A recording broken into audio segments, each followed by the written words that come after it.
Too. What's going on, IG? Let me catch up on my waves. Yo, what's going on? Idiot, River City, CJ. Thank you guys for tapping in. How confident are you that Erosa and Costa's not going the distance? Probably one of my most confident picks on this card, truthfully. I respect the finishing capabilities of each guy. Now, more so, the thing that you could be fearful of with this is that Costa is a little bit more resilient than GCJ. So if GCJ is on the offensive side and he's beating Costa, but Costa's finding a way to scramble with him, smart with his own jiu-jitsu, not giving up the choke, GCJ's maybe tiring out. This is going into a second, third round. Okay. Maybe, just maybe, I'm sitting here worrying. But, dude, at the same time, those fights that are close with Costa and he goes into a fight like, hey, 1-1, you really need this one. He's actually going out for the finishes. He's not playing it safe. He's not trying to get points. Like, I respect Costa at all times has been hunting for finishes and going after it. And Juicy J has been nothing short of that. It's just he's also getting a lot of early finishes too. So I don't see this one going to a third round. I only mentioned the idea of how it could and be like, oh fuck, we're cooked. But I'm not seeing this one hit a third round. It'll be a first, second round finish, I think. And what's going on, Caston? What's up, bro? All right. We're gonna spark one up here, get some music going. This is the part where I get to fucking chill and have a good ass time because I'm not worried about this video being demonetized or anything like that, like the last one. So, office right now is 93 degrees. You guys are joining me from my home sauna. I should get on the sweatsuit and just get fucking shredded doing UFC picks. Get fucking juiced doing UFC 106 picks, boys. The sweatsuit. I have no AC up here in this office. It's terrible. I don't know why it's not delivering. It's our first warm season in this house. Probably calling the landlord and asking, hey, what the fuck's going on with this AC system? It's not getting upstairs, because downstairs is actually opposite. It's too cold. It's super cold. So it's certainly not allowing the air to pass up. Something's disconnected. So, yo, what's going on, idiot?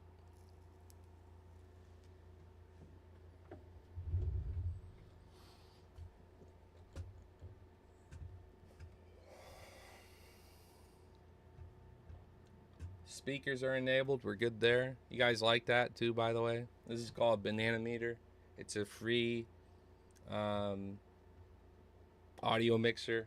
So I've configured my earbuds, my speakers, my SteelSeries wireless headset, and I could configure more audio devices. I got my microphone configured here. I got two separate microphones I could enable if I ever wanted to do a stream where I had a co-host, a separate mic. He could have a mic, I could have a mic, just like this one here. This is the new pod mic from Rode. This is our cash out early, $13 prop. Cashed out early, 3 of the 5 legs after the Randy Brown round 1, round 2 knockout. And that had Timmy, and that had one other bet that's not coming to mind. Total payout for $13 could have been $120,000. $120,000. But I did not trust those last 2 legs. Good thing I didn't. I cashed out early at $1,100 because I had cold feet and I didn't see it going that way. And Mike L shit the bed. He came out, he gassed, he looked like he didn't want to be there. And so we finally upgraded a microphone that I had started with back when I was streaming on Twitch way back in the day. So this is like a nice Windows 7 microphone from like 2011, 2012. And this is a nice microphone right here in that 200 range, 300 range or so. And this also at the time, $200-$300 range. We finally fucking did it. And I hope you guys, if you're right now just listening from a tablet, by the way, but if you are tuning into the YouTube side of this, I hope you guys can hear the improvements. It's got a nice software. I like the sound gate settings. I have gone through and I've kind of cleaned up some of the fans that I have blowing on me right now from over here. I got one on my desk in front of me. I'm getting hit with 2 different fans right now, and I hope you guys can't hear that. From the testing I've done, I didn't hear shit. So if you're appreciating the leveling up of some of the quality and things on the YouTube front, I appreciate you, just kind of checking in on the channel, and I hope you can hear me and everything too. We want to fix the webcam next. This webcam's been around since that same era. I want to level that up. I got green screen and all kinds of cool things that I'm going to be doing some interactive reviews and videos and fun stuff with. That is going to be a good ass time. Not going to spoil anything now, but I got friends and people that want to do some stuff, collaborate with me and watch and react to some stuff. And so that's where the green screen will come to place.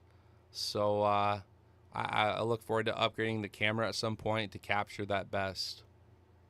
All right, well, I'm going to get some music going, just vibe out for a minute, see if anyone wants to chime in. I'm also going to share out the stream, this part of the stream, I should say, for anyone who wants to chill out, and we're going to lock in our Tapology picks from here. All right. Let's get what were we thinking on the tunes, huh? Anything without lyrics is best, because I don't want to intentionally demonetize myself here. So I like this playlist because there's no lyrics for the most part. There's some, but it's like in the background and you can't fucking hear it. It's not getting picked up. That's all I care about. So we're going to vibe out. Burn one with me.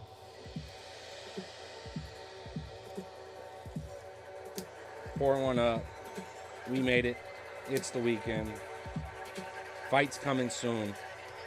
Let's fucking go.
We're going to be tapping into some Bear Jew fucking magic on this card. Again, I was too scared to pick him as a pick, but from a betting perspective, I'm all live. The dude's props are crazy. And it's the only way his opponent's losing is getting dropped. Paul Craig possesses power at 205. It just is awkward, and he doesn't know how to throw it correctly a lot of the times. His opponent's never been submitted. So I bet more than anything, if Paul Craig got the finish, it'd probably be by TKO, you know, statistically. But that's where the payout's craziest, y'all. If you could hit a round specific, like round 2, Paul Craig knockout, combine that with like Gomes finish, Nazarat finish, bro, that's gonna slap. It's gonna catapult. You don't have to put much on it. It's gonna be fucking wild. Oh, look at the love back. Queefy, leafy, beefy, following MMA toe back. I appreciate you, man. Thanks.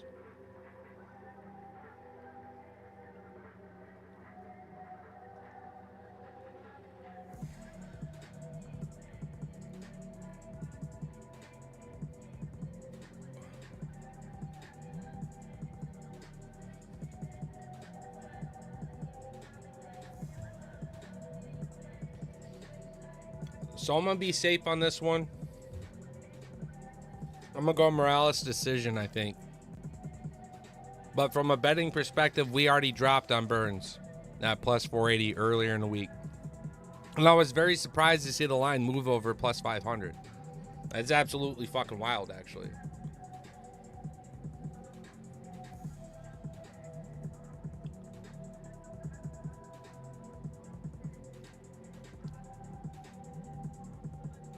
Yep. So we're going to drop. Why can't I read that? Oh, there's got to be a...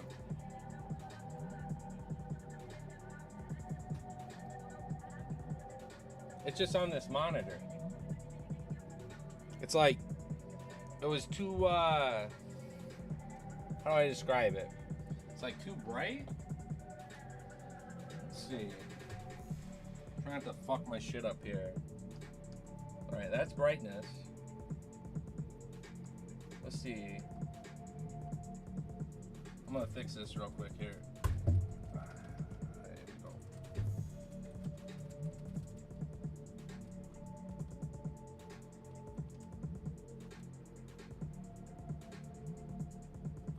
I need that example back too. So I can't read the white text on this. See that white text right there? I should be able to see a white text like right through there. I just can't see it. I don't think it's add-on specific.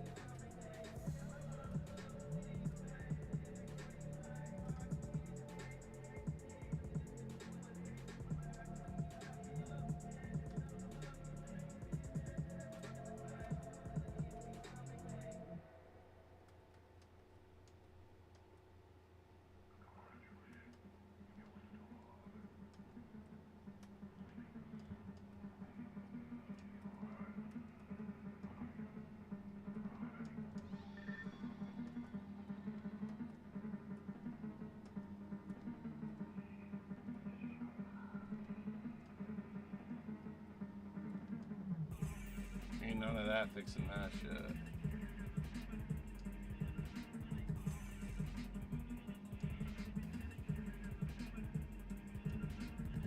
Nah, it ain't fixing that either. Right. Huh. I'm fine, I'll figure it out. I wonder why that is. Doesn't do it on any of the other screens. We'll fuck with it later. I'll do that when I'm actually just fucking cooked. I'm enjoying it. Alright, let's bring you down some. You guys, oh, I guess you can't see shit anyways. I guess you guys can't see shit anyways. We'll fix y'all. Come right there. Alright. Going to be going through every fight, method, round. Let's see what we got. I'm going to start off with Morales by decision. If he gets it done, technicality, toughness, the volume, the speed. Burns is tough. So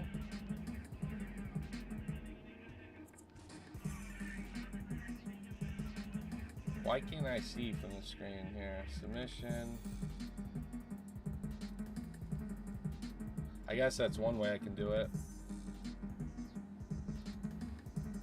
Why the fuck is that though? It's got to be something with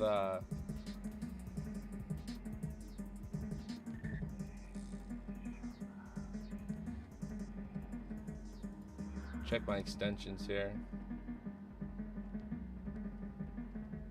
My night mode shit.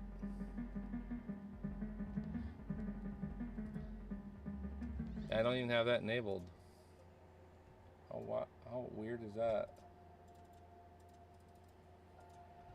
Maybe it's something with the website? Let's see. Yeah, it was something with a fucking shitty ass website. Right? No? Yo, is this Tabology? What is this shit? I'm gonna bring you all over to the main screen then. Fuck it. Cook up here. We'll move this. I'll set y'all up here in just a minute. We'll move some shit around, god damn it.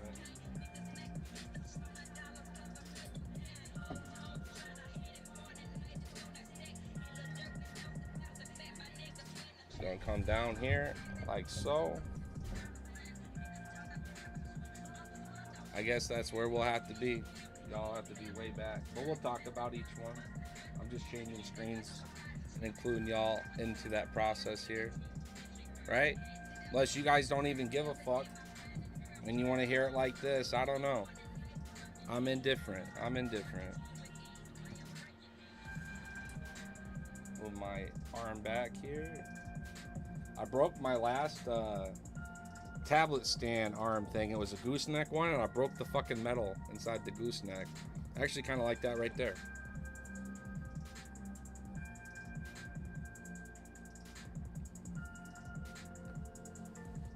I like it right there. That's really weird. Alright, y'all. Where's my brave Bear Jew warriors that have Paul Craig by finish this weekend? This is the part where you get to come out and be cool before the fights. Now, in my picks, I care more about the accuracy of those, but from a bet standpoint, I want to make money, right? So right now, I'm rooting for Paul Craig to make me money and fading my pick that's based on accuracy and winning, like first to 100 picks race kind of thing. Little contest thing I'm in right now. So that's kind of where I'm at. Split pick on it because it's Paul Craig. He is the guy who once upon a time got the finish against fucking Ankalaev with like no time left. Yeah. Rooting for Paul Craig is crazy? Nah. He's a fun fighter, dude. He's one of those fighters, like, when he is on the verge of getting a finish, it's crazy. Like, go back and watch Jamal Hill, dude. It was a wild fight. And the crowd was going absolutely apeshit. Anyone who can be on the ground and bang with elbows and threaten submissions and fucking break your arm and shit, it's a good-ass time. That's why there's a fan base that is very much split with people like Kevin Holland. Because when he's not on, it's so frustrating and it pisses you off. And he's like, what are you doing? But then he fights at his right weight division and it does great. Like Holland at 185 versus 170. Much to be said with Craig at 205 versus 185. If Craig's doing shit at all, it's at 205. Just at this stage in his career, it's tough. So I faded him on my pick. I want, the accuracy. I expect that to win. But from a betting standpoint, when the disrespect's so crazy because you're losing, a bit, that's when you want to bank. That's just how you make the biggest bag. And so at the end of the day, I'll take the bag over my pick. I'll swallow my pride and be like, yeah, this underdog showed up and got the job done. It's not smart to sit here and use your picks as underdogs all the time and be like, yeah, this fighter wins, that fighter wins. Probably not happening. But from a betting standpoint, that's when you do it. That's just my take, though. Yo, what's going on, Adam? Thanks for tapping in. Also, what's going on, Non-Cav? Thank you, boys. Chilling out. The weirdest fucking thing in the world. You guys can see this. My text, everything appears ever so nicely. If I expand each pick and I go to change the decision, the method, the fighter, which the text shows up here fine too, it turns just, you can't even read it. But I'm going to complete it just by like highlighting it like this, and we can all read that part together. It's just a really weird bug on Tapology that I haven't had in previous weeks. Bring the music down. Bring the picks up. So yeah, I'm gonna take Morales. I'm gonna take Decision, and that's gonna be your main event. Moving on.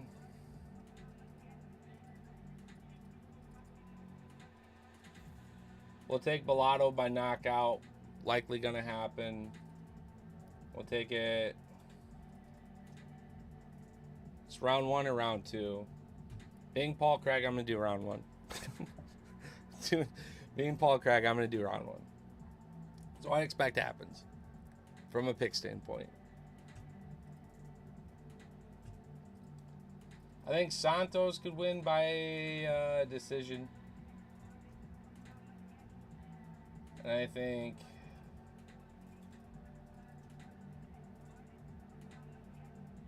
Ruzabov could win by a submission. Round 2.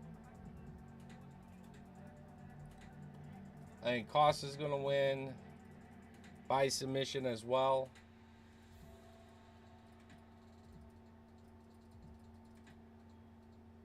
Round 3.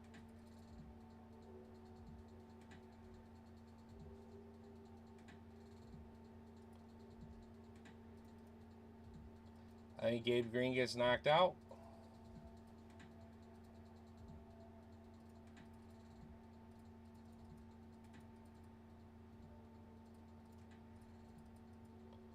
Round 2 knockout.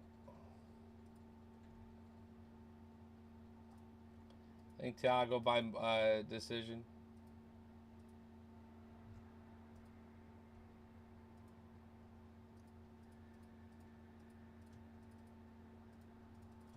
I think Duvall's going to get a knockout. I like Duvall.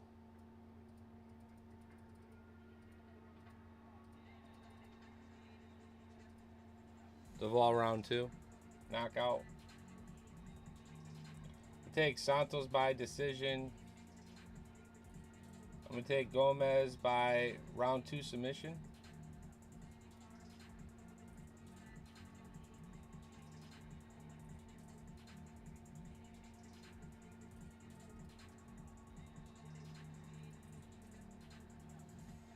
I think Park could get a knockout here.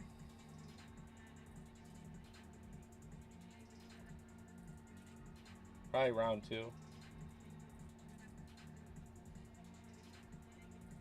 And yeah, I like Pennington. I like Pennington by decision here. So I'll lock those in. That'll be from start to bottom, at least.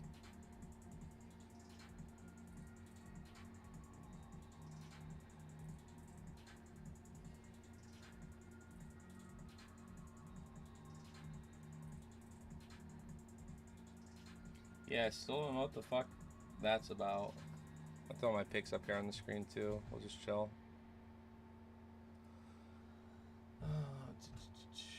I guess I'm cool with this too. That works for me.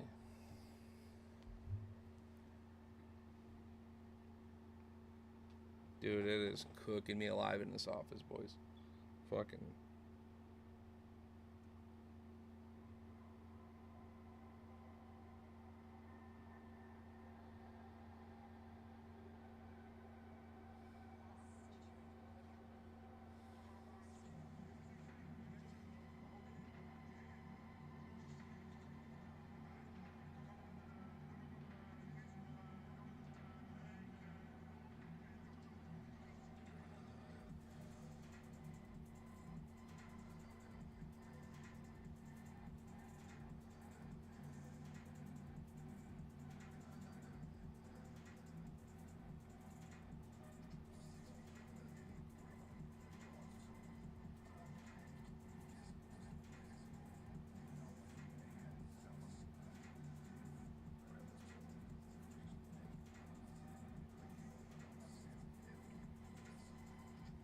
I feel deep down Burns will put the most craziest shit ever and then win by decision. That would be sweet, dude. That'd be sweet.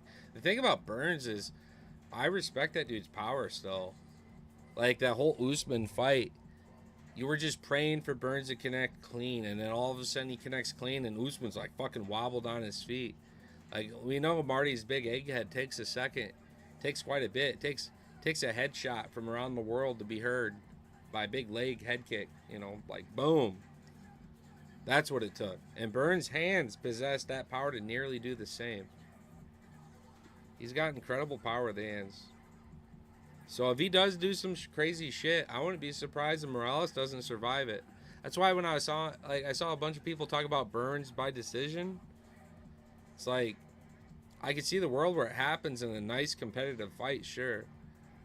But if it like goes one way early from a technicality standpoint, Burns is behind and he's got to go for broke and he's hunting for that finish or he loses the fight, I could see that paradigm too, you know, like Burns just going for a big fucking knockout. Truthfully, if he got a finish, why wouldn't it be with his first love, his jiu-jitsu too? So the submission's live too. So I end up just being content with the money line, knowing that it pays really nice and it respects all of his pedigrees. Yeah, Burns swings hard, man, and he looks fucking shredded on this card. Like Burns is like primo Dorito shape. Burns could hit a big fucking knockout, and I'm gonna say this in the nicest way I can. If Burns hits a knockout and your parlay fails because you put money on Morales for whatever reason, we need to talk, because there's no value in putting negative 500 anything. There's no value in having that. And if you put that into a parlay, that's just being greedy. So we should all be rejoicing and getting rich if Burns wins. Unless you took Burns by a specific method, which I think, again, you have to respect in all the ways this fight could go and how he could get it done. I think the majority of people should just be happy with the moneyline prop. It's still fire. It's still great. Anything over plus 400 Burns as a dog, that's a great bet. But everybody do you, because if you get something method specific and it smacks that much harder and it's parlayed or whatever else, well, congrats, man. You beat the game. This is just my read. I respect and I fear his ability to get it done in different ways, which is why it's hard to hit a decision. Yeah, the fight's going to be a banger tomorrow. I can't wait either, man. Other than the main event, what are your two most fights you're looking forward to, I guess?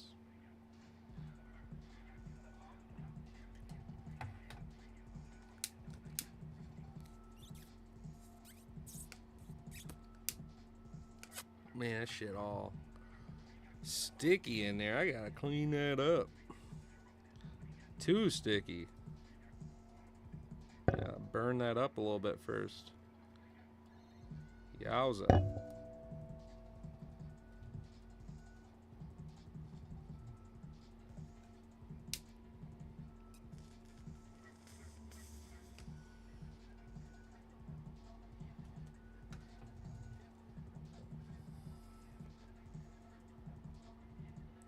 Yup. Costa and Santos. Good shit. Yeah, Santos fight should be good. I look forward to the Paul Craig fight personally, just because we're kind of lacking right now. We're lacking those super big heavyweight fights. We're lacking some of these exciting 205 fights where guys are actually after it, trying to get the finishes. The killer be killed style that we all love to watch a fight on. So that's why it's like, bro, how can you not be excited for that Paul Craig fight? Someone's going out. Someone's getting knocked out or tapped out, you know what I mean? That one ain't going to the judges, so. And if we end up seeing like a reenactment of Bo versus Paul Craig, that's going to make everyone fucking flip the table on Craig's career at this point and just tell him to get out of here. He's got to find a way to go after it. He's a big, rangy guy, and I think his kicks aren't that bad of a weapon for him. I like his kicks a lot, how they've actually opened up some of his past wins on the feet.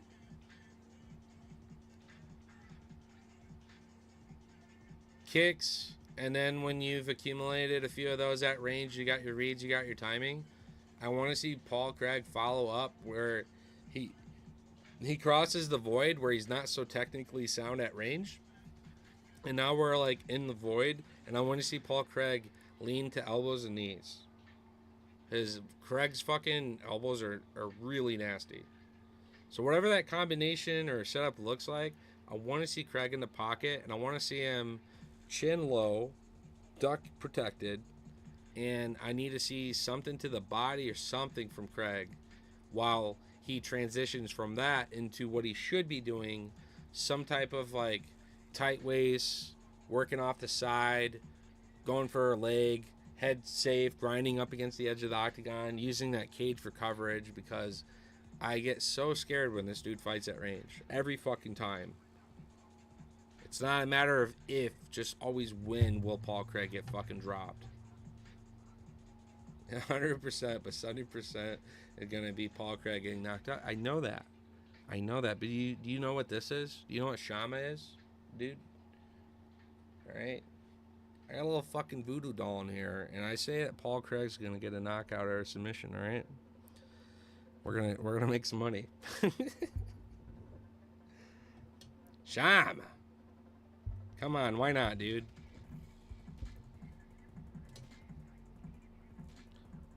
Kidding about the doll, obviously. I'm just trying to say, why not have Paul Craig pull up a big finish, his return back to 205?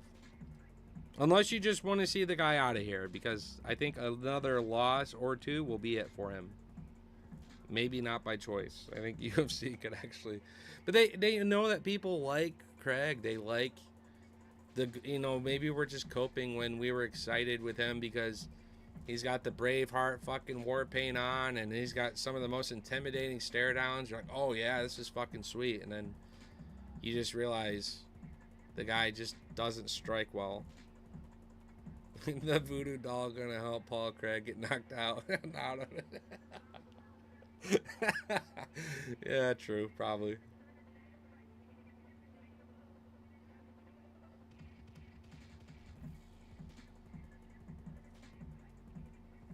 The other shit was so tough with the Braveheart paint. Exactly. You can't just take that part away. And so, deep down in our hearts, whether you're riding with him or against him, those were like the glory days of Paul Craig.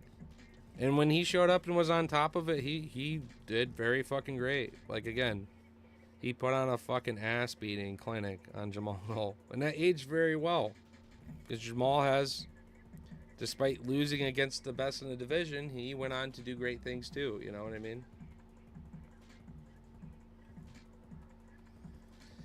See, Jamal Hill's actually like not far from me at all. His gym was like 40 minutes from me. So I'm like, all right, man. Got another local, Drekar Close, another one of these guys, these Michigan boys. I'm like, yeah, I'm kind of hoping they do good because I'm trying to bring the UFC to Chicago and out this way more. Because up until UFC, what was that, 317 announcement or whatever, 318 announcement, you don't ever really see a lot of shit over here in this part of the Midwest. Not a lot of fighters or whatever, right? So I was like, all right, I want Sweet Dreams to do well. There was just something about Jamal Hill early on that I felt like when he finally could meet a true, complete martial artist that could take him off his feet, it's going to be a tough time for him because the dude was just a really good striker, and I wasn't really impressed with anything he had on the ground. And then that fight happened with Paul Craig, and it kind of happened the exact way that I imagined it would. And I had big money on Paul Craig by finish on that fight. We made a lot of fucking money on Paul Craig on that fight. And I felt bad because I was baiting like a hometown guy kind of. So it doesn't matter how underdog Paul Craig is. I bet money on him, if that's fair. Because it pays out so much that when you're 12 to 1 odds, well, that's 12 fucking fights. Can Paul Craig hit a knockout in 12 fights? You know what I mean? Like, I'll take it. Dude, you want to talk about building a fan base just to let it crumble? It's not that I didn't respect what he could do in the cage. And I was at UFC 300. You know, I saw the whole little thing with my own eyes. And if he could have just been like on his little podcast after UFC 300 and been like, hey, man, I'm not going to sit here and drag this whole thing on. I'd love to run that one back. Obviously, you know, I'm being told one thing, and, well, he shouldn't have been able to change range in any of this. And, yeah, you know, I did open up. I took the first strike, but I wasn't really quite there again. You know, I was kind of out of my groove. If I would have heard that from him and he never brought it up again and moved on and was just focusing on, like, all right, so and so is going to move up and fight Poatan, and he starts talking about the division and where he would like to fight next. Whole new dynamic and like story arc for Jamal Hill, and I think a lot of people have been with him. But because of this whole thing, it's like the internet, man. When you got a troll who's in your chat and you finally bite on that person, it's like they got what they wanted. The UFC fan base constantly trolled Jamal Hill because of all of his salt and all of his cope and all of his like stories and all of his shit. But also, he just kind of did it to himself with the disrespect to Poatan before the fight. Like, hey man, will you sign this? You kind of one of my dogs, man, and I look forward to this fight. And then I like right on stage holding up the Easter Island little chama, disrespecting it, blood all over it, throwing it in the crowd, slamming it down, whatever the fuck he did. Like, it's like, all right, bro. He certainly found a way to take a fan base and just kind of kill it. Whole podcast became excuse for a whole month. You know, it's a good thing I didn't have time with my jobs to listen to his podcast and was too busy trying to do my own shit because I had just started MMA Toad leading up to 300. So,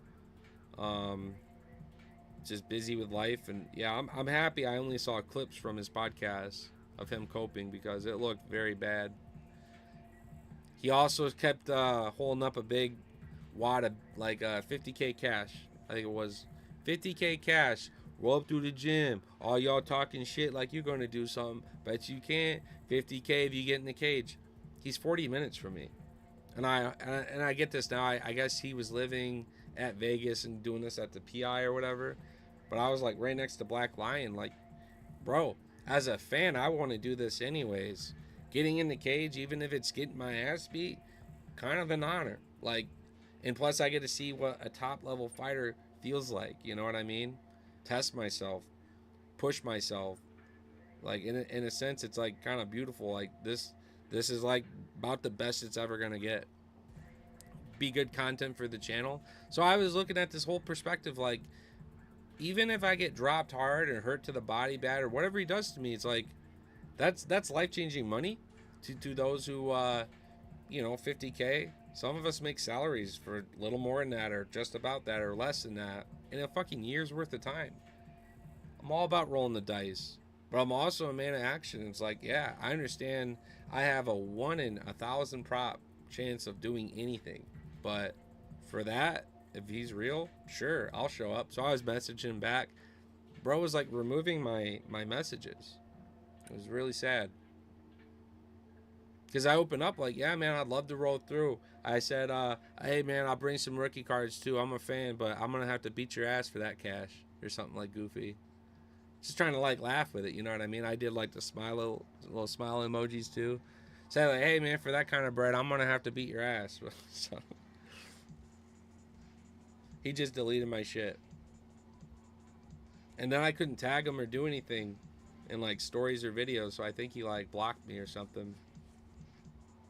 But this is dead ass like after I had already sent messages and things, being like, hey man, best of luck going to UFC 300.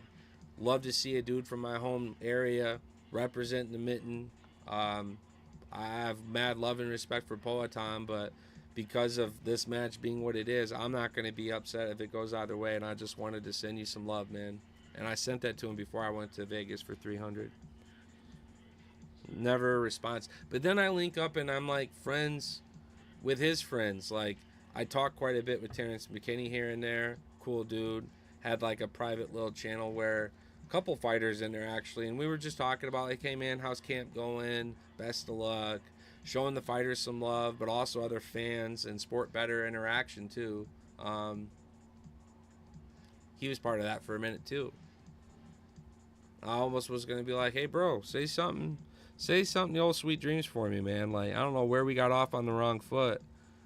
I only wanted that big wad of cash. He was flexing online saying, who's going to pull up? Who's going to do it? Like, I'll do it for that if you'd let me.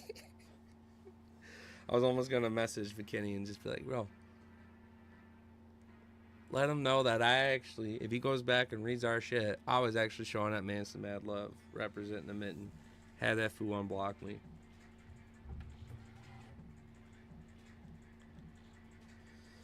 I was still a fan, but the footage of him and Alex on the inside of the gym was the reason. Oh, yes. And see, I'm talking like way back, like fresh last year, like this time, right after all that shit went down. Yes. Him talking online and then rolling up and Poatan throwing the gloves at him. Oh, I don't fight for free. Nah, man, that would have been his time to actually like put him on and either accept it or maybe he would have gotten lucky and like had a big shot on Poatan. But like, yeah, that's what I was fucking talking about, or you know what I mean? Like, truthfully, I could see him being the heel in fans' eyes, regardless of that altercation. Even if he actually put some work on Poatan, strapped up the gloves. But it definitely would have brought him some aura back, and people have been like, "Oh fuck, yeah, Jamal Hill ain't fucking around. He wants his fight." And we'd probably see him, you know, making his third attempt at this shit now, right? Props to Yuri though. I was happy Yuri won too. He's another one of those likable guys that you can't be upset when he wins. I was so fucking happy he beat Rakic at 300. Big comeback. Had this group. Didn't even have the seats next to me. They were drunk, just walking the crowd. Stopped, watched that fight. I was streaking the whole prelims. Big parlays rolling. Having actual like Bellagio slips and shit in my hands that I was just so wanting to cash in and have like framed with a big wad of cash or something, you know, like goofy. Like, yo, that'd be wild. Having like a crazy 8-leg method. It would be life changing. And the payout was basically capped for low risk because it was so little. I said, nope, these fighters, these methods, and it was acing all the way up to Yuri. Man. I was so fucking pumped. He was like, I was like, come on, man. Yuri's tough. Yuri's tough. He's awkward. He's got a chance in this fight. And he's getting shut down that first round. These dudes next to me all drunk. Your boy's getting fucked up and talking shit.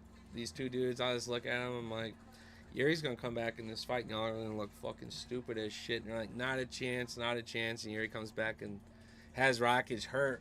Running away from him, falls, lands the pound, and I'm fucking. If you watch any of my live reactions, you can only imagine how I was there in that crowd. People thought I hit the parlay then. People thought I was cashed out. I was going fucking crazy. But it was kind of that mixture of I wanted Yuri to win, plus I'm getting very, very fucking close to making some life-changing money. So we were geeking out. Not much of a Yuri fan. But he's one of the exciting fighters always when he has the gloves on, for sure. Personally, I know like sometimes it's hard and awkward to listen to him talk and shit like that, and he doesn't quite understand. But like at the end of the day, any fighter who doesn't natively speak English and they do as well as someone like Yuri has, that's just like a huge plus to me, man. Like there's stars out there that are very good fighters, but if they had learned to all this time through all the press conference interviews, and not so late in their career, maybe start to pick up bits and pieces of it, they could have truly climbed mountains with their star powers. Like imagine Do Bronx all this time speaking good English. Holy fucking shit. But we have live examples of this too, like Khabib and Islam. They knew very well they needed to learn English. Very important to be a professional fighter. You're going to Las Vegas a lot. You're going to the UFC. You need to be able to speak with Dana. You need to be able to speak without translators, know what the fuck people are saying to you, and etc.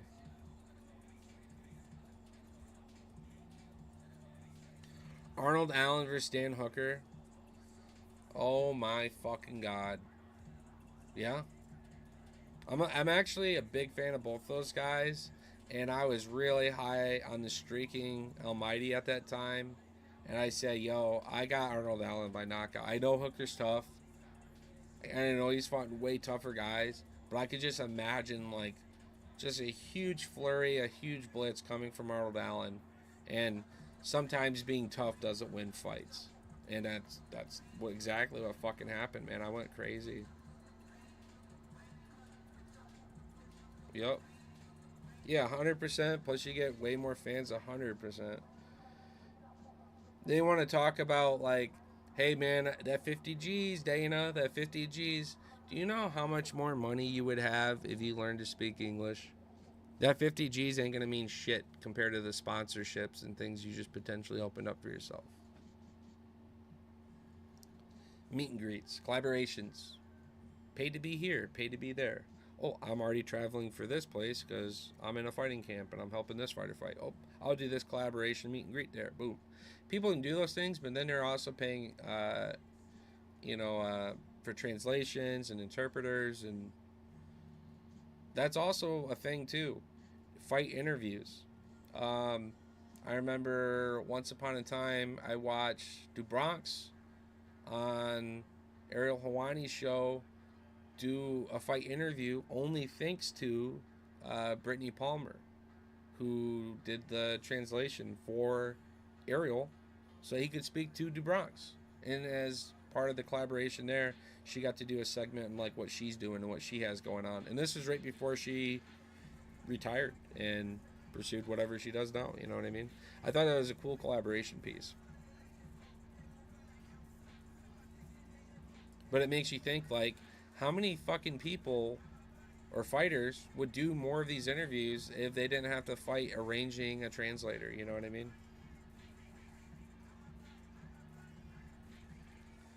Let's see what temp it is now. Yep, still 93 degrees. I'm so happy all my clothes are black because you guys would just see how much sweat we have right now. This office is cooking me alive.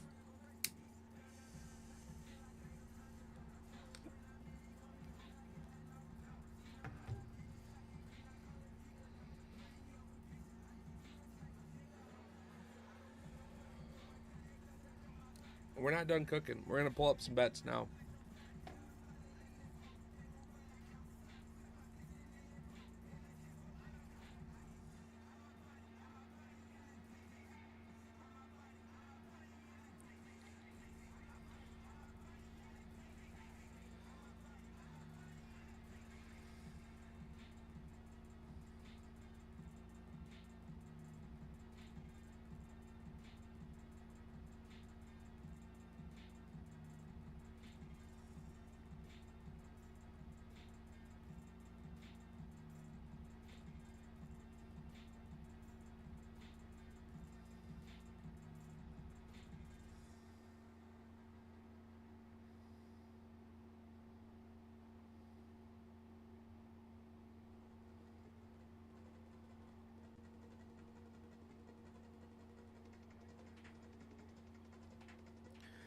Who you got for UFC 317? Let's pull it up. Let's pull it up.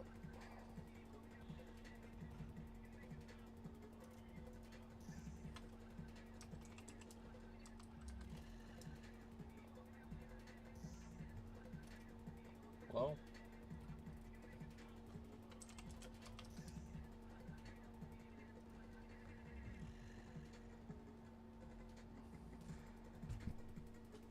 so just quick glance at main card here. I'm gonna take Renato over Dariush. I'm gonna take Kopylov over Costa. I'm gonna take Pantoja over France. And I need to smoke a lot of weed and drink this drink before I can even imagine picking this main event. Because I just can't, man. I just can't. You think that, yeah? We always said that Pantoja relies on his chin because he can eat it and win the fight. France absolutely possesses the power that could make him eat those words. So it's not a bad pick. I certainly, without even thinking of it twice, would include France on a knockout of a parlay of a sort for sure. Distance, no on that one. I could see a submission by Pantoja potentially. But yeah, I could see Kai hitting the fucking knockout for sure. At this point, um, it's kind of like the fighting nerds mentality that, obviously we just lost with Protest, but you almost got to ride this thing till the wheels fall off because Pantoja has proven to be one of the best of all time. Undeniably. He's very fucking good. He's probably one of the most slept on fighters too. So you're gonna get a lot of people that will go back and forth on you about that idea, but almost if you had like any personality and be almost any other human being with how he's done it, who he's fought against, lapping people in the division that are champions in their own regards and have done historic things too, and he's lapping them, 1-2 wins over. Ooh, that's tough.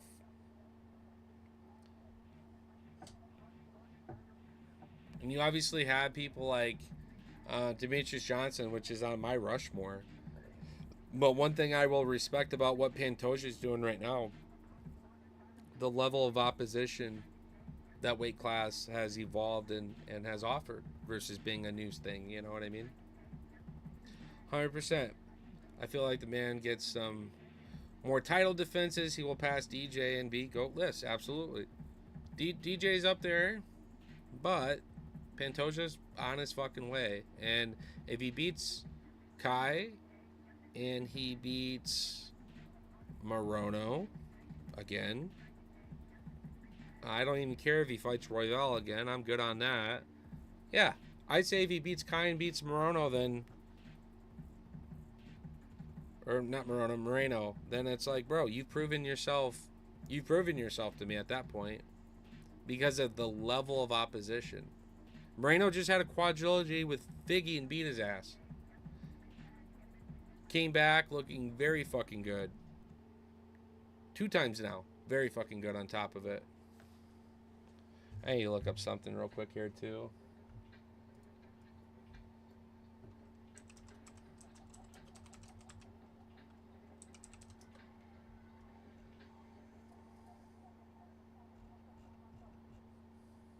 Impa.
All right, Let's cook up a couple parlays here. You give me something I like enough, I agree with it. I'll probably tail it, right? Have you got any stakes already? Throw me your favorite one. Looking at like a couple, three, four legs here. Now on my breakdown, I covered some distance no-nos, and I just want to cover that and look at just from a distance perspective of hitting all no's that I'm pretty confident with, what that pays out, right?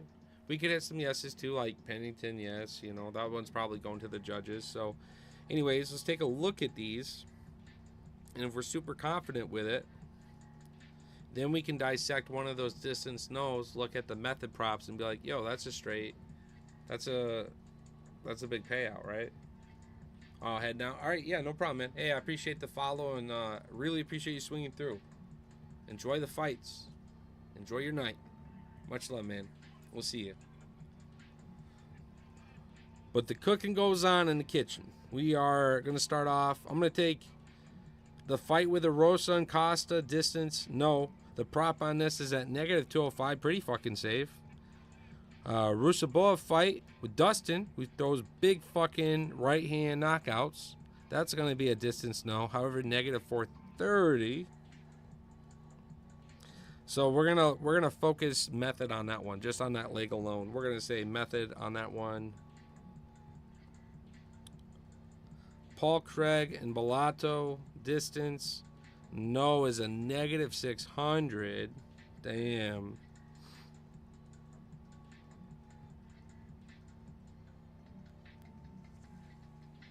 Some good some good method props, some tough distance on this to be fair. Negative 600 is like tough even for heavyweights or something big, you know what I mean?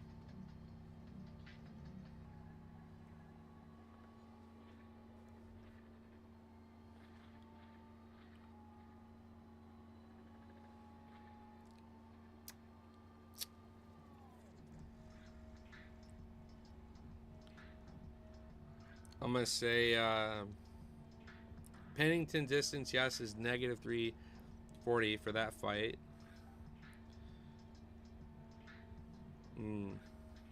Okay. Let's take a look at this. Or sorry, I had a bad read on it. Let me pull this up again. Distance, yes. Yeah, negative 400. Fuck that. We're not touching that. Yo, what's going on? MMA Creators League. Dude, what a cool idea. Props to you. And I appreciate the invite. Happy to be part of season one. It is a good time. What's funny is you got me picking my picks just kind of like from all right, this is likely to happen, less risk here, but from a betting perspective, the props are so bad in cases that it's fun fading my picks with the bets. So even if I get a pick wrong, I should be really happy because I'm gonna be hopefully making a lot of money. Like if Paul Craig wins, I certainly didn't help myself by not having him as a pick, but hopefully it's that knockout submission at plus 500. You know what I mean?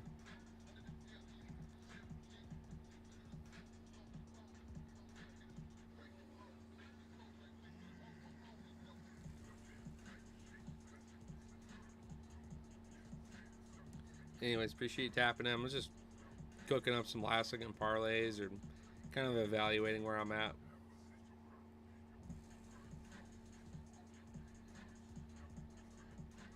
It's a fun time though. You already get people in different comment threads like, "Yo, I want in," So I think you'll get a lot of traction for people in the next time. How do you feel about the Arosa fight? Great opening question because that is a big split pit for me. And I've heard like from some of the biggest cappers, like, "Hey man, it's tough to keep cutting weight like this and the amount of time that Costa's doing it, but he's developed a bit of an aura, and it's weird because Erosa I respect as a great finisher. Um, he's a great offensive fighter, but his ability to eat it, he's not nearly as resilient, I don't think. And it's crazy because he's got a lot of pop in his shots where he can drop a guy, but had he not hit that one shot and instead received something even semi close, he could have been the one out of there. It's just I'm not saying he's a glass cannon because he's better than that, and he's a better, well-rounded fighter. Like I respect Rosa's ability on the ground, but dude, Costa's scrappy as fuck, bro. It's hard to like again going over 3 rounds with Rodriguez is a feat. I know Erosa got it done within a distance, but had Rodriguez been able to fight the way he fights in its own sense, going 3 rounds is also like a beautiful thing too. It's almost like in heavyweight, some fights get settled with that one big punch, but had the fight actually ensued, is that actually how it would have went? You don't really see that debate being made as much at a lower weight class, but Erosa, he's putting guys out early, but it makes me think of like someone could weather the storm with him. What's this really looking like come 2 or 3? And that's where I respect Costa. So my sight is that we're either going to see a very early like round 1 finish, and so I like round 1 Erosa, just given the cut again from Costa and kind of respecting that read. But if we're seeing an actual fight out of this, I'm confident it's a finish still, and I'm confident we see it in 2 or 3 then from Costa. So 1 Erosa, 2 or 3 Costa. I'd love to. I don't know. My pick is Costa, but I'm not doubting Erosa. And this is the first time I've faded him in a minute because I actually like Juicy J.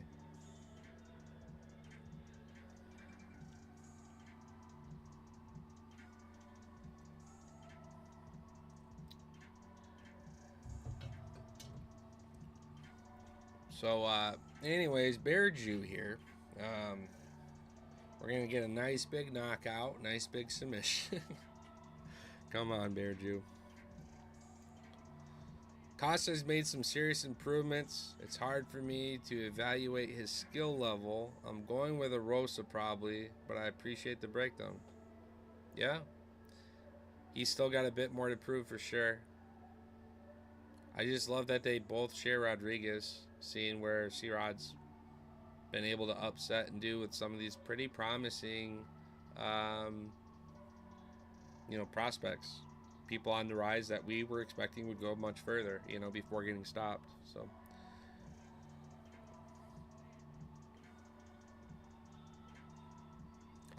but from a bet perspective, I got distance no as like my biggest lock on that one, and I've included it in a lot of parlays, about 6 or 7 parlays. Low risk, high reward, so it doesn't. Yeah, dude. C-Rod, the prospect killer. Fuck him, by the way. I like some of these guys, damn it. Good on him. He's one of those guys that you fucking hate what he's doing, but it earns your respect in the end. You're like, yeah. It also matters how you do it, too, and that's where C-Rod's not, like, winning any fans over, sure. It's kind of like Mario Barista, that guy. It's like, he's going to win fights, sure, but if he keeps doing it that way, he's going to have the biggest fucking, hate base crowd out of UFC. He basically will become heel. He's already heel right now, just because he beat Aldo. But good on Aldo for laying him down. He couldn't suffer too many losses more in his career, or else it would really get shadowed the success that he had when he was the young and youthful Rio King. But props on him for coming back and fighting at the level he did. There's a lot of other returning UFC unks that don't hold well and don't fight at that level, and Aldo at least held it down till the end, right? So props to him. Almost got Zahabi out of there. Zahabi survived a soccer ball kick.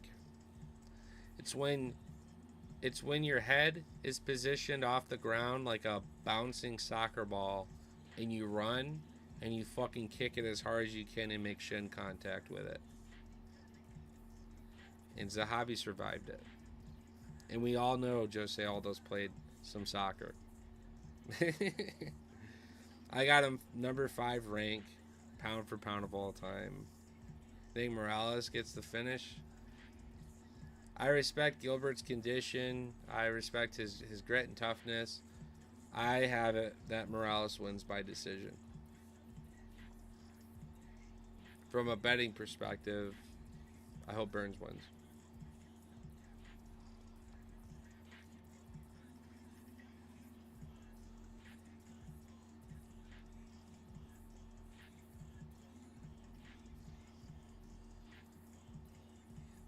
That's cool. Let me show you a cool card of Aldo I got real quick.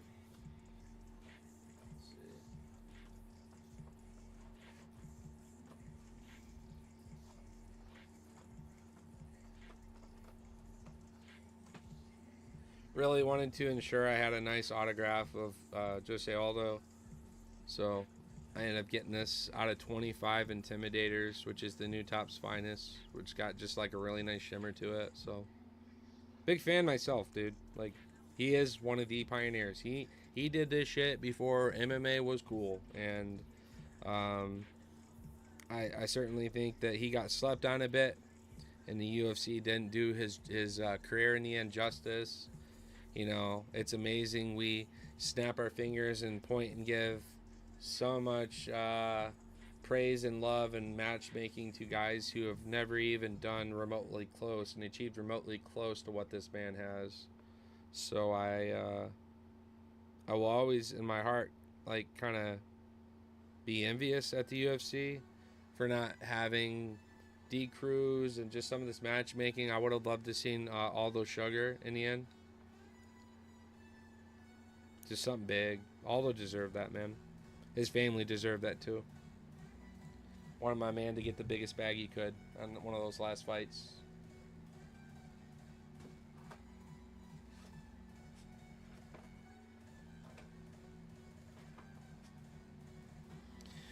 UFC induces a lot of bias, and it's infuriating. Absolutely, dude. Appreciate you hanging out, but one of my favorite things to do, if you haven't seen in any of my previous shit before, is I will absolutely cook and fucking scream at my computer screen over bullshit, injustice. We've cooked the fucking piss out of John Jones at this point.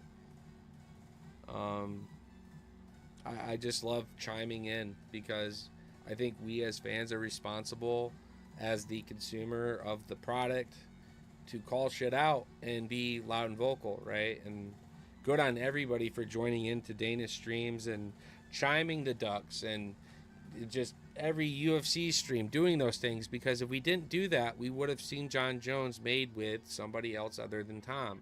But they won't dare fucking make Jones as a champion fight anybody other than Aspinall after the bullshit we've been through. And we are vocal about this, right? And that's why we have to do our due diligence as fans for the fighters to get the matches that we want to see. This was one of mine. When Ilya was, talking about how it's hard being a little man and hitting 145 pounds and he had to come up, I said, well, that's fine.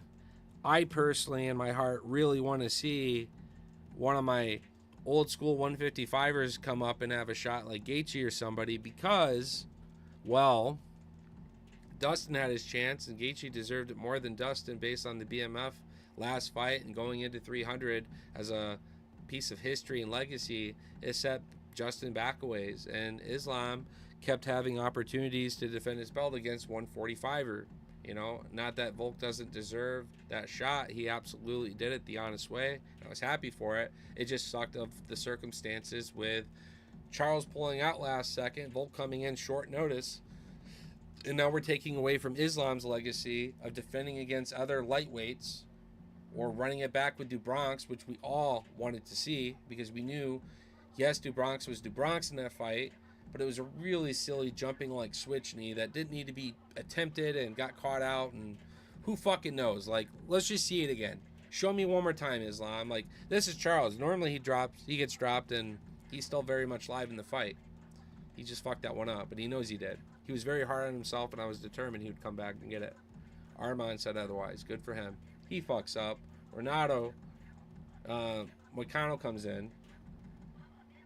Good for him for saving the card. Fucking sucks for him because that might have been his one shot, right? We'll see what this looks like for him. But, yeah, I was like, all right, fuck this. And Ilya did what Volk did and stayed around, defended this belt long enough. Sure, come up, you get the champ.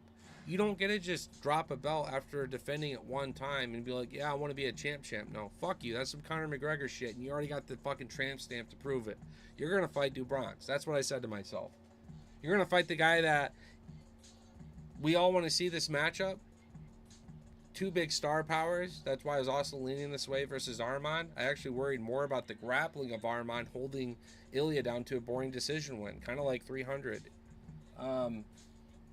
Yeah, let's see it. Let's see your jiu-jitsu and your striking, because Dubronx makes people like Justin Gaethje, which is the modern boogeyman, you know, after he took Tony's soul, made Justin say, yeah, I felt like I licked a car battery.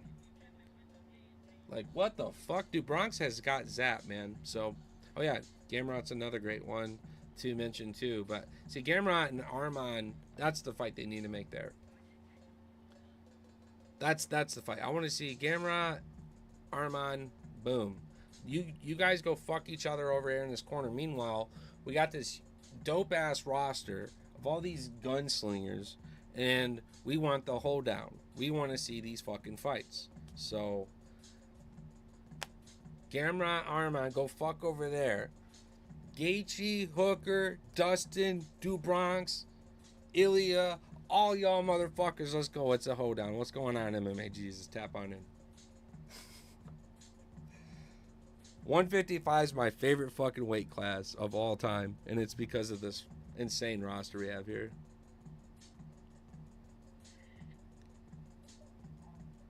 What's good, homie? Yo, what's good, bro? How's life? Hey. Can't complain, bro. Hey, what you got there? This is some berry bonds. Looks good as shit. Let me pull out a nug real quick. Yeah, get it out of that shiny ass bag. Hold on. I mean, there ain't no flash on this, but... Yeah, it's the refractiveness of the plastic. Alright. Hey, baby. I'm liking all those carrots. It's a fucking salad. Yeah, this shit I just got is from Cali. Good shit. Yes, sir. About to roll up right now, man. What are you doing? Let's do it. I just finished up my my breakdown on the card. Was about to cook up some other parlays, just some moonshots. One of my favorite things to do. And just cook up some moonshots. Talk about, I don't know, whatever people throw at me. You got creators in here, creators league in here. We're talking about 317. Which, by the way, who do you got between Ilya and Dubronx? I just told him I have to drink and smoke a lot more to be able to even talk about that one. Oh, man. That's such a fucking fight, bro. Distance, no. Distance, no. That's a guaranteed. Summer, it's gonna be fire, bro. Mm-hmm. My God. My bro's going to see Dustin's Last Dance. He called me like a couple days ago. Your brother? Yeah, and he bought VIP to go fucking see all the fighters and shit. I'm gonna bring him Dustin's rookie patch. Be like, bro, I know you ain't gonna, but if you had a chance to, get this damn thing signed. And if Dustin saw it, he'd probably be like starstruck in the moment, like, bro, this is my rookie patch. Down there, especially like after before the fight, fucking have the Sharpie right there, ready to go. Yup. Yeah, I'm thinking Dustin's gonna do an after party. Oh yeah, for sure. He's gonna, win or lose, he's gonna go out and do an after party. Yeah. Yep. Regardless. Yep. So that's why I told him. I said, bring that bitch with you, and if not there at the VIP, because that's also like the fighters lounge before, where all the other fighters that show up to watch the card. And I said, bro, there's gonna be so many fighters there that want to be in the crowd. You know, Gaethje's gonna be there watching Dustin's last fight. It's gonna be a dope ass time. Bunch of people. God, they're gonna stack the card too, man. They're already stacking it. Yeah. Way to be. That'd awesome. What's some of your favorite reads for tomorrow? Oh man, I love. So I'm gonna be honest with you. I wanted to get on it after. I got there's Sultan round 1 KO. I'm really confident. Nice. So your just round submission or knockout, doesn't matter, round 1 finish. No, it's more so KO round 1. I mean, I got his money line and a lock parlay. I took the under 1.5. 1.5. I even sprinkled under 2.5 minutes.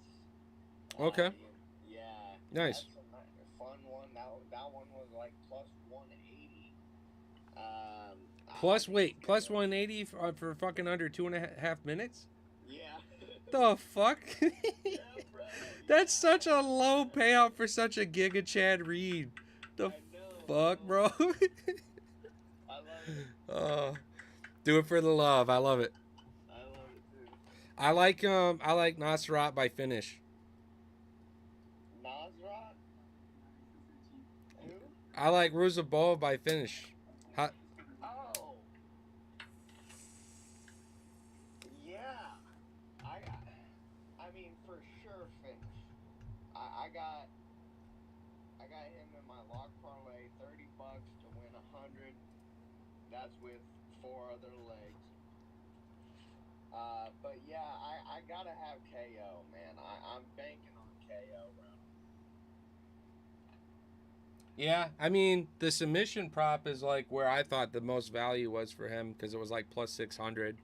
I like the 6-1 submission. Oh, And then if you look at it as like actual, we do MMA math, which is terrible to do. Don't do it. But 56% wins by submission. And I think that when I break down Dustin, he's got a really big fucking hand. Like he's got really big knockout power on the feet too. But Rosabolov's got that range and he's got that big right hand too. So I don't. my thing is, Yeah. I think Dustin to win this fight. So I don't know if you watch face-offs or not. Did you? I didn't watch the face-offs yet. No, I was gonna Okay. get down on that Well, tonight.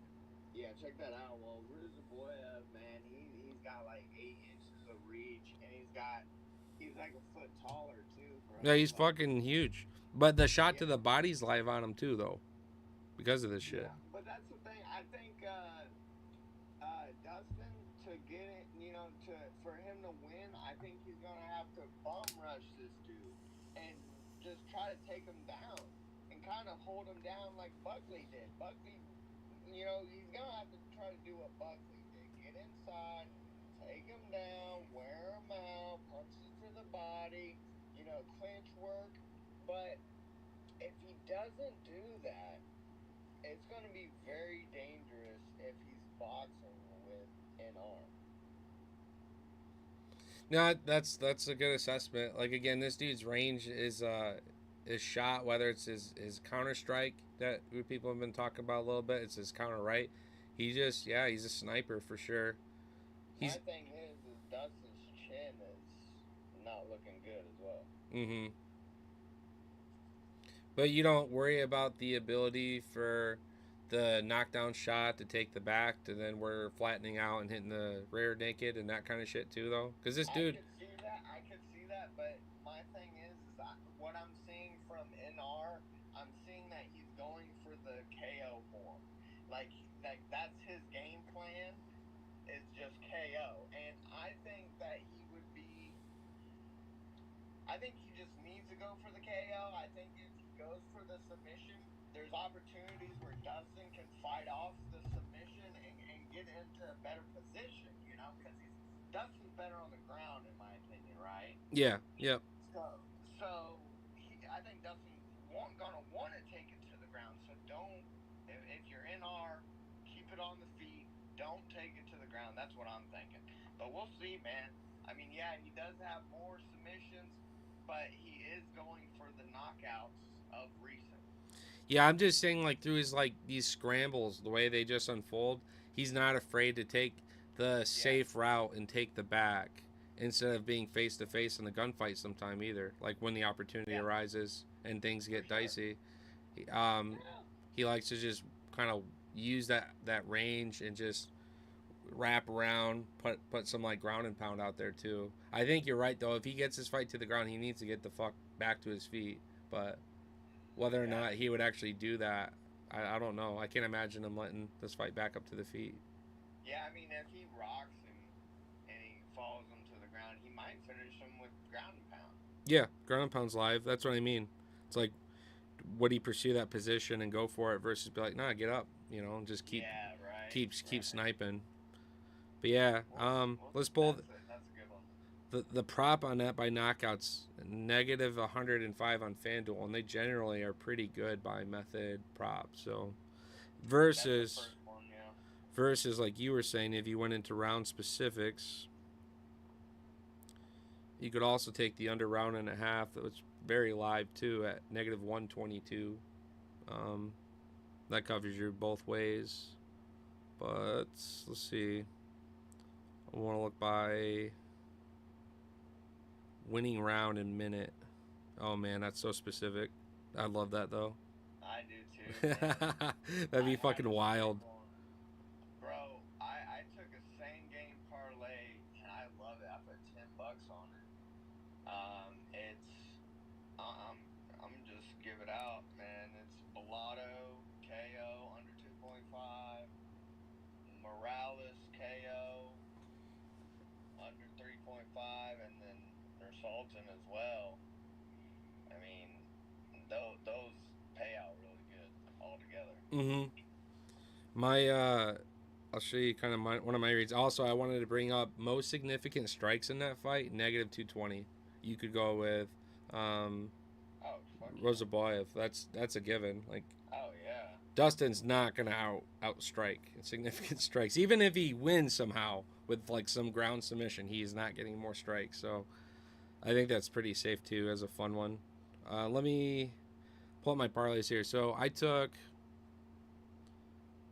distance no for Gomes because it was the same payout as her getting a finish. Basically, the bookies fucked up. So like plus 110. If you did under 2.5, it's plus 140, and Gomes by finish was plus 150. Huh.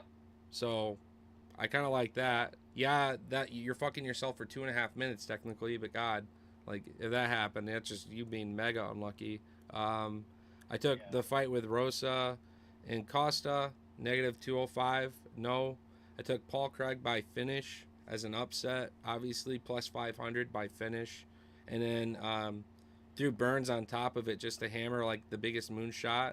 It's 110 to 1 payout. Oh shit. 4-legger, and we can very much see those first two hitting.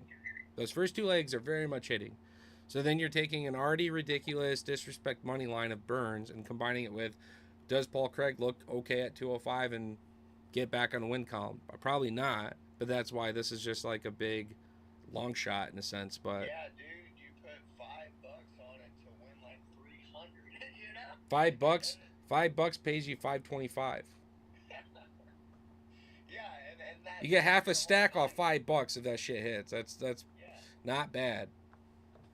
Not a bad underdog. You're basically doing an underdog, 2 underdog parlay at that point. Dude, I did that one night on BKFC, so my picks were like so bad. Like I picked like every favorite, and they all were losing. So like I was like, fuck, I'm gonna put like $5 on all these underdogs, and they all won. I won like $800. Like 6 underdogs won. Dude. Yeah. That's fucking sick. It was crazy. What bookie are you hitting BKFC with? Well, it was my bookie, the offshore site, but I'm off my bookie now, and I'm just doing Pick 6 and DraftKings. Good shit. Cheers, brother. Cheers. Yeah, cheers. Absolutely, man. I'll pop a new boy here. Let's see what I want to hit. Cali Blaze Tarantula looked pretty good to me. You get your shit from Dispo or Plug? My friend runs 269 Cannabis here out of Michigan. Nice. So we got a lot of vendor collaborations. Obviously, I take what he grows himself. I took some clones my year, had a pretty good good harvest. That's what I hit a lot with my my dude. Oh yeah. Mixing up some shit I got off 420. Just like spend X amount, get a good goodie bag, you know, some good free ounces and free eighths and shit. I've been smoking through. Got some good wax right now. Shit, super buttery. Been dabbing on some of that. Got all kinds of shit. This is the other kind. Some nice edibles too. Pink sushi. Okay, nice. That actually looks good too. You can't see it as good as you would under like flash, but In Michigan, we get this shit called Death Row, and it's actually like Snoop Dogg shit. It's fucking insane. oh shit. Death Row Records weed, basically. Oh my god, bro. Shit slaps. Dude, I've been getting my shit from Cali. My plug is the best in the Midwest. Mm-hmm. I'm telling you, bro. Where's he out of? Where's he out of? Well, I live in Missouri, but Mhm. he gets this shit from Cali, shipped in. And we get different kinds like every week. You see this? Oh yeah, Tyson. Yeah. This is the toad right here. Read that bottom part. Really? The toad. Nice. That's his kind, his flavor of weed right there. Yeah, his cone right here. Yeah. All right. So I hit that death row with that bitch right there, and I smoke a fucking toad. Fire. I'm out of it though. That's how I celebrated my holiday. But this You like this roll joint? You like joints? Yeah, buddy. That's a cone. Pack. Yeah, that's nice, bro. nice Laceville at Keith. We're about. Saving that for tomorrow night. I'm burning this with you right now. I'll bet, bro. Cheers. Well, Nice.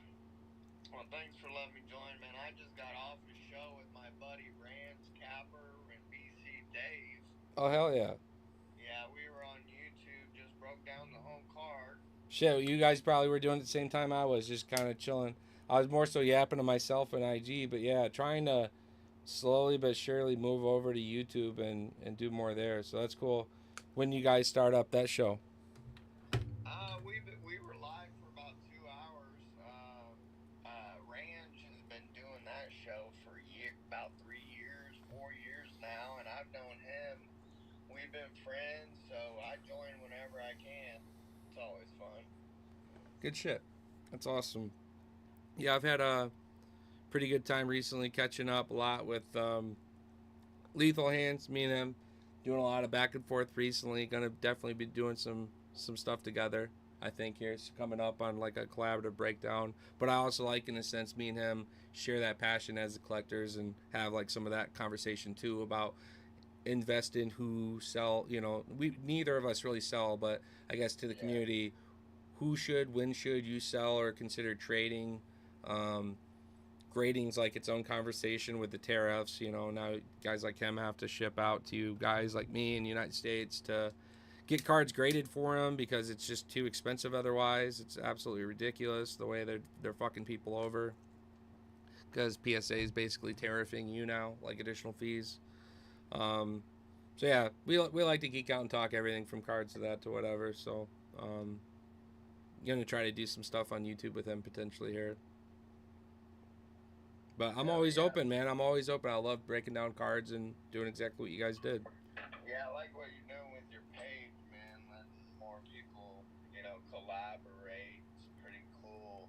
Well, I've never really turned many down. I've had a few that just didn't really co-align with, I guess it was more like a big plug for a brand or a sponsor. And it's like, well, you never had a conversation with me. I'm not trying to sell your products, but I've also just had a lot of like just fight fans that have a gangster ass highlight with some music and they just want to make me part of it. And it's like, hey, I appreciate that, and that's kind of what I want to do more of myself. And you've ran into this too, I know, from talking with you in the past, but it sucks when you put some time into making a video and all of a sudden you get these copy strike bullshit. You can't publish it. It's just like, it's nice when other people can, I guess, you know what I mean? Like, sure, tag me in it. I love it, appreciate it, but it's frustrating too. It's like I would be doing a lot more of this had I not had those issues. So I'm gonna do some more workshops and figure that out and make more video content myself is the goal. Wow. I was just deleted, man. My MMA Jesus was deleted. Yeah, no, that's So, bullshit.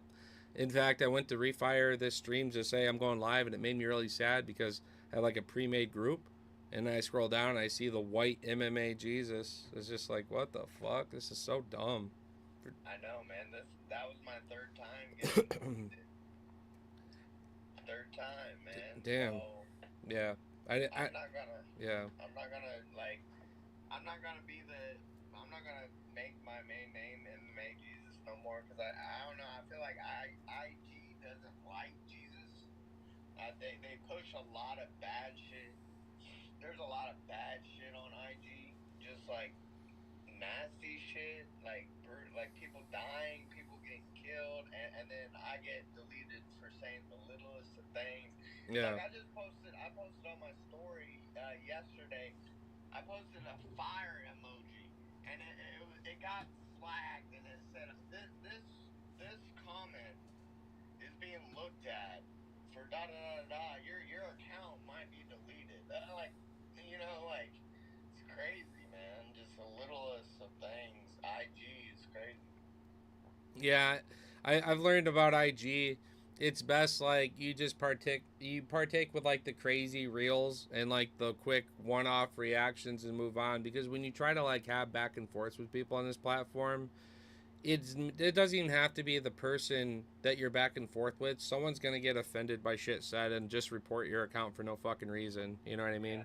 And it's just like, yeah, so much for having like an actual adult conversation about this. And if I'm Or typically freedom of speech, exactly, man. yeah.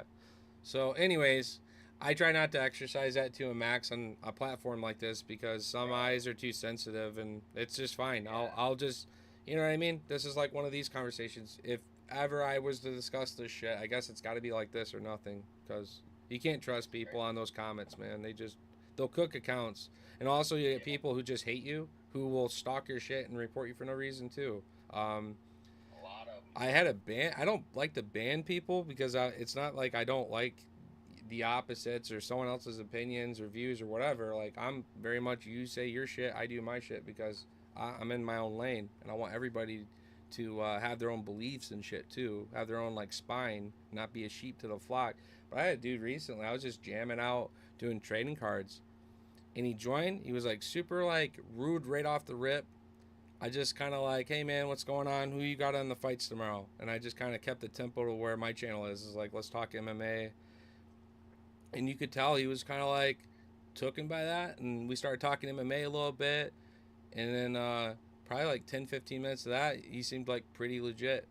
And then he probably caught himself being like, no, I came here to be an asshole, or that's what makes me happy in life. So, and then he just immediately like flipped the script again and had like a bunch of dumb shit to say. And I stopped and I'm like, bro, what do you mean yip yap? And it's like, I got a stream going on over here, and I don't know if you know this, but if you don't co-stream with people, you kind of talk about different conversations and jump around to create a conversation with you, right? You know, it's like you don't know jack shit about trying to be a streamer. You know what I mean? Yeah.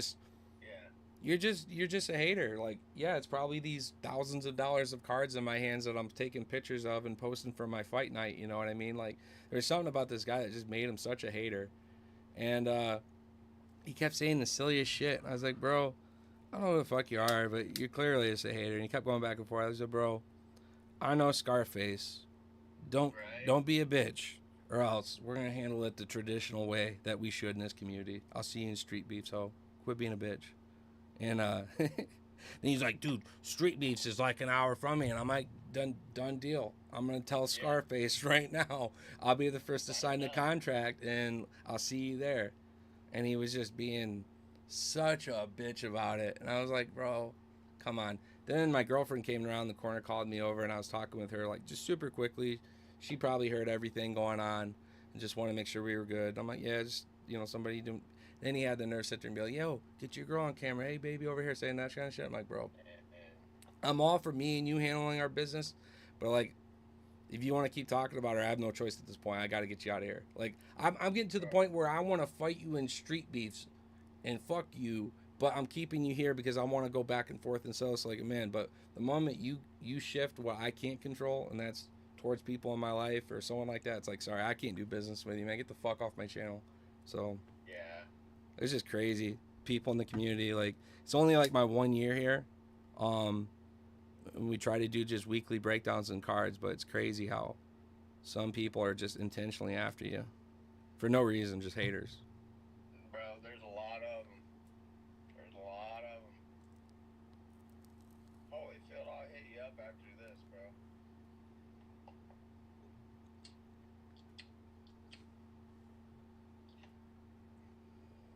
Toad, read my damn comment. Tell Jesus to send me his damn cash app so I can buy his $5 picks. Yeah, cheers. I'm trying to gamble. Yo, get Holyfield's his fucking his picks.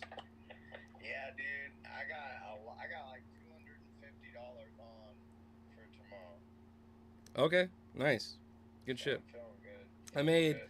I made 200 off last card, but had BSD got his under 1.5 finish 3 seconds sooner, that would have cashed out close to 1,000. And then in addition, if Navajo Sterling wouldn't have been a little bitch and could actually have good fight IQ to finish a motherfucker, That guy. then that would have turned into like damn near 10. He's on fraud watch. He's already been. I had the exact read that happened prior to the fight, and you can go back and even see me ranting about this guy. Yeah. Bro, I'm on YouTube right now, Holyfields. What are you talking about? MMA Toad on YouTube. Go right now. We're streaming right fucking now. You can put me on the TV, like you were saying, if that's what you want. Do people just not know people have fucking YouTubes? I swear I make at least one post a week where I'm tagging my YouTube channel. Like, hop on through. Oh, yeah. He's all cat screen. I'm going. Well, thanks for hopping through, bro. What's your handle on YouTube? Is it still MMA Jesus? Yeah, MMA Jesus 420, I think. Make sure it might be 316, but I don't post as much as I should. But I've had a YouTube for shit like 5 years ever since I started doing picking. I had a Twitch account close to 1,000, but it was all gaming, and I had like old sponsorships and things on that, and I always thought I would come back to it and rebrand it and all that, but until I can actually play like a UFC fighting game, I can't really do that. And I don't have a next gen console, so I'm waiting for UFC 6 to come out so I can play it for PC. Then I'm going to cross stream my Twitch account, my YouTube account, and IG, and maybe consider doing like restream so I can throw it up on Kick. So I'll be on like 4 platforms or 5 platforms at the same time, just jamming, doing the same shit is the goal. You got Warzone, bro? I played it a lot in the past. I don't really do any of that right now. I got all kinds of other shit I try to play. Like right now, I got Monster Hunter, Path of Exile, the upcoming new like Path of Exile 2. So those are sweet RPGs I fuck with. And then as far as shooters, I've played like everything, man. Like yeah, I got Warzone. I played Counter Strike 1.6 back when Valve Steam was brand fucking new. I got like an original Steam account. Like I've been old school gamer. Hell yeah, Yeah, bro. you've been subbed to the YouTube. Hell yeah, Holyfields, thanks, bro. I love video games. I'm ready for the new Grand Theft Auto, bro. Mm-hmm. About to nerd out. Yeah, the new GTA is gonna be dope. That's gonna be like a second life. Also, the stream is behind IG because Twitch does a delay, so there's less cheating. So people who are streaming aren't getting like backseated as easily and cheated and like shooters in games where it's like, aha, he's here. There's a 10-second delay to help you buffer that. So. Bro, that's lit, bro. I've always thought about like streaming my gaming because I like to play Warzone a lot and I play a lot of Resident Evil. Oh, dude, Resident Evil's sweet. We got JDM as champ before GTA 6. I love that. Hey, I saw it coming. I called it.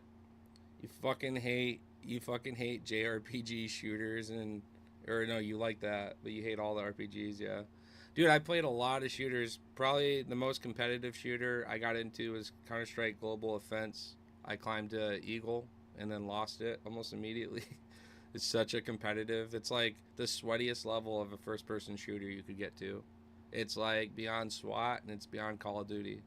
The sound, the recoil and spray patterns of different guns, the technical execution. That's where guys like Shroud that became super famous in all these other games, that's where they were born, is Counter Strike. And so that's what got me into PC gaming early on, because you actually had to have a good system.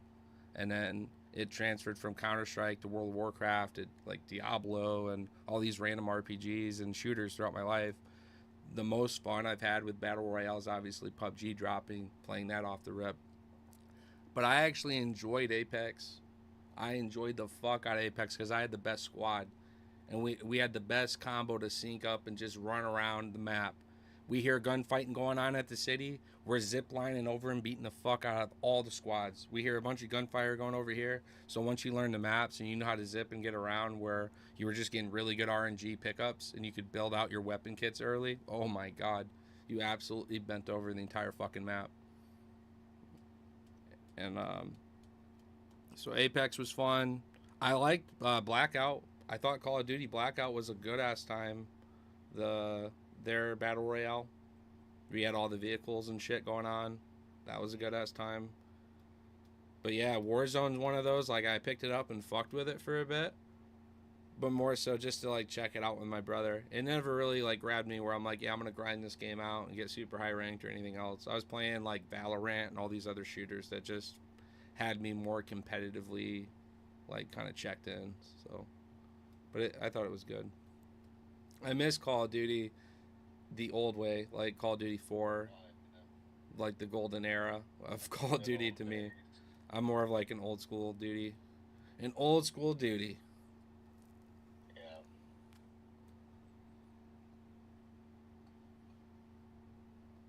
So, Ilya or Dude Bronx, bro? Gotta go Ilya, bro. Yeah. Unfortunately, I don't like Ilya that much, because Ilya KO'd my boy Max. Mm-hmm. And I just think Ilya's a little bit arrogant and thinks his shit don't stink. He's kind of a douchebag, in my opinion, but, he's got God gifted power, Mm-hmm. So it's kind of hard to pick against that, man. Charles is a beast, but he's been known to get hurt, get rocked. So Yeah, it's like it's a perfect storm for a lot of Ilya believers, because he hurts people who are resilient, who've never been dropped, who've never been knocked out. So what the fuck is he gonna do against the guy who pretty much wears clown shoes, gets dropped on his ass, does a cartwheel back to his feet, and he's the one finishing his opponents? Well, if he's coming up and has 10 more pounds of power that he talks about how he possesses, especially at 155, and he already was a hard hitting motherfucker, well, yeah, I guess the knockout by Ilya is the most about live bet you could have in that. Yeah. Probably round one as well. Yeah, you could see it in the first three at least. Yeah. I bet Ilya round 1, 2, or 3 knockout against Charles. But gotta be. But I'm gonna cope because I really want Dubronx. I mean, Ilya's got time at 155. Dubronx is just like Justin, just like some of these other guys. Like, this is it for him. This is like, they need this last fight to set themselves up for that title fight or whatever that looks like, right? This is sick because for the vacant. So who do you got? But I really want Charles and Gaethje to run it back. So I want Charles to win this and then Gaethje to have him. But I think, if I'm being honest with myself and not what I want and what I expect, I think Ilya hits the knockout. Yeah. I think that's real. I think, honestly, if Ilya knocks him out, I think that'd be a great matchup, Justin, after. Mm-hmm. I mean, after Charles is okay, we're going to have some time off. Which would mean Gaethje's definitely going to have to fight one more time before then. And what if it's Patty versus Gaethje? Oh, shit. Oh, Oh fuck. Bro, I'm gonna be honest. Oh god. Patty's gonna be champion. I already talked to my bro about it. Patty's the GOAT. I already talked to my bro about it. Patty's the GOAT, bro. That's my boy, man. Patty's dope. Now I've been high on Patty, but the thing is, he had to earn my respect at this level. I thought Patty would crash coming into the top 10 of lightweight, respectfully, because lightweight was the most stacked division of all time, just about. Like this roster, especially in UFC history, per weight class. I know welterweight's great.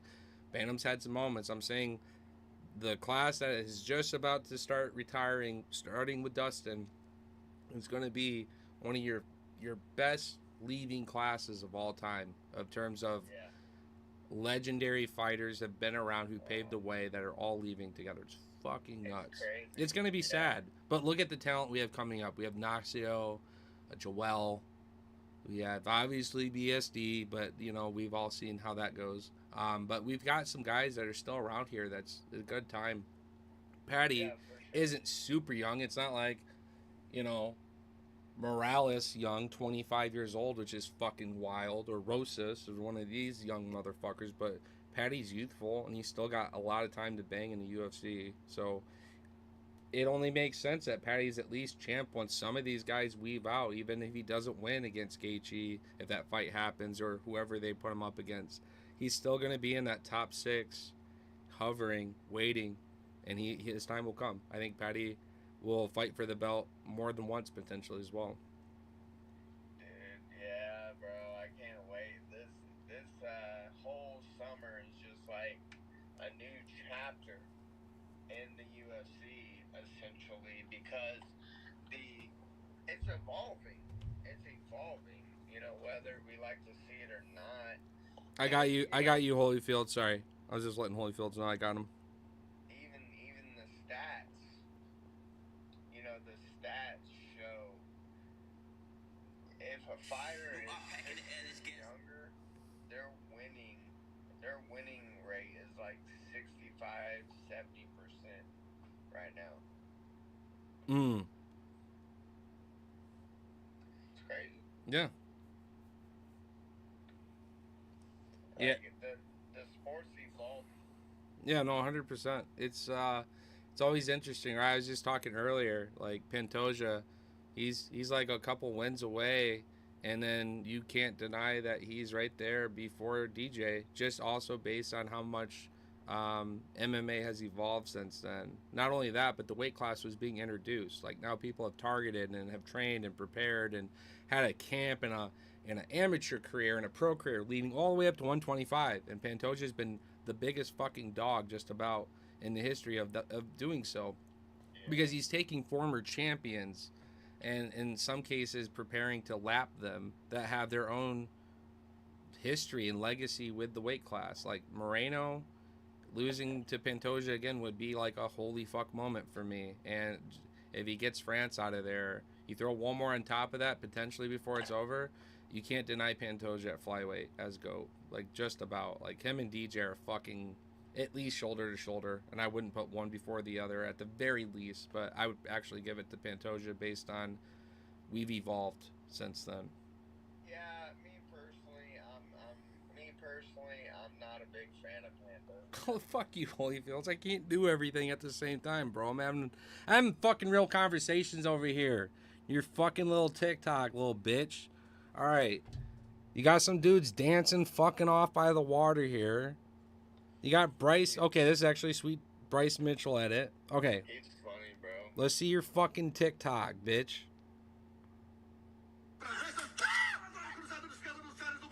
The Bronx.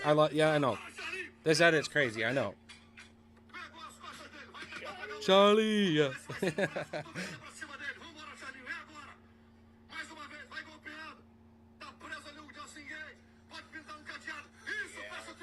Bring that guy. If that fight happens, he needs to be recorded.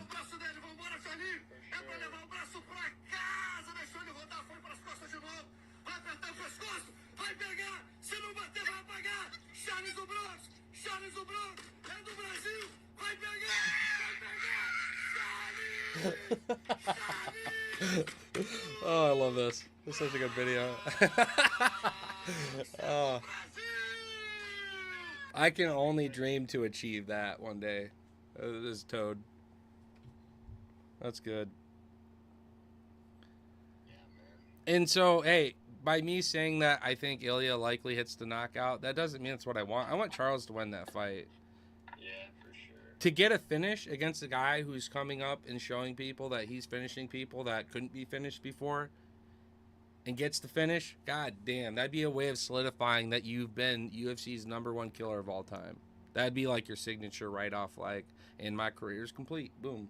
And being two-time Yeah, champ. yeah, in one of the most stacked competitive divisions. But then, of course, people would be like, well, he's only that because Islam moved on. You know, that's going to create the story arc where Islam hits the 170 to gets it back for Bilal, and then comes back down, cleans up house with Charles again, and Vic hits 170. Holy fuck, could you imagine, bro? Man, I don't see Islam coming back down. You know, okay. I was just going to say, could you imagine the story arc, though, where Yeah, Charles gets it and then it's talking up to Chain? Like, that'd be crazy. I'm the champion now, but this doesn't feel right. This isn't how I wanted it. He ran for me. Islam, get your fucking ass back down here. I got work to do. Or wouldn't Don't it run be from me. funny? Wouldn't it be funny if Charles wins and then moves up to 170, and then it's like, He would get, dude, if he didn't get the title fight right away, he's going to get clipped by all those killers and die. Joaquin Buckley hitting a donkey fucking kick on Charles would actually kill the goddamn man. I don't want to see that, Jesus. I'm sorry. I'm going to say no. I don't want my boy Du Bronx dying at 170. He can't handle it at 20 pounds fucking lighter, bro. No way. bro, I'm actually disappointed that JDM didn't finish Bilal. Dude, oh yeah. As far as all my misses, I needed Sterling and JDM by finish. Oof. Had both fights fine, but man, had the finish occurred, we would have hit some big parlays. Same, bro. I had him by knockout. Yeah. Who didn't, right? Who didn't? It's fucking JDM. Bro, Like, he's knocking people out with a broken limb that he doesn't even know how to register correctly. Of course, 2 working hands will knock out somebody, surely, over 5 rounds. I mean, how does he beat him to a pulp and not finish it? I mean, his lip was busted wide open. Did you see his face? Oh, yeah. He's fucking busted bad. Bro, I didn't see a doctor look at shit either. His nose was broke. His eye, both of his eyes were cut everywhere. The lip was the worst. Lip was completely slit. Yeah, he gave him the old Hamzat Shemaev. Yeah. He fucked that lip up real good. Wow, man. Like I was kind of disappointed he didn't finish, honestly. Yup. And in that case, man, I'm gonna take Islam. You know, I'm gonna take Islam to beat JDM. JDM is surprising the world right now with his takedown defense. So I'm seeing in some of the takes where it's like, can Islam even take down JDM? I have to say yes because of how dominant of a fighter he has been. But you look at fights with how Dustin handled him and how Volkanovski handled him, and you think coming up, 15 pounds here, and JDM being able to stuff everything with Bilal, I kind of am okay believing in this world where JDM keeps the fight on the feet, and I don't have as much confidence in just an Islam that's a striker only in a fight. I have to see Islam with his tight clinch, with those pressure and the takedown threat, having those feints incorporated into his striking to really set up some of those kicks that are great. Without his takedown game, Islam, I think, gets starched on the feet by JDM. Man, Over 5 rounds. Over 5 rounds. 3 rounds, honest- decision probably. honestly, Islam is my goat right now. Like he's the reason I grew my beer out. Like I said, fuck it. Islam's dope. He's very inspirational to me. You know, his fellowship of his Lord, Muhammad. Mm-hmm. You know, it's very inspirational to my love of Christ. You know, and like his way of thinking. And I think he's funny, man. He's a Oh, he's champion. fucking hilarious. Yeah, for Yeah, sure. he's got a lot of charisma, and I think he's very good. I think he's just begun as well. And again, I said it in the stream early. I feel like these younger fighters, they are evolving more, whereas these older fighters are really declining. And I still think Islam is young enough to where he's getting better. Yeah. Yep. No, that's a good take. I can see that. It's such a tough weight class, though. We have to factor too. There's some killers on the rise that I think go beyond Yeah. just JDM, and Dude, other fighters that are complete fighters. The ability to mix it. Buckley is my guy. Yeah. I think Buckley should have gotten the title shot instead of JDM, but we're here now. Yeah. No, that's fair. I think UFC loves their Australian champions. At the end of the day, maybe they weren't quite sure how Diego was going to go down. Also, this kind of set up the belt and suspenders so that we can continue to have a big card at Perth. And now we're setting ourselves up for a mega fucking card at Perth, potentially having both JDM and Volkanovski. Potentially, you know what I mean? Yeah, it's gonna be awesome. Yep. Catching up on chat here a little bit so Holyfields doesn't cry. Thank you for your video, dude. That was good. And I love that one. That's a classic, bro. Islam is a rat. Dustin cut him. Dustin had a nice standing elbow. I love that. And I was going ape shit with my brother. One of my favorite memories. Bro, Dustin's a dog, man. I know. Dustin is always in a good fight. Like, he rocked Khabib in one of the, closest Khabib fights there is. Yeah, MMA Math says that Ilya lands big on Islam. Yeah. Yeah, honestly, I would probably pick Islam. I think Islam's ground game is far superior. Yeah. I'm just reading the chat from Holyfield here. Yeah, it's either that Ilya hits a big hand or you're going to go grappling with Islam to the deep end. I think Islam has too many tools. Islam is a different breed. I think Ilya is a different breed too, though. Respectfully, yeah, I just don't. I just think that when it comes to the striking, Ilya is going to be an S tier striker, and Islam's going to be an S tier grappler. And but they're both like cream of the crop when it comes to being life-born trained killers. Oh yeah. Yeah. Oh yeah. Both of them, dude. That's a super fight, and I think honestly, I think they're just what UFC's doing is they're just juicing both of them up for a super fight. They're like. But why didn't we just do it now then? No, I think what they're doing is we don't want these guys to fight now. What we want is these guys to build their stock, give it 2 years, and these guys will fight. How are you gonna build your stock more than going back to back knockouts over fucking Volk and Max moving up in weight and Islam fucking just being a world beater when the issue with like postponing further than that, it's like this isn't actual WE. Like these fighters will determine their own fates and we don't get to like write a script they follow. Why are we gonna risk sending them to a whole new division each where they could very easily die and lose that aura from a big shot, you know what I mean? Like, no.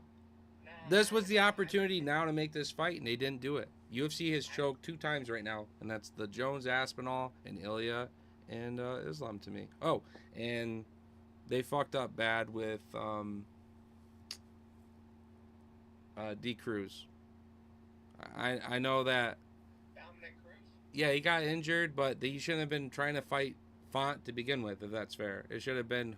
It should have been Aldo. It should have been Aldo. But that was probably Dominic Cruz's fault as well, And honestly, bro, I think the UFC they don't do anything without there not being a plan behind there. You know what I'm saying? There's always a playing behind the game. Every fight, if you look at their past, okay, Ilya's got Charles. Ilya's going to be a minus 300 favorite. It should be an easy win. Islam is going to fight JDM. Islam's probably going to be minus 200. Yeah. It's going to be a close fight. If Islam wins, if Ilya wins, that's a champion versus champion fight, right there. But if Islam doesn't go back down to 155, would Ilya really go from fucking 145 up to 170 in this short of a time? Like, you know what I mean? Like, yeah, I could see that. That'd be fucking crazy. And if Ilya did it, he'd be the world's biggest pitbull triple champ. Technically, the BMF too. Ilya already talked about that. Dude, what the fuck? Ilya technically should already be a double champ with the BMF after his fight, right? He won. Ilya's a beast. Ilya's a beast, no lie, man. Yeah. But then coming up, getting off to Bronx, the number one killer, chases Islam. What is he gonna do then? Look at 185 and be like, "Yo, Hamza, fuck you." after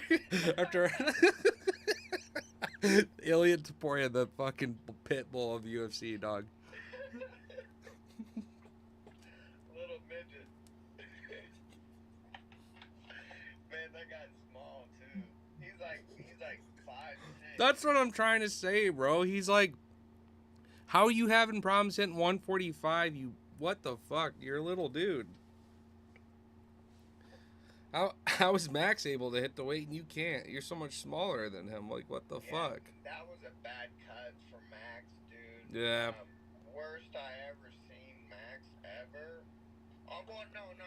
Well, weight cut was probably the worst, but yeah.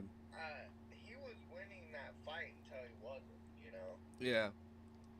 Also, to chime in, I'm happy that Ilya didn't get the BMF because it sets up Max versus Dustin. And it's like the best Cinderella story in the world of Dustin retired with the BMF belt, in my opinion. Are you going to pick Dustin? Yeah. Yep. I got to go Max, man. After how Dustin just looked against Islam. Yup. Dustin's going to... I got to go Max, bro. I'm sorry, man. I got to go Max. Yeah. How do you see it going? I see Max knocking him out. I see Max getting revenge for that loss. I see Max coming back after that big knockout and righting the wrongs. I think Max still got it. And especially at 155, he'll be better. Yeah. No, for sure. I think Max at 155 has a lot to prove and be told still, especially as you age and you've been around the fight game and has been through as many wars, and yes, you've finally been clipped. If fighters resume their careers, typically it's always, I go up and wait now. Max did it beforehand and looked like an absolute fucking Chad against Justin. Despite that fight really sucked for Gaethje off the nose break. Nobody does that to Justin, dude. But he had that. I give a lot of merit to that kick early on from Max having a big part of that. Oh, the spinning back kick. I was there, and I just remember seeing how much power that shit had, like in person. Shit, yeah. And I'm just like, bro, of course that broke his fucking nose. 155 Max is different, I feel like. But we've seen Dustin be in these wars, man, and he's getting clipped. I'm just kind of worried about Dustin's chin a little bit. I could see Dustin winning. That would be amazing. Cinderella story, just like you said. But gotta go with one of my favorite. He's honestly my favorite fighter ever. Mm-hmm. That's dope, man. Yeah, no, Max is he's hard not to have at least somewhere as like one of your favorites or OGs, if you will. Like for me, I'm gonna put Max right in my pool next to Diaz and Dustin and Aldo and all these guys that like helped really pave it early before it was cool. Go look at Max when he was a young teenager. That makes you think about like how long this motherfucker's been fighting when you see little baby Max in the cage. and how cool about it he was then. You know, Max is an OG. I do wish him the best outside of UFC. You know, obviously, I think it's fair to say you can tell he's been through some wars. You know, and so that's my only worry and concern of Max is how many more fights do you got until we do your farewell last dance? Some card in somewhere crazy, bro, like a Hawaii card or something crazy for Max Oh on the my beach. God! Like how many years has him been calling for that? Come on, man. Some outdoor event. We always call for outdoor events. We're gonna have like some type of dome that protects the fighters from the sun per se, but maybe the arena itself is somehow incorporated with the outdoor beach, that fresh air at least, and yeah, as long as we keep that sun refractiveness out of the stadium on the fighters itself, that'd be pretty dope. Bro, they just make it happen. They do it in boxing all the time. They do it in boxing all the Oh, do time. they? Just Yeah. make sure it's not gonna rain. That's it. Or build a dome over it. I figured they had like these outdoor arenas with roofs that worked like that technically, right? Yeah. Exactly. That's what they need to do though for Max for sure. And then make it like a fun Noche card. Yeah. Let's get Poeton on that card and let's make it like some we're paying tribute to these ancestral spirits and warriors and going to combat. Make like your own Noche themed and make sure especially you have some gangster lined up for these guys. The retirement for Cruz is not acceptable. The retirement for Cruz is not acceptable. We need gangster ass highlights. Yeah. Well, what about Aldo? Do you think Aldo won that fight? No, but I also Really? think that no, I don't think he won the fight. But I do think that um, that shouldn't have been the fight he had anyways. I wanted Aldo Sugar. I think we should have given him his roses by giving him the biggest bag possible before going out. If we knew that it's either he's fighting for the strap or he gets the belt, or or he's done. I think Aldo deserved a lot of big fights that he just never got. They kept giving him the Yeah. weirdest matchmaking. So um, I Yeah. think Zahabi just edges it, 2-1. But yeah, I thought Aldo had it until he didn't. He choked on his own finish. That's like two really big choked finishes there that night between Navajo and him that you Yeah. gotta capitalize on that. And he gassed himself out of nowhere after he started running after It was pretty bad. He looked up Zahabi. at the It was clock. like a game of fucking Tom and Jerry. Oh yeah. It's like he had fucking He was done. he had him, and then all of a sudden the bulldog came out and beat his ass. Like he had the fucking mouse. He was done. But I honestly thought Aldo edged it and should have won that fight. I thought he did enough, but I do think it was close. It was And close. Would you go as far as to say it should have been a draw or Zahabi versus Aldo should have won? um, I would say yeah, draw. Draw. I would have been cool with a draw. But I do think Aldo won. But Yeah, I changed my pick late last second. Like I had the art made where I picked Aldo, but then on my creators league, I had a last second swap based on what I thought how weigh-ins went, and I went with Zahabi. So yeah, it was very close. It's just bad luck, man. And the third round with like 2 minutes left, when you pretty much like dead gas and fall down, it's pretty much like at any point in time, any fight at the last round when that happens, like it's a bad look, man. And the yeah, judges right off the bat, that just might just be like, no, he don't win that. dude, Holyfield's fucking cracking me up in this chat right now, bro. My dad put me in wrestling in second grade, and it fucked my head up because I thought wrestling was like Undertaker and shit. So first fight I remember watching as a kid was Anderson Silva snapping his leg. What a fucking story! I love that. Yeah, no, I think a lot of us kids from the 90s did some like mental fucking damage to each other because we just ripped apart the living rooms and threw down all the couch cushions. We're like doing pedigrees and fucking choke slams off the top of a couch through a goddamn coffee table. Like, yeah, we all straight up lost some brain cells being WCW and WF fans back in the back in the day. Some good Oh shit. man, It was a. 90s.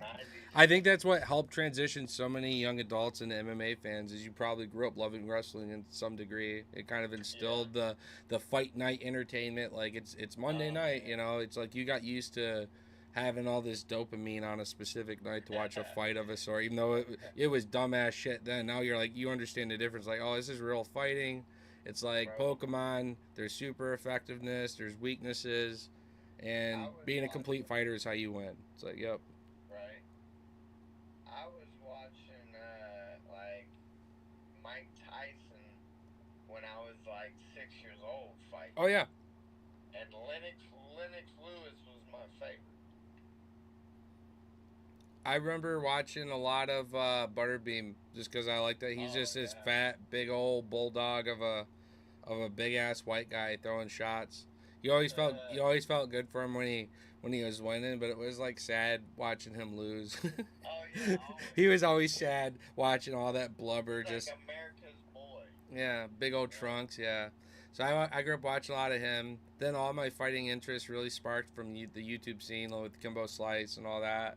Was really big on watching like fighting Oh online. dude, that's where I started, man. Yeah, Like, and then watching on YouTube in school. yeah, and then and then by the time I was graduating, I was like getting together for the Rampage and Chuck Liddell. That was like my big first ever UFC pay per view. That made me go. I guess I really like fighting because here I am doing Oh this yeah. shit, street beefs, all this backyard fighting shit. I was watching like these Irish clans bare knuckle before Mm. BKFC where it'd be like clan battles and there'd be like these actual feuds that recorded where the families are all talking shit to each other. And I don't remember which video it was, but I mean literally you got this family versus this family and they're in a parking lot standing like shoulder to shoulder and they're all about to just scrap or they're planning who's fighting who and trying to basically Yeah. run the turfs over this shit. Like it's pretty crazy. And there were like gang fights and shit during this. You ever watch? That kind of reminds me what you're talking about. You ever watch a movie called Snatch? I don't think I have. No. Bro, you need to I'll look check it that up. movie out. It's just called Snatch. What year? I think it's like I want to say it's probably like 85. Okay, I'll check it out. Let me know what year. 2000. 2000. Okay, I wasn't too far. 15 years off. Mm-hmm. Pretty Is it with close. Brad Pitt? Is it with Brad Pitt? Yeah, Brad Pitt's in it. Yep. Okay, that check that movie out, bro. It's fucking fire. Let's see. I missed one event for my brother's wedding. Besides that, I haven't missed a single event since when? I haven't missed an event since 2020, just about. Bro, I can't Even the week I lost my mom, the fights they didn't cheer me up. Nothing could cheer me up, but it like allowed time to go by. Is the best way I could describe that feeling in my chest. Because I lost her like on a Thursday, and like I felt like I was fasting worse than the fighters. I couldn't eat for days. I was just like in a shock, going through the weight cuts, watching weigh-ins. I'm just sitting there, just like yeah, busy. I had all the fights hooked up to my ear because I'm like taking care of life and shit. But um, yeah, even then, I still posted what my picks were that week. It's like I Yeah. needed the distraction, right? And so this is right before I made Toad. I was posting to my personal where I would use just notes on Apple, my phone, 1, 2, 3, all the way down to however many fights on that card, 12 or 13. I tell you the fighter, method, round, and I'd put like a lock on it if I thought I was confident, or fire if I thought like it's live, and I bet Yeah. on distance a lot too. So and then I'd use a like a Atlas key, and I'd say SP, and I would say that split pick. So a lot of fights I'd be like, yeah, I'm split between these two, obviously, but it'd be like I'm picking this fighter to win by a knockout and this fighter to win by a submission, but I'm split pick. But this is how I think it happens, or double method. If I thought it'd be like BSD by finish or something back then. So Right. So, anyways, yeah, no, it's I guess we all have our reasons why we enjoy what we love, but man, UFC, it does take a lot of time, sacrifice, and commitment, but it's Yeah. kind of the grind that I appreciate. Like, I come from obviously like MMORPGs and like spending years and years and years on a single character and kind of shit. Like, the grind that I get from watching tape, hanging out, seeing everyone else's takes, keeping an eye on the bookie, it's just like, man, I've never had so much multitasking and things pulling me, especially when you got a job that just like consumes your life and you can't really listen or pay attention during your 8 to 5 or whatever you work. So I feel like I live for Saturdays. Like, I feel like I'm living for Saturdays, you know? yeah, no, I've said those same exact words. Like, I feel like my life is Saturday to Saturday, man. Like, the weekend hits, the weekends hits, and I'm out here fucking living like it's just like I'm partying up every weekend, and it's only a natural feeling because I'm here again. You know what I mean? Yeah. Like, I didn't know how I'd get here, but I'm here again. So I'm always out here tailgating Friday nights hard. Fucking, Fuck yeah. we're out here, we're out here, dog. Hell yeah. I'm gonna get mine tomorrow, bro. My Corona. I like Corona. Yeah, I've been out disc golfing a bit with this league I started up. I play twice a week, and I'm generally drinking beer out doing that. But fuck, dude, I don't. We're really just finishing off some liquor we've been moving with. We're sick of moving it. And so I said when I got to this house, I'm like, girl, I'm going to just start partying up and doing my fight picks and start swigging on some of this shit because I'm sick of moving it house to house. The truly thing that I escape in and get down on is right here. This boy. It's Mary Jane. I gotta have it. It's every day. it's the fucking thing. It's my prescription, you know. Yeah. Yep. It's the best medicine. It's God's gift. Oh. For sure. And it won't kill you. Like there's no amount that's gonna hurt you. You could smoke a fucking pound and you're gonna be just fine. Holyfields, I'm drunk as fuck. Dog, where the fuck is the Contender Series? Ain't starting till August or some stupid shit. Been gone for months. So I think I'm gonna hop off here, brother. Thanks for letting me come by. I'm gonna get a drink, man. Probably go to bed soon. Yeah. I'm ready for these fights, bro.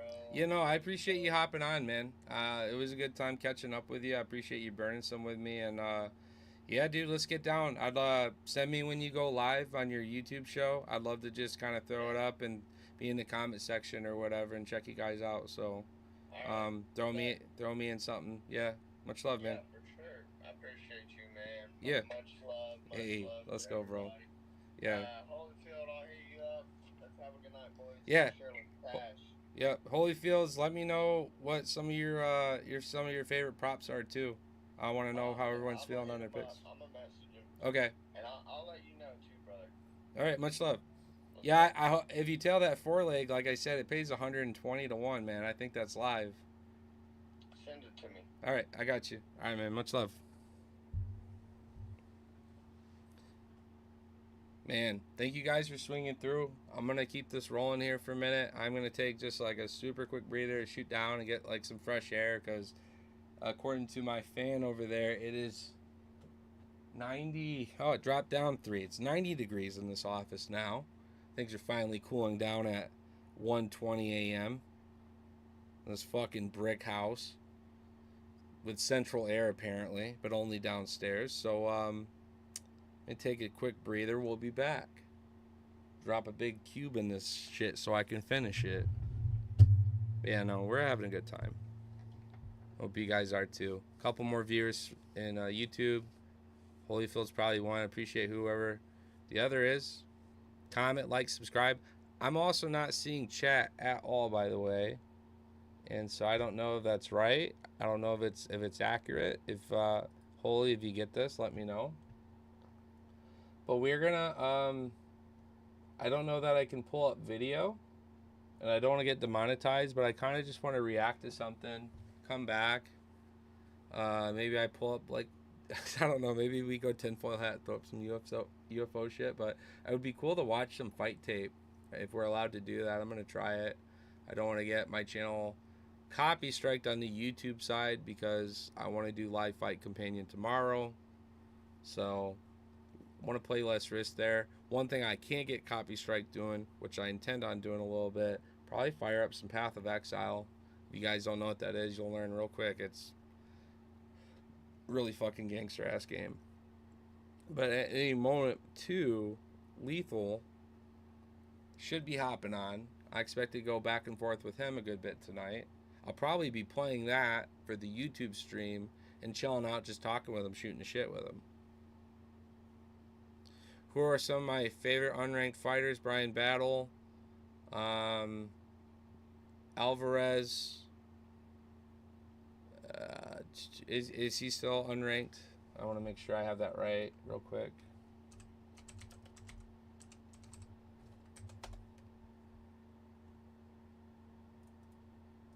It used to be Ignacio, but I think he fixed that. I think he's ranked 2. Let's see here. Rankings.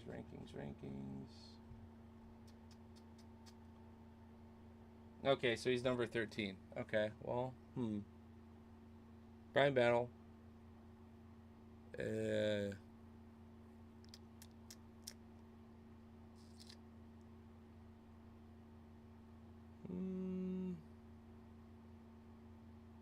Share a bullet.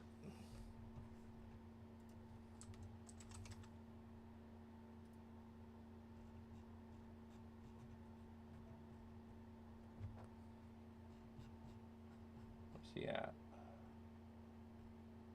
Yeah. Share a bullet. Let's see who else.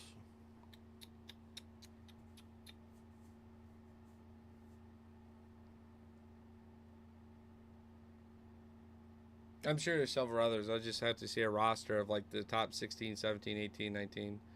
Wait, is Holland not ranked right now? Yeah, Hooper. Yeah, easily. All these guys. Thank you. I was gonna say, just show me like your 16, 17, 18, and big names are gonna pop out. Let me just look at UFC rankings real quick. I was just going through Tapology with like names that came to mind initially. I'd say out of all the fighters you're naming, I like Brian Battle the best of all of them, by the way.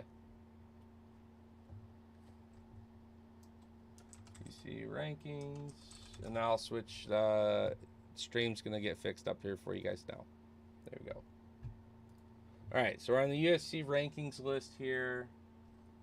Did they not show beyond top 15? What? Can we filter that?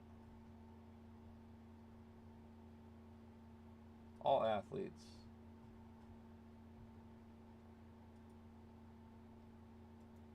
Men? What a dog shit website. What if I hit each weight class?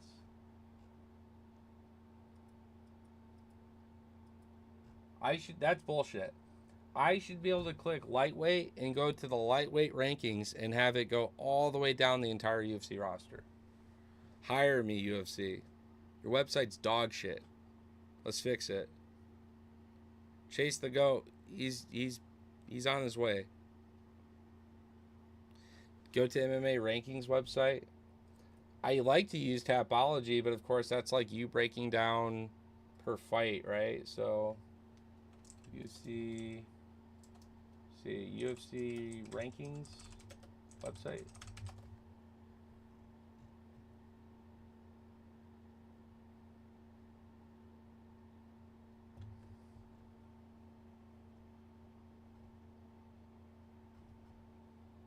I'll just type MMA rankings.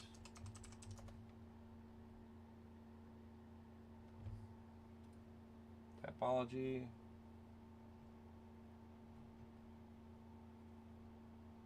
Professional.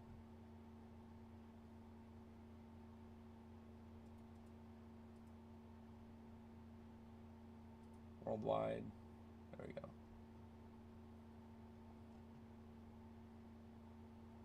Top welterweights. Here we are, baby. Let's go through this list here. Yeah, Brian Battle.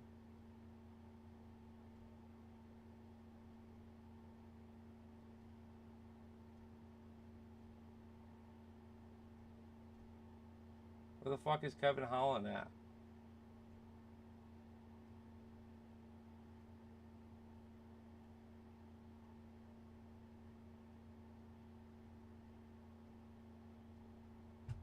Is MVP rated? Because if not, he's definitely like worthy of being so. All right, so that's welterweight. Let's see, featherweights. Most of my favorite featherweights are already ranked, but we'll take a look here.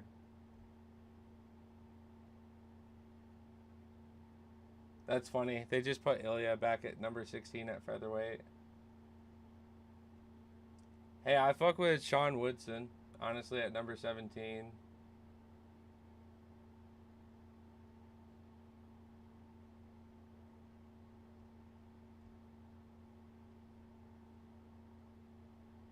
Poor Bless, ranked 27th.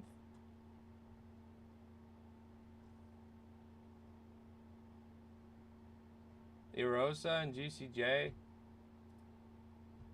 they're both like really good on their way up.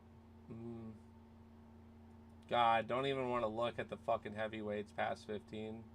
This is scary. Tai Tuivasa, bro. He's out of the top 15. Oh, that's fucking sad, isn't it? Dude, isn't that sad? Oh, that's sad.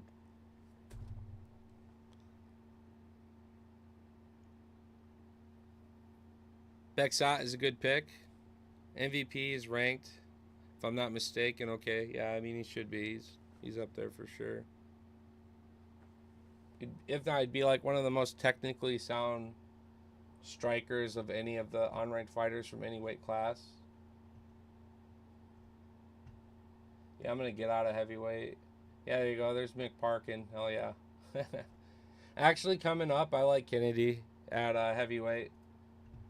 I like his athleticism, his ability to strike at range, his kicks. He's not gonna be like a world beater due to his size quite yet. At heavyweight, especially against someone like Tom and Volkov would fuck him up. Volkov's like what he wishes he was, but yeah, I like Kennedy still at heavyweight, beating up on all the blobs. Let's see. Let's look at bantamweights here.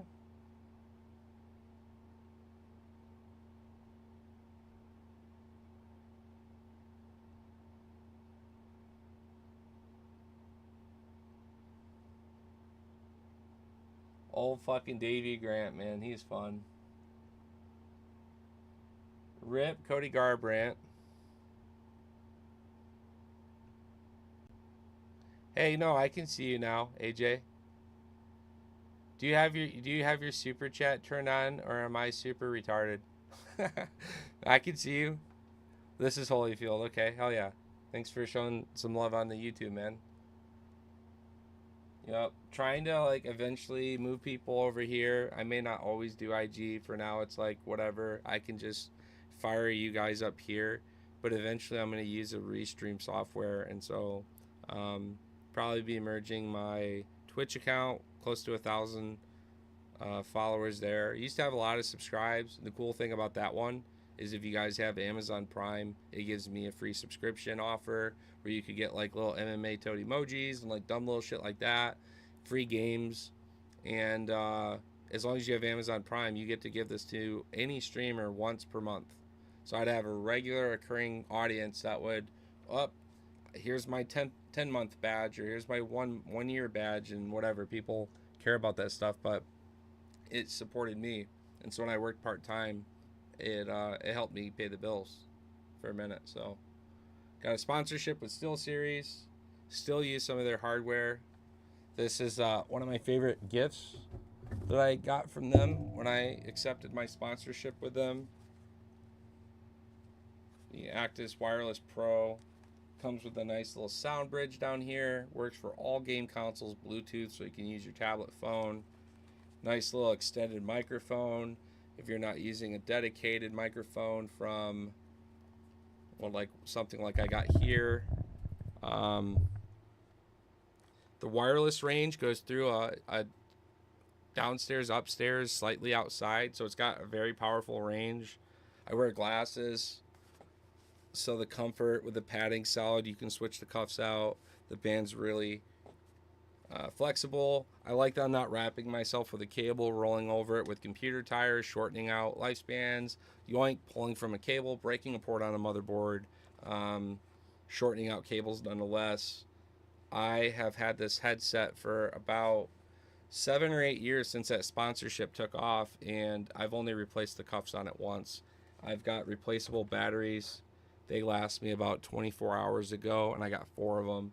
And the dock that you calibrate all your audio settings is what charges these. So if you guys are interested in stuff like that, or you like to know more stuff about that, I'm going to probably reach out to them once I do my official rebranding and fire up of my Twitch stream again. Let them know I'm back, and let them know that I'd be happy to help sponsor their equipment again, as I still actively love and use it. So, yup. Davey Grant's sick, dude. He's got a lot of fucking charisma for an old dog. I think it's fun. Obviously, we have to mention Jubilee being one of our favorite unranked fighters. That can't go without saying. Lightweight division. What does the future hold? Well, see, Ignacio just got into the top 15, and that's sad because I liked him as one of my favorites outside of the top 15. But good for him for being part of the top 15.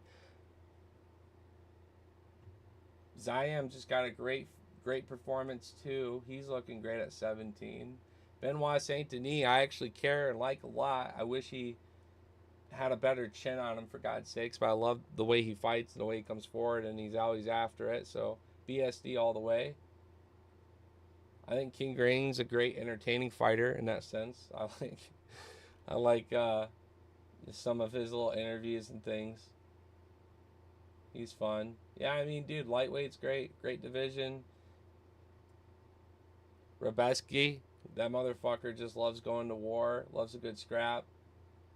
You got Rufy coming up with the fighting nerds. He's very good. Hit a beautiful spinning like head kick, perfectly placed. Esteban, yeah. There's Hooper. You got Dover, dude. You cannot tell me that the lightweight division isn't the most stacked weight class in UFC history. It is fucking nuts, bro. I don't do a TikTok, and part of me has always been like, well, I understand it's popular and it'd probably bring me more traction, and I heard it's actually something you get paid from. But like out of pride, I've never created a TikTok because it's the people that are associated with TikTok that made me not want to do so.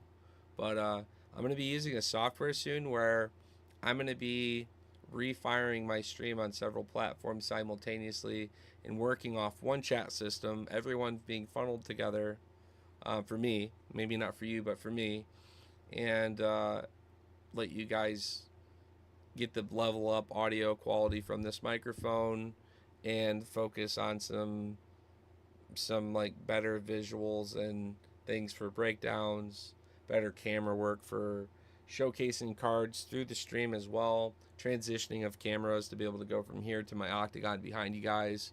I actually can take my IG, hit reverse camera at any moment. You guys are back over here by my setup.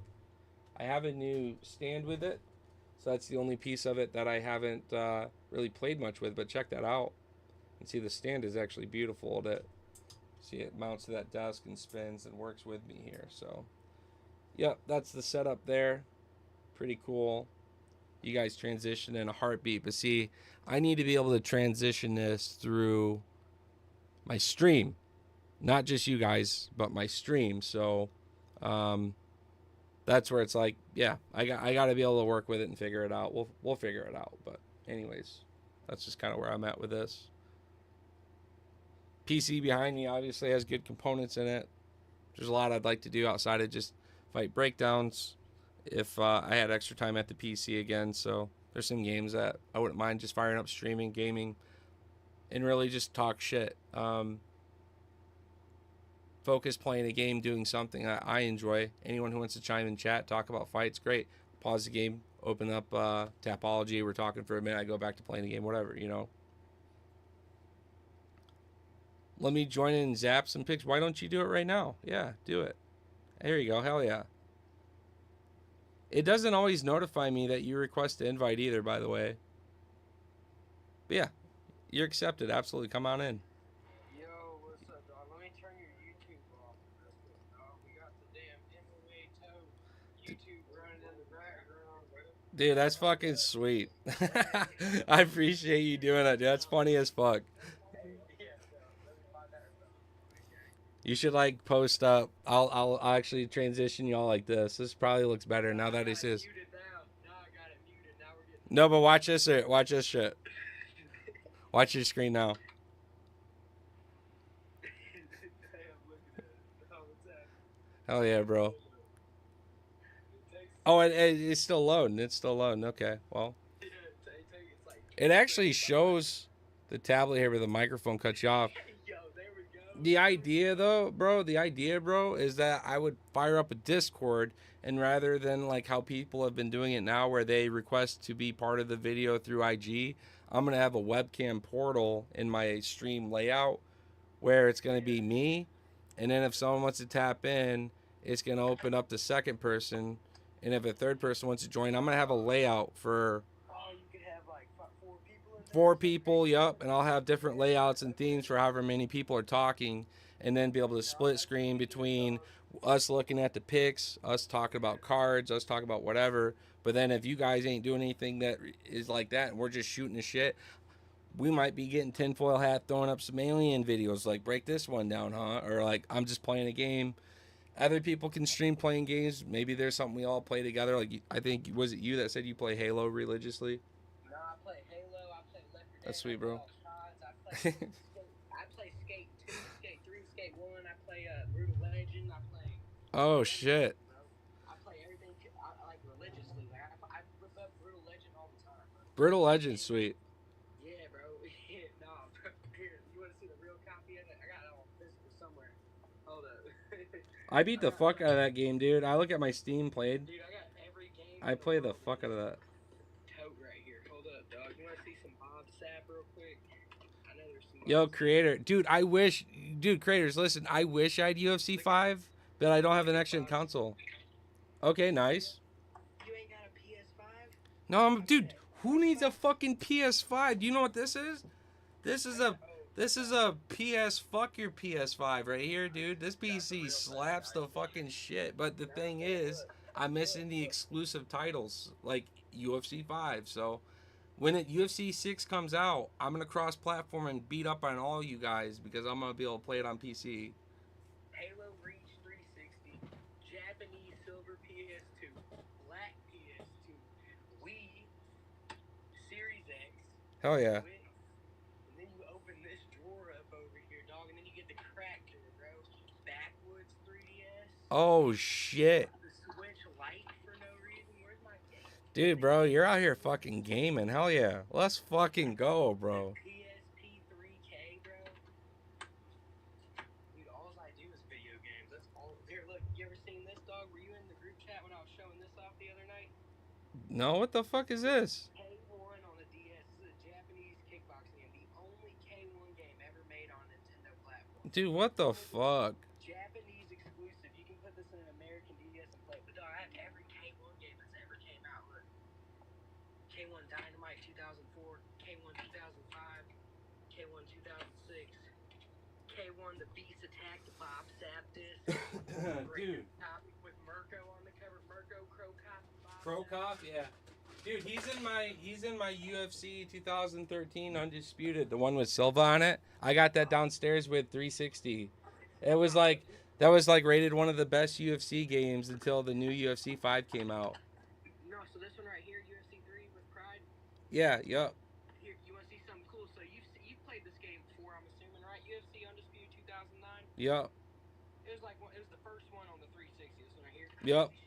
In Japan, look at this shit. In Japan, they had a different variant art cover.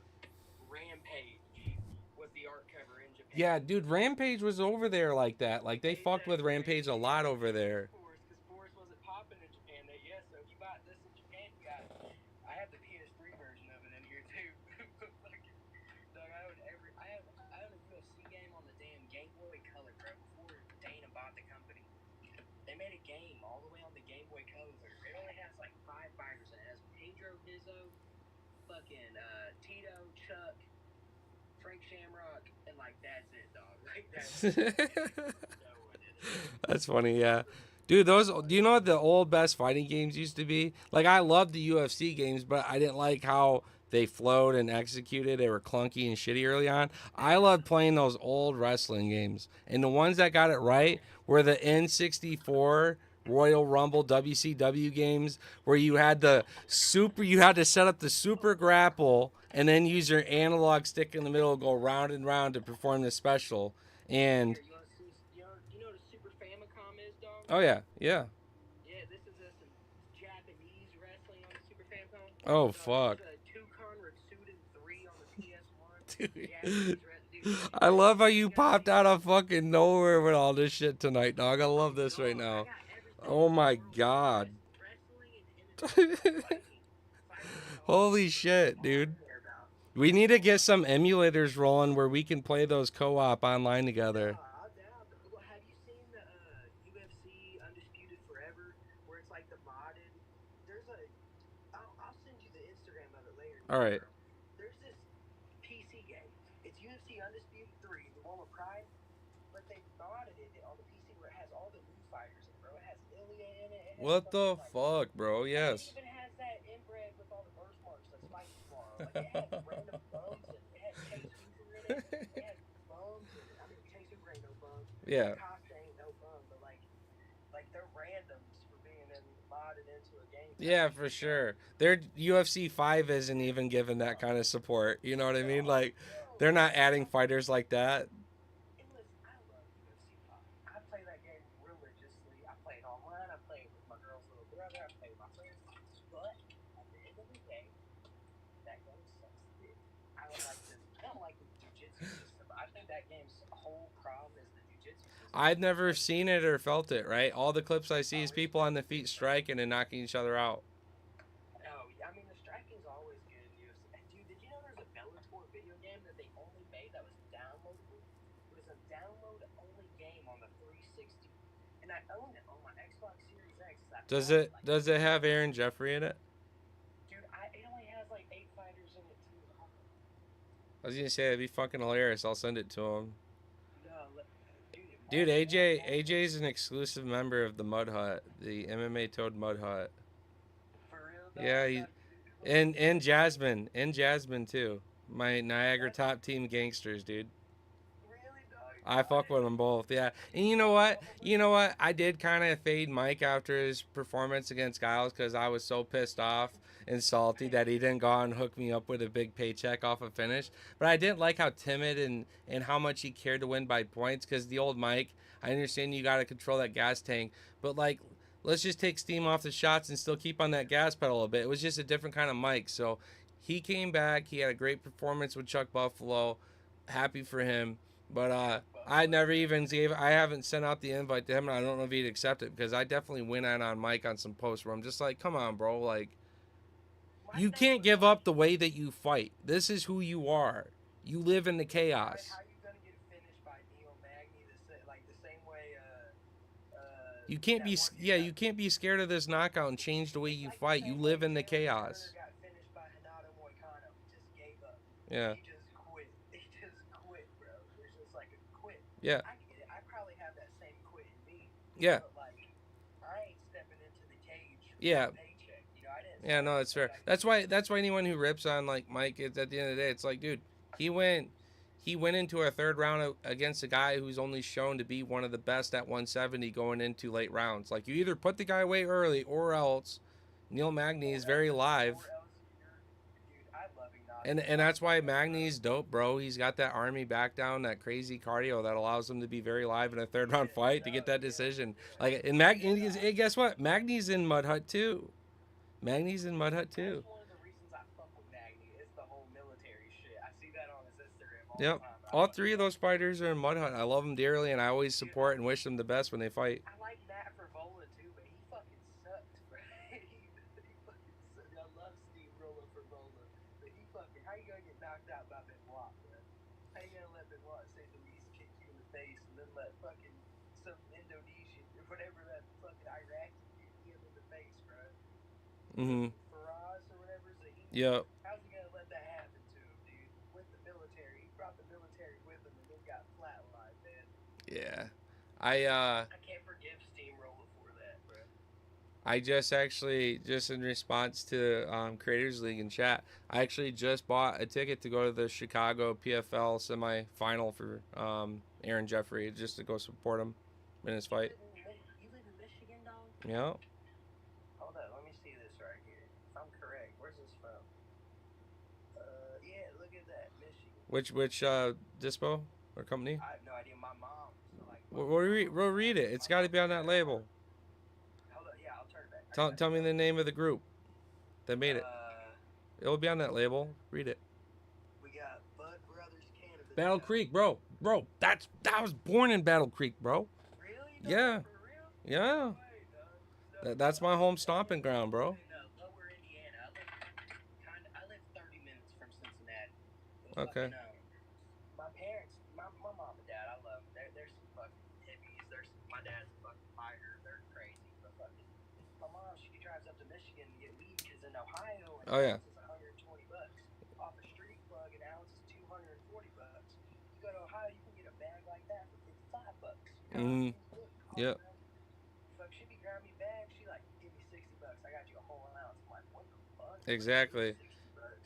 Yeah. Yeah, well, since you guys fuck with Michigan, of course my hat's going to be down the stairs, but check this group out sometime in Michigan between Kalamazoo, Battle Creek. This is called 269 Cannabis. And my homie... Instagram or some shit? Yeah, look them up. 269 Cannabis. They're one of the official... They're one of the official sponsors. I haven't done... Huh? You got like 3 phones on you, dog. You're able to just look up shit while you're live on the gram. I can't just make out the box. Well, I got the PC rolling here. I got the tablet here, and then I got the phone right here. You know, so we're locking in bets. We're talking shit, doing shit. But I'll pull it up just to show you. 269 Cannabis is a group by a bunch of friends coming together after working for other companies, wanting to build their own cannabis group. And this was like a dream. They basically all had is like young teens, young adults. Like, yo, let's take care of each other. Let's do business. And they're absolutely fire, bro. Absolutely fucking fire products. Look at this. Oh, yeah, look at that. Okay. They slap. Their products are dope. They got good pens. Really good disposable pens. Edibles, pre-rolls.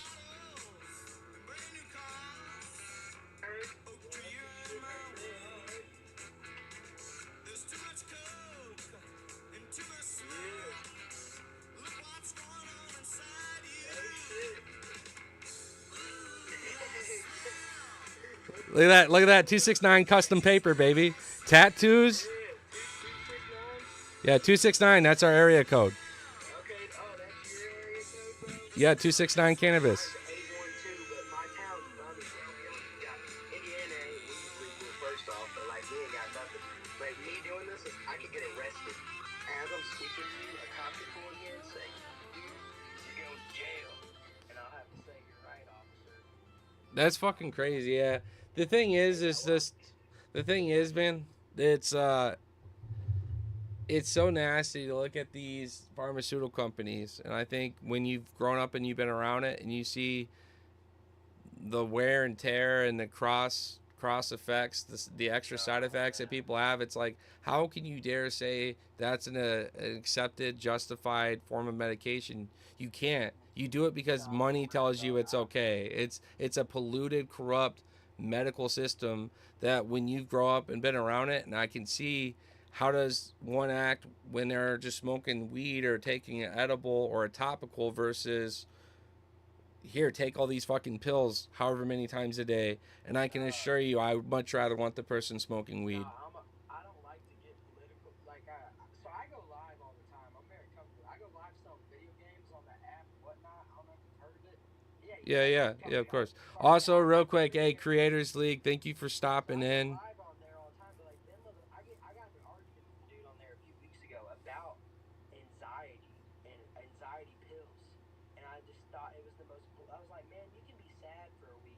You can be anxious about something in your life. That don't mean you need to take this chalk for the rest of your life daily. You don't need to pop this chalk capsule every day till you die because you were anxious one week, because you were scared of something. You know what I mean? Like, I'm a big hater of fucking antidepressants and anxiety medication, all the just psych meds. I think this shit's But all like for me, bro, it's like I have like that first hand experience where I can be like, hey, here's my strong, passionate approach on it. But at the end of the day, you do whatever you want to do and stay in your own fucking lane. But when you make it a crime to take to me a more natural form of medication, and you have to take this fucking rat poison that is very expensive to buy, to fill, and it feeds the machine, which is this insurance slash pharmacy fucking tyrant game that we play, especially in the United States, and the costs.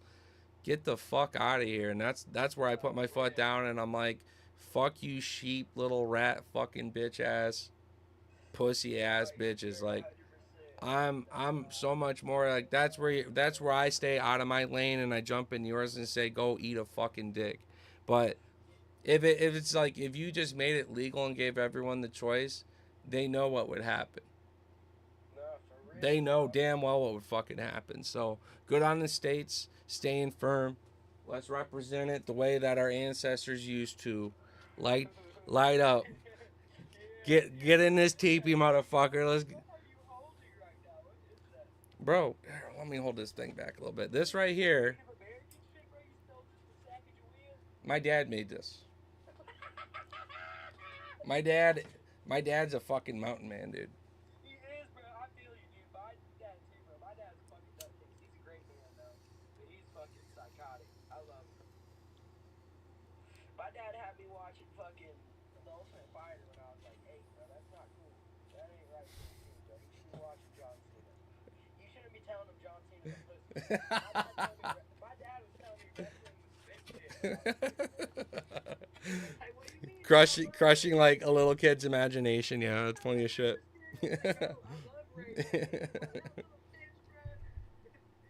Yeah, dude, this is my it's like a walking staff that my dad made. He carved and scorched and scored and did all kinds of shit. He wrapped this, dude. Put some different kind of feathers. We hunt. We hunt, so he put a bunch of feathers on this thing, and then he obviously did his signature morel. We got these big morel mushroom, like ornaments, if you will, but they're made out of stumps. And people, especially in the upper UP of Michigan, they want to pay a lot of money for shit like this. And I've always told them, like, Dad, you like making it? He likes to just sit in his garage and listen to his old school music and jam out, drink beers, smoke, and make this kind of shit for fun when he's not fishing and doing stuff. So he's a literal fucking hillbilly mountain man that grew up loving cowboy Indians. So he made that for me. And I got other ones with like deer antlers on them and shit too. So, but you know what's cool? He gives them to people with walking disorders and things. He doesn't even ask money for them. He gives them to people who need like that extra limp along, that extra step. Yeah, he's a good guy. We've been catching up, doing some mushroom hunting recently. Obviously, I don't know. We're close enough that you might be the morel. Yeah.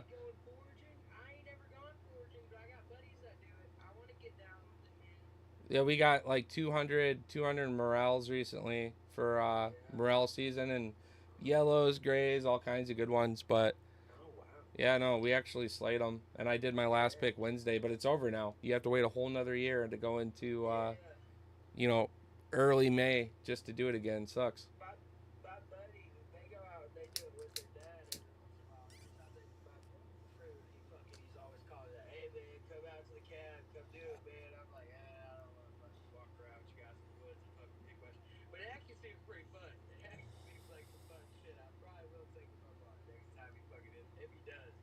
Yeah, no, it's a good ass time for sure. You got to know like certain trees to be down though, and hills play a factor, and all that kind of shrubbery and shit. They're very camouflaged. Like, bro, my favorite thing to do is I'm out looking for them, and I find a single fucking morel, and so I stop. I take like a ski post because I can wrap a bag through the handle, and I slam it through the ground, and I just stop and I get low, and I start looking around, and it may take a minute or two, but then they start popping out at you. I swear, I found a spot where I found like 3 or 4. I was gonna I was gonna say I found a spot where I got like half a dozen. I knew there was more. There was a stump. I sat down on that stump and I sparked up, started drinking. I'm with my dad. He's out somewhere coming towards me. I'm screaming for him. Get over here. Walk this line towards me. He's finding them, right? He's stopping. I spark up. I'm just drinking this little PBR, this shitty old hillbilly mountain man beer. And I'm just sitting there sparking up. And I swear, they like came up out of the ground at me. Like they were just sitting there coming up out of the ground. Like they just started appearing everywhere. I'm like, how the fuck did I walk by that? How did I miss? They're very sneaky camouflage plants, dude. That's how they live. Yo, it's going on Ultimate. Thanks for tapping in. Yup. Nah, man, my dad, he was an absolute. My dad, he likes to hunt for turtles, man. He's like a whole turtle Oh, hunter, dude, bro. fucking Turtle Man, he's a legend. Hey, you know the turtle man? Who doesn't? Hey, look at this. Is he dead though? I never hear or see anything on Turtle Man. Hey, you know, like, I think Turtle Man got hit by a gator, man. We haven't heard from him in a minute. hey, nah, you know the turtle man, like the dude that was on TV? Yeah, he's missing all of his fucking teeth because I forgot what he said. I got you, bro. Wait 10 seconds. Watch this. Turtle Man had all of his teeth knocked out from something. I forgot what did it. Hey, man, just wait a second. It was funny as fuck though. Tell me I got the picture, bro. If I don't have the picture, I'm about to throw a fit like a kid. Hold up. What's in here? I ain't seen bro. Okay. Yeah, look at this, bro. What's up? Dead ass on my mother.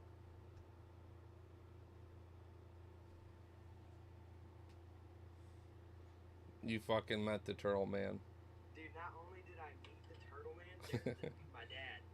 There's my psychotic dad that took me to meet the turtle man. My dad loves the turtle man. That's fucking hilarious. I have a signed turtle man CD. That's the most gangster shit ever. Bro, dude, you're talking to the right dude right now. That's the funniest fucking random thing I've ever seen in my life. R. Kelly next to my fucking. Dude, we got R. Kelly, dude, dude, K1 Japanese. dude. How about this? I mean this in like the funniest of ways. Like, I hope to God everything goes good for you in life and no one has to go through your shit and take care of it. And like, you know what I mean? Like, because if someone ever had to go through your shit, they're gonna learn so much about you if they didn't know already. It's just gonna be the funniest shit ever. My shit too, by the way. My office full of like all my gaming and UFC shit and computer parts and just random bullshit everywhere. This shit right here is one of my favorite owns I've ever owned ever. This is a K1 VHS tape. Is that Crappie Loft on the front? Dude, it's got fucking Sakuraba. Or Crow Cop, sorry. Yeah. Gracie, and this random dude named Yoshida that I probably should know, but I don't know who the fuck that is. Yeah. I bet Gracie's about to put the whoop ass on him. That's all I know. Dude, do you know who I love going back and watching the old fights of? The Gracie Killer. Oh, dude, yeah, absolutely. Sakuraba, bro. Yeah. There we go, dude. Yeah, yeah. That's him. That's Yep. the Gracie Killer. That's the man, dude. He beat all of us. Yeah, that dude, Sakuraba, dude. So I love Sakuraba, dude. I know. He did the tournaments where it was super shady against like realistic living terms, and he would like still do it. He would fight under like really weird clauses against them, like. Sakuraba's beat some other big. Sakuraba choked out Rampage before Vanderlei knocked him out. Oh really? Sakuraba choked in Pride. Yeah, Sakuraba in a massive fucking. I need to watch that fight. I never watched that fight. No, that's a banger. Bro. I only watched him all the way up till he fought the Gracies. Like, is really I followed that whole thing. UFC Fight Pass? No, not anymore. I used to. Oh man, you gotta pay for Fight Pass, bro. Hey, look, man. I pay for ESPN and Fight Pass, and I share my ESPN with fucking Jesus, bro. Oh, that's sweet. Yeah, bro. Oh boy gets my ESPN. So every time I buy a pay per view, he just gets it free. So if he's ever having a pay per view, I promise that dude didn't pay for it. He's watching it because my dad probably paid for it. That's funny as shit. Yeah, I go back and forth with my brother. He's really dope about buying them, and then if I go watch them with him, he'll I generally just throw down in weed and cash and pay my half of it, and that way. No, I'm the same way. No, fucking my dad, he's always trying to make me go half on him because dad, I ain't got the money. He's like, all right, well, I'm buying the card anyways. Dude, my dad bought fucking dude, I'm surprised he didn't want to watch the Jack card with me, but he hates Muslims. My dad's a psycho, bro. So he wouldn't watch the fucking That's crazy. Jack and that fight. He wouldn't watch the Bilal fight. No, my dad's a nutcase, bro. Like he's a fucking whole ass fucking like. But he loves fighting his whole life. He No, watches. he's a crusader, bro. No, so he was like some sort of not like big, but like he was like a high school wrestling champ or whatever whenever he was in school, and like he fucking got to go on to do some big shit. He has pictures with some fighters when he was like Oh, that's cool. like 18. Yeah, that's cool.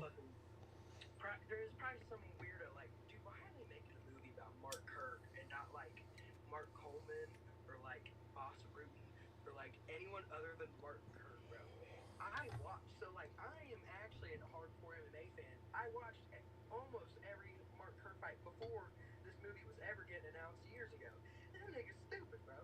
And I shouldn't say that word, but he don't deserve a damn movie with The Rock, bro. Are y'all kidding me? Are you fucking joking me right now? It's Mark Kerr, bro. Wait, is this a movie that's being made? I don't know what you're talking about.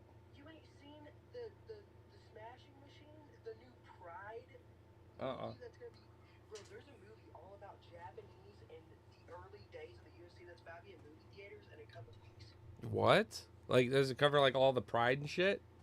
Dude, The Rock, Dwayne Johnson is playing Mark Kerr, one of the first ever UFC heavyweight champions. Oh, why? Okay, I see what you're saying. I didn't know what you were saying. Okay, Dude, interesting. Go to your computer, Google The Smashing Machine. It'll pop up immediately, I promise. All right, pull that up. I promise. I fucking promise on my souls and my heart of hearts, dog. Do it over here first. Dude, I'm way more fucking like invested in the nerd shit that I think most people. I'm not a big movie person. Is the thing. I don't watch movies. I watch fights. Like that's what I watch on my TV and cards. Yeah, and gaming and my girlfriend and good disc golf right now and work and that's my life. Like a faggot, bro. I swear to God, I'm doing inbred retard shit. I shouldn't say these words, but Happens a bit of a Sterling moment over here. yeah, dude. You know, I had to hit my Chuck Buffalo. Jesus fuck. Yeah, I was gonna say a little Chuck Buffalo mode all of a sudden. All right, so yeah, I see what you're saying. Like, why is The Rock that guy? Well, that's the only guy that Rock can look like that fought back then. That's why. Well, the dude is half like a Samoan. Yeah, well, that's why. There you go. But if you like, but fucking, dude, watch the trailer for the movie right now. It's amazing. All right. Dude, there's got to be a movie in movie theaters and on streaming services in the next All right. couple weeks or months. I don't want to get demonetized. I don't want to get No, I'm just saying I gotta say something so I don't whatever. So if I go to dispute it, I can clip this part. So timestamp. Yeah, timestamp where we at? Timestamp 3 hours 7 minutes. Hey, I'm watching a trailer online. Eat a fucking dick. This is not content being reused. All right, here we go. You still gotta hit 500 subs for that shit to really matter, right? It doesn't matter. I've already been demonetized for trying to chill out and watch some fight content that's already on YouTube, like stupid shit like that. Make a new account, bro.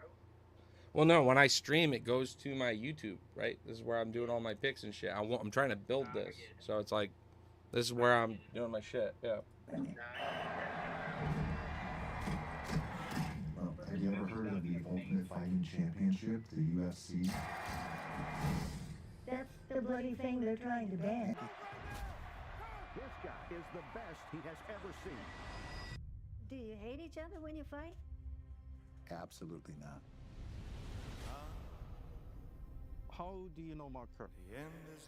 Oh, we go way back, but he's a buddy of mine. Come on, baby. Too much? Never. Too much? No. Please welcome in his octagon debut, Mark Kerr!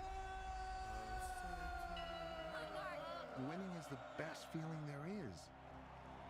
It's 40,000 people and they're cheering you on. There's no other high like it in the world.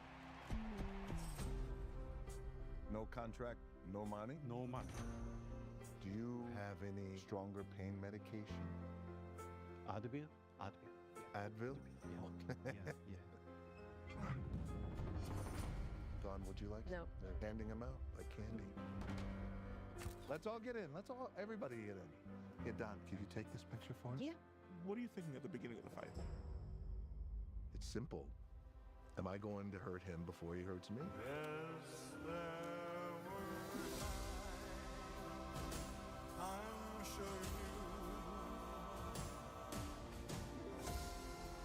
This Grand Prix to crown the greatest fighter in the world.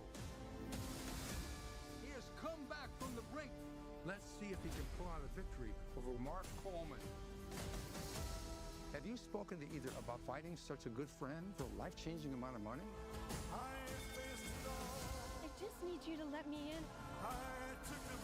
Always about you. Only about fighting you. Let's fucking go.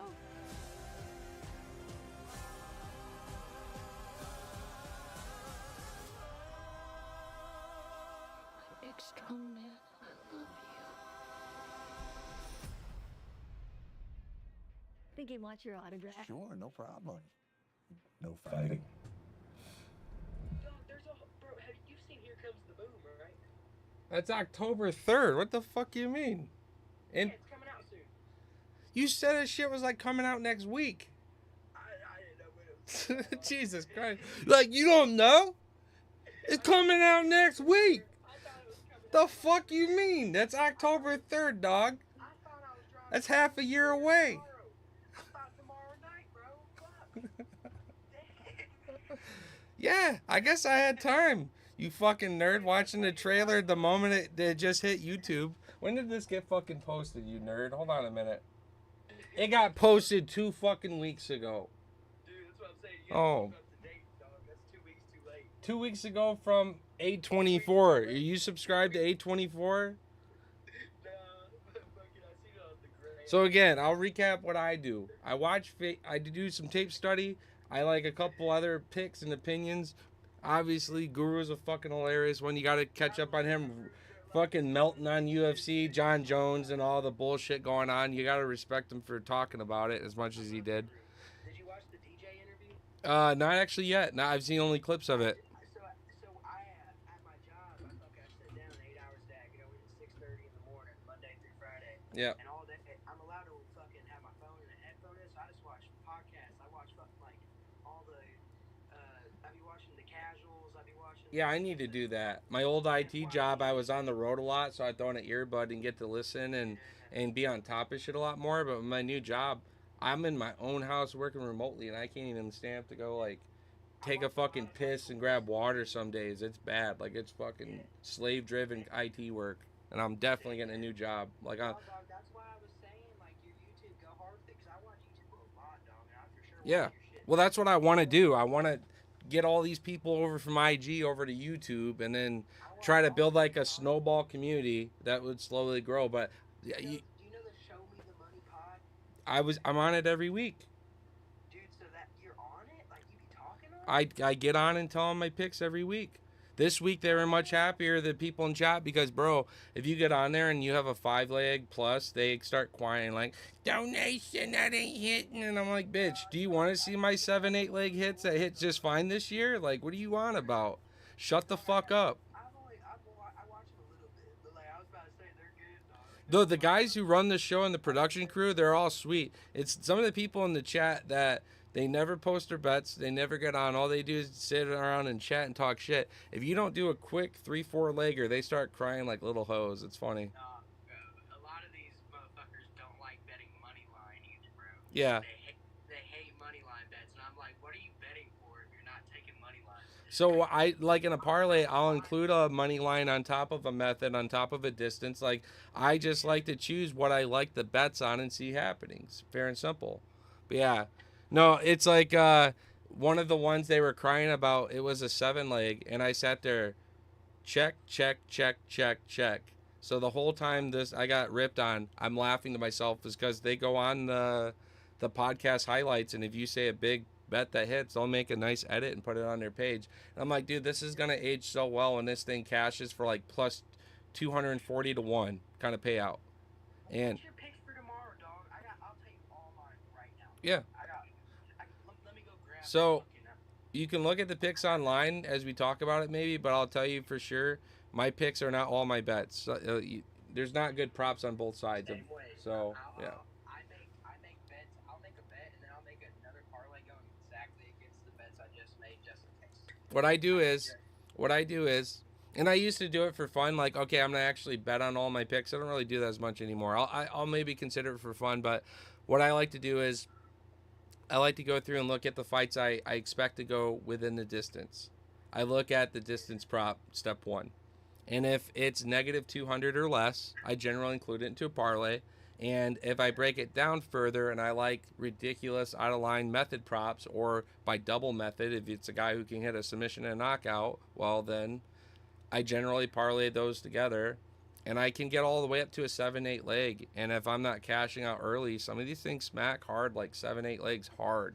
Dude, I haven't smacked like a leg bigger in like 3 or 4 in months. Dude. But I just keep hammering 10 legs, 14 legs. But do you stop and smell the roses and go, I can't do a coin flip. At the end of the day, MMA is a 50-50. It doesn't matter if this person's heavily decided to beat the shit out of this person. A fight is a coin flip 50-50 in that regard. Like, there's always a fighter's chance a shot hits Islam early in his career and drops him, right? So my point is, look at distance. And distance will save you on those big legs. Because people will get overzealous. I copy Jesus on hard. Jesus always be throwing distance bets up, and I never did that before I started following. I didn't see anybody do it. I didn't see anybody do it when I started MMA, Toad, and I was the only person that I love. Really? Yeah. He might have copied it from you. He was the first person I recognized doing it months ago. I didn't see anybody do distance when I got into my space, and that's what I posted prior to Toad, all the way from about 2020, 2021, as I told everyone I would open my phone, open a new notes tab, 1 through 14, and I made like a key. If it's SP, that means I'm split pick. I'll still tell you each fighter, who I expect to win, and the method, but then I would say distance yes, distance no.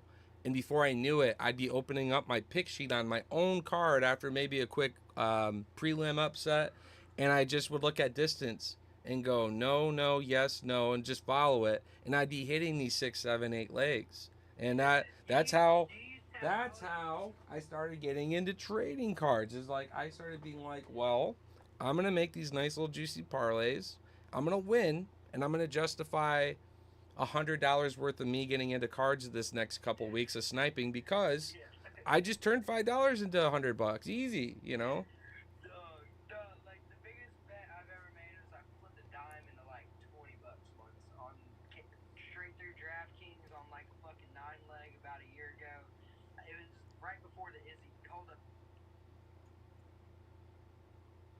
Oh, your audio cut out, I think. Let's see. You froze up. No, I mean, at the end of the day, like, I've missed so many more than I wish to share, but my point is they hit so hard and plentiful that you can fire missiles on the board for months, if not close to a year, depending how hard these things hit. So on the Delice fight was my favorite distance one recent because I had it going over or under 4.5 rounds with an 8 leg and a 7 leg. So I guaranteed myself I was going to win money hard on that fight by having a 7 and an 8 leg set up. But yeah, looks like Holyfield dropped. I'm going to take a quick second, guys, and step away. His office is roasting my balls. It's still 90 degrees, and it's fucking like 2 something.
We'll be right back. Hey, there's a movie in October we're gonna go watch, sweetie.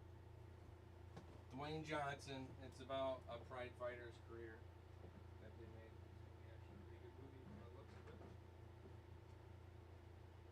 This dude in my chat goes, "You didn't know this movie was coming out, bro? It comes out like next week." And I felt like I lived under a rock. Like, no, I missed it. What? I watched the trailer. I'm like, what the fuck? And at the end it goes, coming soon, October, whatever. I'm like, bro, it's like a fucking half a year away. What the fuck do you mean?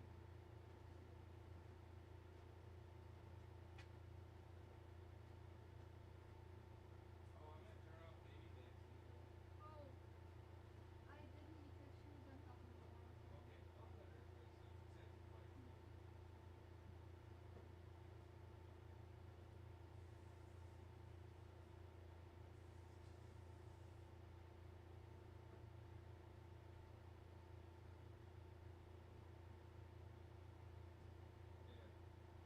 This is gonna hit the spot after this dry ass fucking sweaty ass fucking office.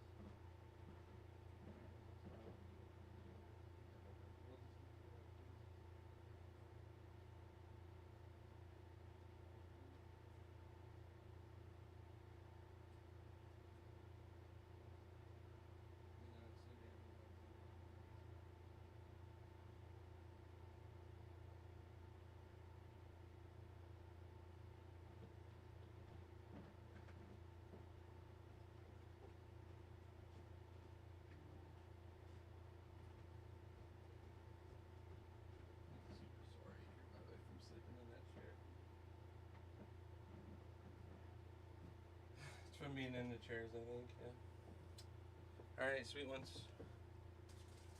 Oh, man. Sweet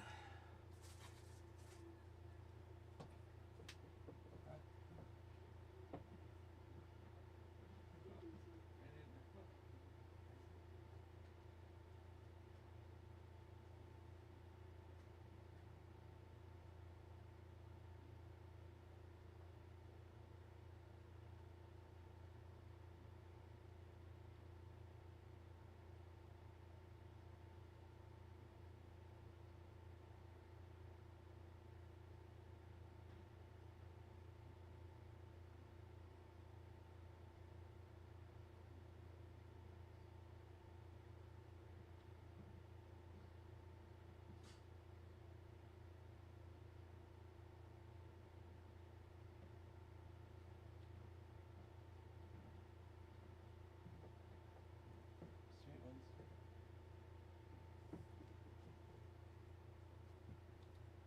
I am gonna keep my light on for the stream though, so that's the part where you have to. Alright, guys. We're gonna, I don't know what the fuck we're about to do at this point. Okay, live stream ended. Okay, so IG stream ended because we got up and left. That makes sense. We're gonna share that one out though. It was a good one. Got to do the whole fight card breakdown. Holy fuck, that would have been like a long, like 4 or 5 hour stream, I think. Unless it's going by the same as YouTube. No, that's not true because I made a separate YouTube breakdown. We've gone for about 4 hours, guys. That's fair. I think it started at like 10:18. It's 2:08 to like 2:20 a.m. here now. Well, it was a fun 4 hours of just jib jabbing, hanging out. Holyfield's fucking phone blew up on him, but that was a good time having him join in. MMA Jesus. Yeah, it's fun. Thanks for everyone for tapping through. I'll probably end this stream now on YouTube and refire a Path of Exile stream. Pull up videos off the sides of the screen and be a little quieter while listening more and watching more. And yeah, we'll just do kind of one of those, I think. I'll probably, to be honest with you guys, I'm going to be really sneaky. I'm going to pull this tablet, extend the arm all the way across out to here. Mike's going up over the top of it. I'm going to watch the YouTube shit there. Mike muted, facing towards me, and then playing the game. So that way I don't get demonetized because I don't want to get banned before the fight. So that's how we're going to be doing some gaming, catching up on some fight interviews, the Guru interview with DJ, I saw the results of the weigh-ins, but I still want to watch the full weigh-ins. And we don't sleep, basically, is what I'm trying to tell everybody. So looking forward to that. But I'm going to refire the stream so I can get a proper updated stream title for what I'm going to be doing on the computer for those on YouTube, which is Path of Exile. And we'll still fire up IG so you can still talk with me too. So you're going to get different POVs. Oh, fuck. I guess we could do that. I could do IG from the phone. I could do IG from the phone and then use the tablet to still watch the fight stuff that I want to watch. As long as I don't get demonetized from IG, then at that point, I guess. You know, my bad. I went to DraftKings and your phone broke. I knew your phone broke. That's funny as shit.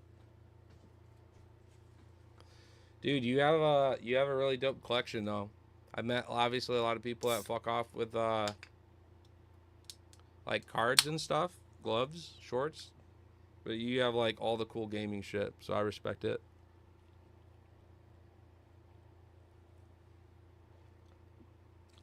What is cherry lime? That's actually really good.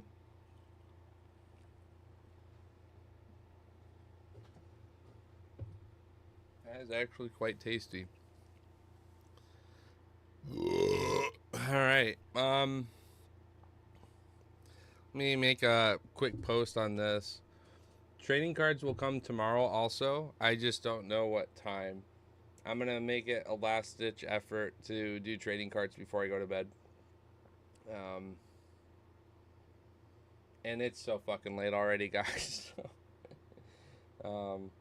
I took a nice little nap earlier, I will say. When I didn't have power and I was waiting for it, I probably took a nap from like 4:40 until 6 o'clock. So I know it doesn't sound like a lot, but when you don't sleep already and you already get like a third of your sleep earlier, when you kind of unlock superpowers. Remember when those prototype UFC fighters I sent you pics? Yeah, dude. Yeah. But dude, I didn't know he has much on the gaming side. That's what I'm trying to say. You had all kinds of cool, like, old shit then.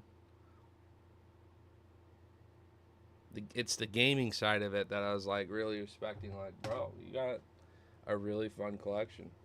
That's actually something that I could see myself wanting to grow on and build into, is the pride in UFC gaming collection shit.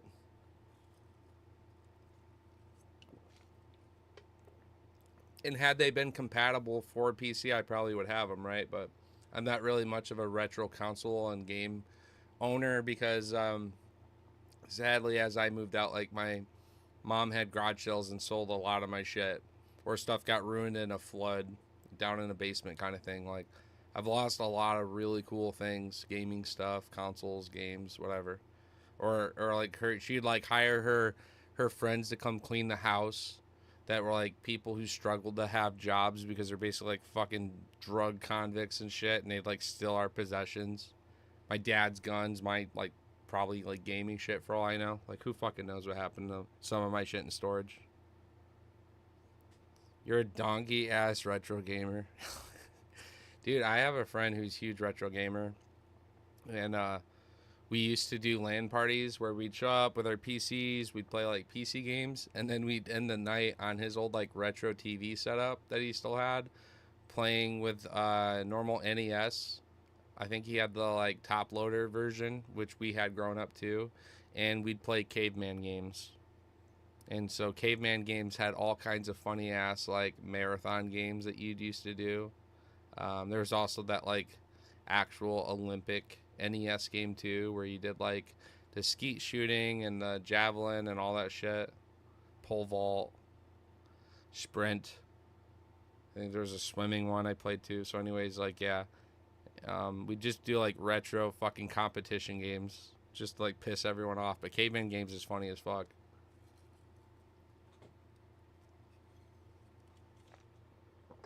Dude, that shit was so fucking warm from the fucking whiskey. Or the rum, sorry. Just sitting around up here in this 91 degree fucking office at 2:20 a.m. Genesis. Yeah, that's dope, dude. My brother had Sega, um, Sega Genesis, and then we had NES, Super Nintendo, and N64. I really wanted Dreamcast. They wouldn't let me get it. Um, Ended up getting PS1, PS2. I got the first Xbox in the family. My brother went the Sony route. I went Xbox. Obviously, I had a 360.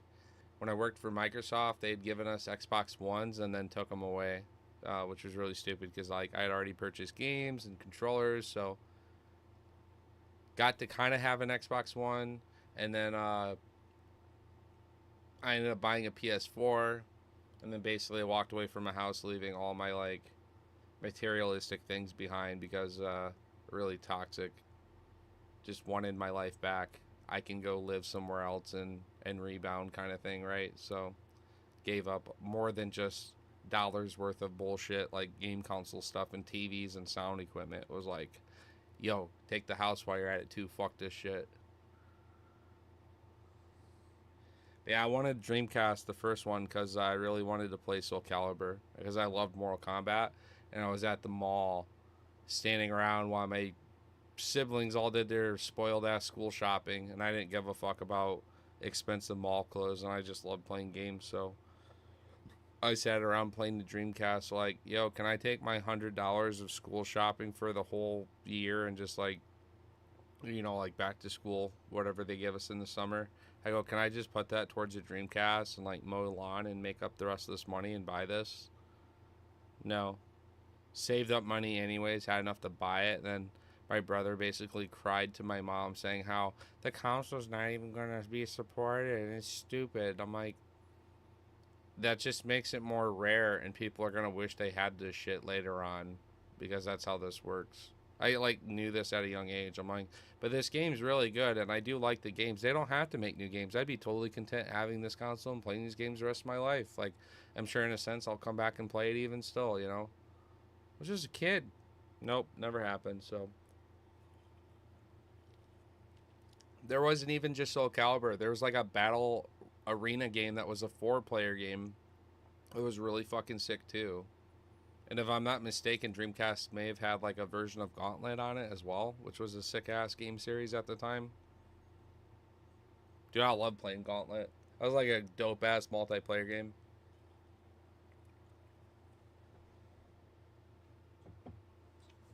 Alright. Let me make a caption for this. UFC picks, bets, rants, collabs,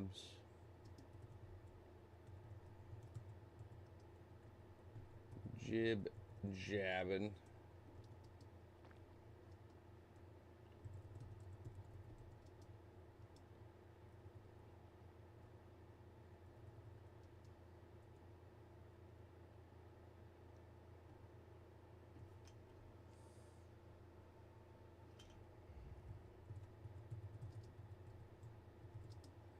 This is cool with my tablet setup that you see on this like little arm that I move around. I use this like little Bluetooth keyboard and type onto it. So then I can tag you guys in it too. So I'll tag you in this video. And I'll tag Jesus. Oh yeah, that's right. What's his new fucking thing called? That's really fucking annoying.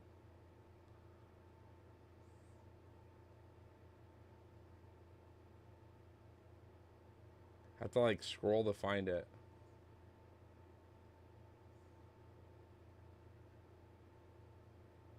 The fuck is his like new thing called? It's like photography. I'm just gonna search photo.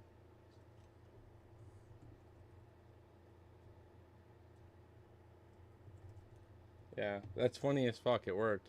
I found him. I found him who made Jesus that way. All right, hell yeah. So I'll tag you guys.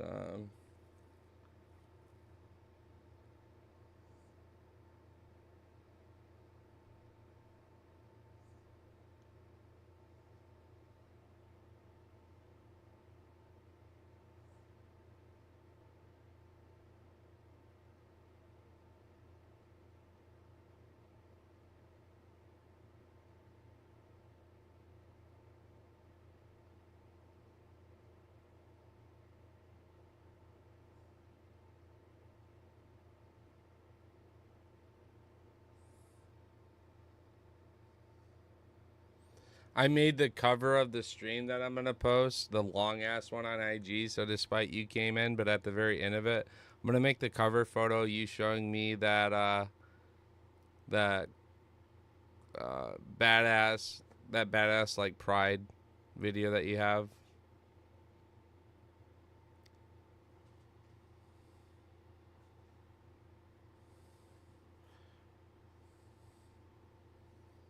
For every $2 you like I get on this post, you're gonna bet on Gilbert Burns.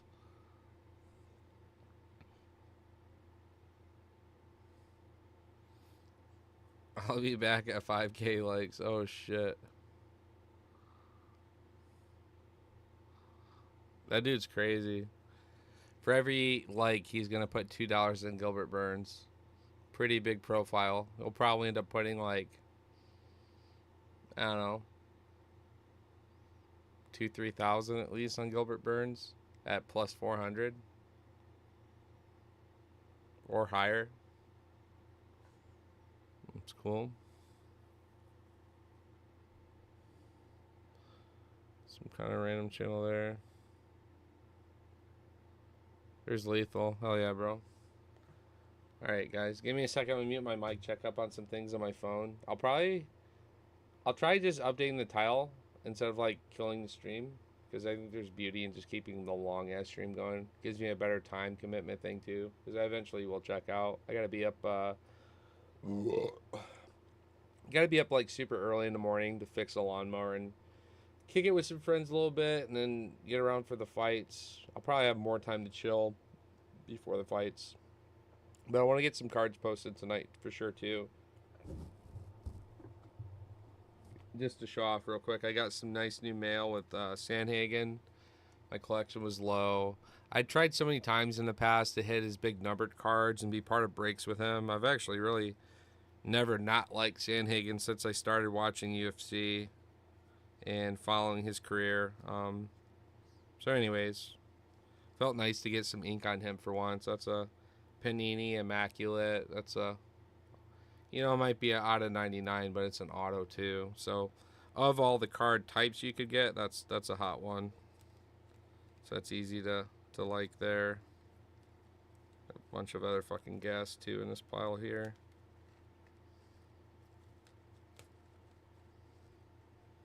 Try to organize the heat in the back so I can see it a little easier.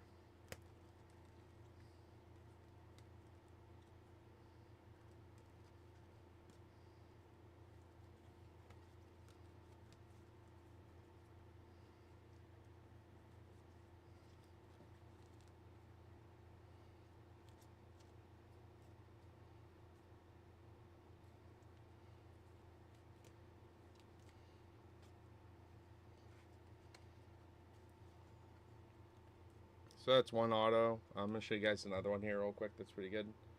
This is his Octagon side select. It's numbered, shows I'm finding Song Yadong in this picture here. This is out of 75, and this is 16th of the print. So I like the Octagon. Same one too, but cool refractor version inside of a one-touch. So this thing flashes mega fucking nice in the lighting. It's in a one-touch, so nice to have 3 good autos of the old man. I think he's gonna fuck up Sugar, and his stock power is gonna go through the roof. I'll show off some of those cards later here, though. Let me catch up on chat real quick here. You know, all types of random shit and stuff people don't think about. Yeah, it's dope. I try to buy the shit people ain't thinking about. Yeah. That's the way to be. Genesis, Super Famicom, PS1 and 2, GameCube, good shit. All good consoles.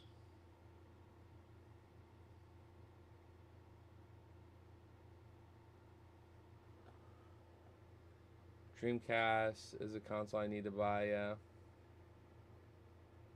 Gotta get the ROM in.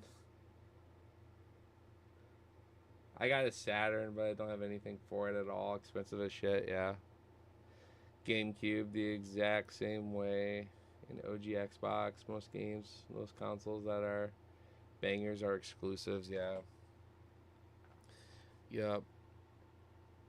I grew up just loving RPGs more than anything on a console. Shooters became more of a love of mine once I got into PC, but then the old way set in and I found really good RPGs and MMORPGs on PC anyway. So from a time consumption, RPGs consume the most time played of any game genre, but I like my shooters a lot too. And those are the ones I was used to playing with friends a lot. There's only like few specific friends I'd play RPGs with because I played it at like a really dedicated level that most people don't want to put a damn near equal amount of time and commitment to. And that's really the truth of it, right?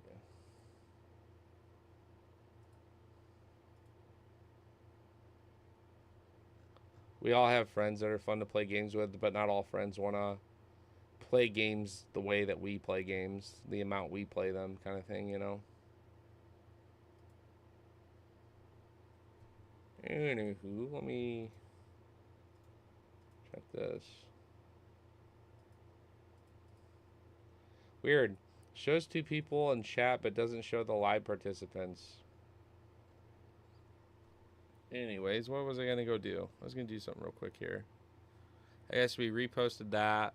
I guess before I jam out and do some gaming shit, I'm going to take time to make a thumbnail for the YouTube fight breakdown real quick here. And it's just also something I enjoy doing. So, been a minute. So let's get the art picked out for that. So I'll do UFC Vegas 106. I'll make it live on stream for anyone who cares to want to watch it. We'll transition scenes here.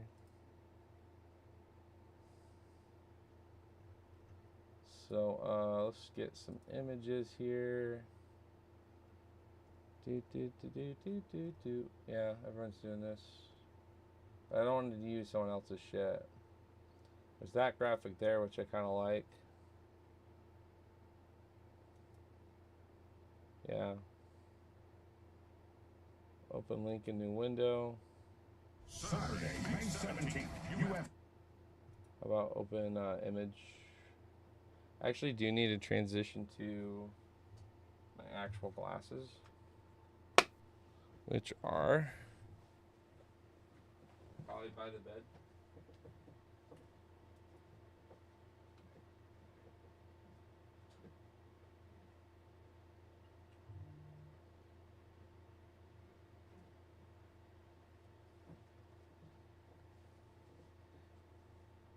Sorry, Monkey, I kind of forgot. I forgot you were sleeping. Alright. Got my glasses. And fucking read the screen a little better here. I'm about to use my insurance and go get a nice pair of sunglass prescriptions. Should probably go do that very soon. Might kill some time doing it Sunday, honestly.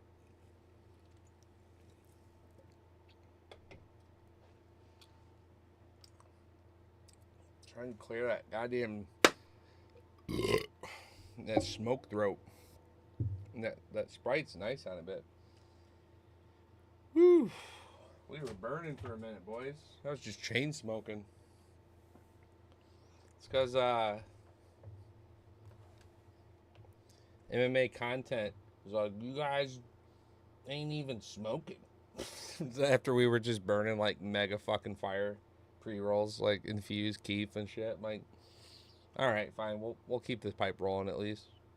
So we got mega cooked, but we're all right. We were cooking too, so I'm fine with this. So I want to do yeah, save image as. That's fine. And what I like to do is I have a folder. Show you guys this too, how I do it. I like to do folder. So I like to call this UFC Fight Night. So I've been doing FN 106. I could do, yeah. Well, this other one I did just Vegas 05. Okay, so I'll do Vegas 106. So we'll do it like that. So that's the folder, and then this image goes in as just wallpaper. Okay. So now the tool that I'm going to use is free. It's on my desktop. And it is called Photopia or Pia, one way or the other. It's spelled P-E-A, like a P. And so now we can begin the editing. So I'm going to do File Open. It's going to give me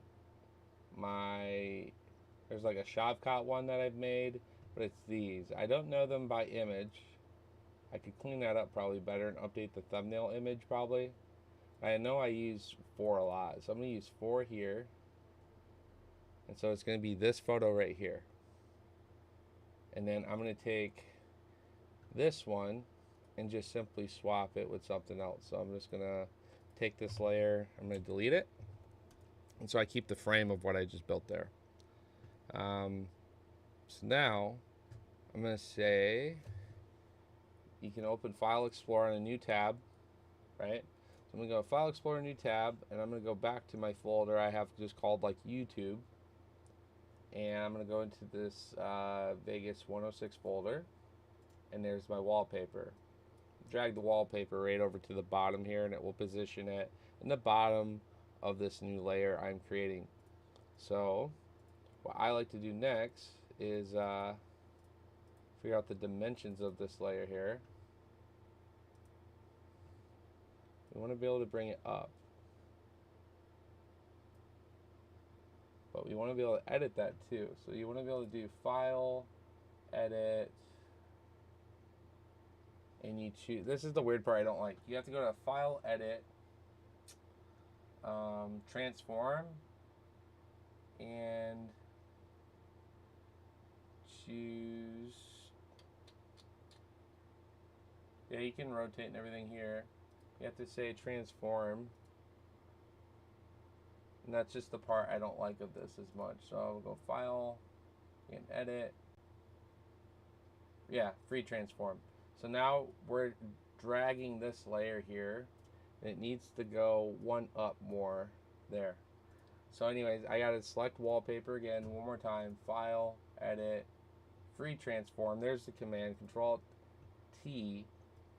And I get to rearrange this. But what I like about the app is we know when trying to set these parameters, you're going to cut corners and things are going to be blocking. You don't want to necessarily cut an image when the image is already being cut for the edit. So what I like to do is use this little wheel dude here and just drag right up here like so, and just get something that looks quite okay. Notice we were outside the box there, it's fine. You're doing something that's like halfway okay there, you know what I mean? Like that can come up higher, it's good low, so then you just hold shift and drag up. There you go. That's not bad. We can hit the edge a little cleaner here, over the top, and I'm quite okay with this. I'm gonna drag the bottom a little bit. See how the text goes over the top now? Gives it a little 3D vibe. So there we go. Something like that. And so now I get to edit the text. Bet the house, fight ends by finish, BSD versus Alvarez. That was obviously the fight I was very looking forward to there. So I'm going to try to find the text for this. I don't like some of the editing of the layering. I wish I could click the text here and have it just know. So you have to kind of go and name your things properly. So what I want to do here, I'm going to rename this. Watch, this is going to be smart for next time. I'm going to rename this if I can find out how to do that. Where's rename? Where's rename? There you go. I'm going to rename this. I'm going to call this top text. How fucking smart, dude. Now when I want to do top text, it's right there. But it's not, oh shit. It's not letting me type all of a sudden. So what I did is I fucked up. So when we do file undo, watch this. I need that text back and we'll be Gucci. There'll be undo right there. Undo, undo, undo. There we go. So here's where I can type again, right? We can name this later. I don't give a fuck about naming it now. Let's just edit it. So I have this selected, and it should allow me to edit this shit.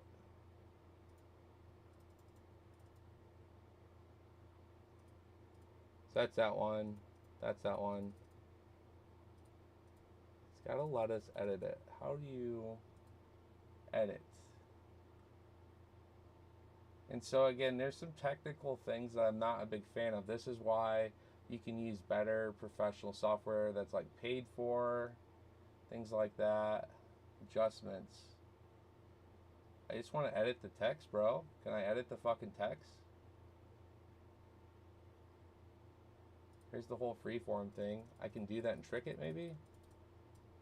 Yeah, I don't want to move the text. I'm happy where it's at on the screen. Let me make sure that it isn't locked somehow, that I didn't know that I locked it. Right clicking it. Don't want to delete. Now what in the fuck? Anyways, I'm going to try a different text. I'll come back to that one or just reopen this. There's text copy. Those are all the effects and blends and different things that give it the coloring and the art of it.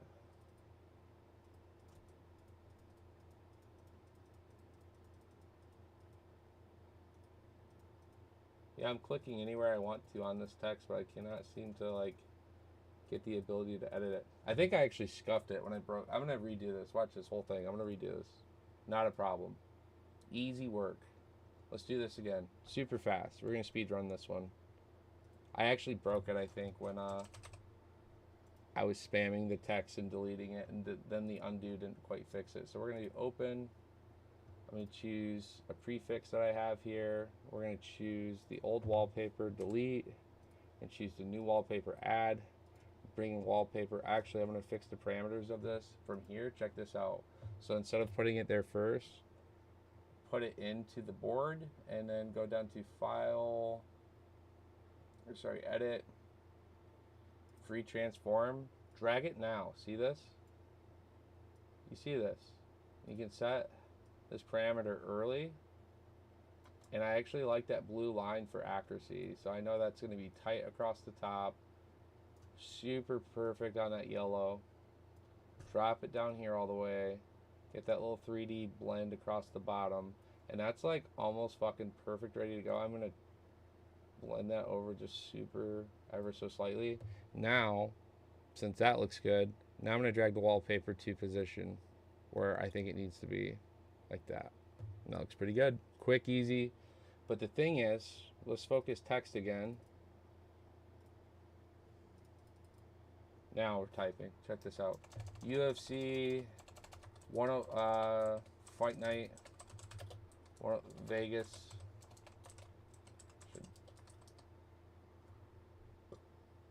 Breakdown predictions. And then at the top I can change my boy here.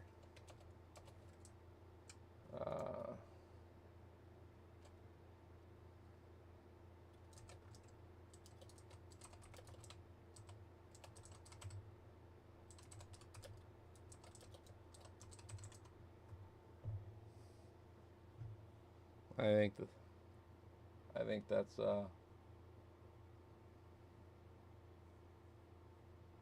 I like that. What do you think?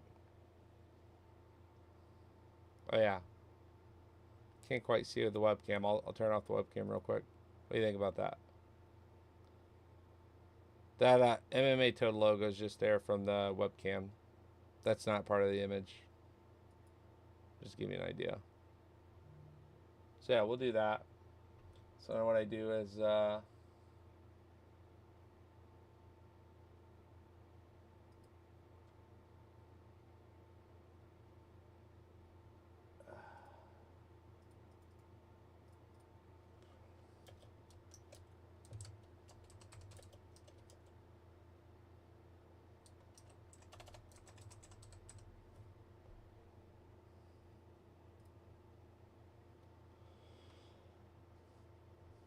do something like that.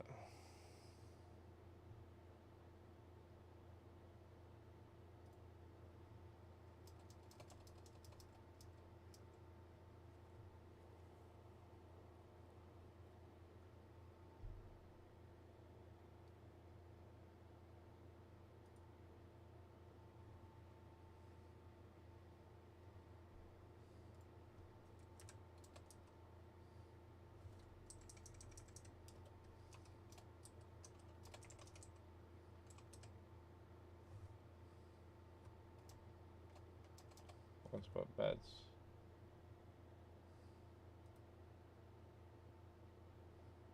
So anyway, let's do a file. We'll do export as JPEG. So where it's going to want to name it. I could keep these parameters for next time. I'm kind of okay doing that actually, but anyways, it's going to want to near name it. Yeah, it's fine for. But I'm going to just save myself the time here and name it UFC Vegas 106 wallpaper. So it should look something like that. I'm going to save it. There, it's already saved. So that's like the finished product. So now I should be able to send it to myself, use it in an IG, link to the story, link to the YouTube, and then make a post tomorrow like, hey, check out my my UFC YouTube picks, and try to bring people over YouTube that way, hopefully over time, and maybe just help my my clickers on YouTube be like, who's this guy, and get more interaction that way. But that should be done. This should be done. This is all done. Yeah, looking forward to that movie actually. Shit.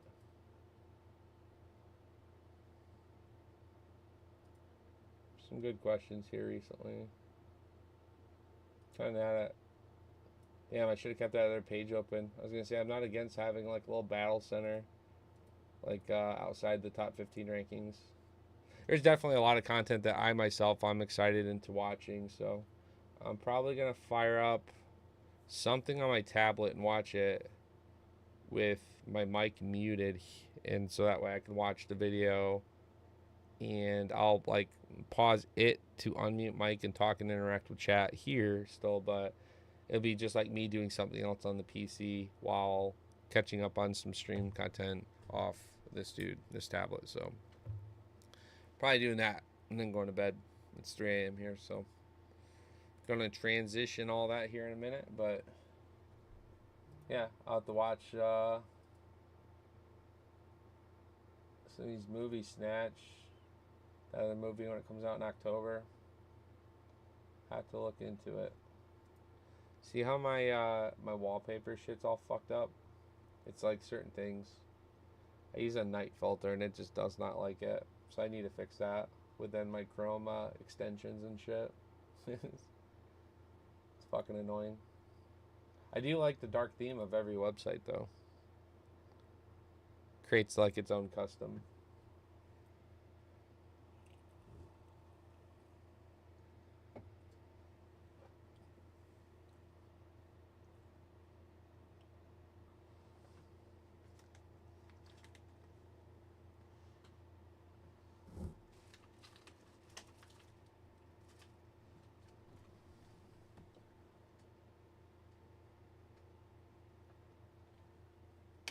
This office is fucking cooking me though, dude. It's like literally 90 degrees in here. It's sad. Is this on its full? There we go. I'm gonna turn this on its full. Extra little bit. Save me, bro. Save me. Fucking burning.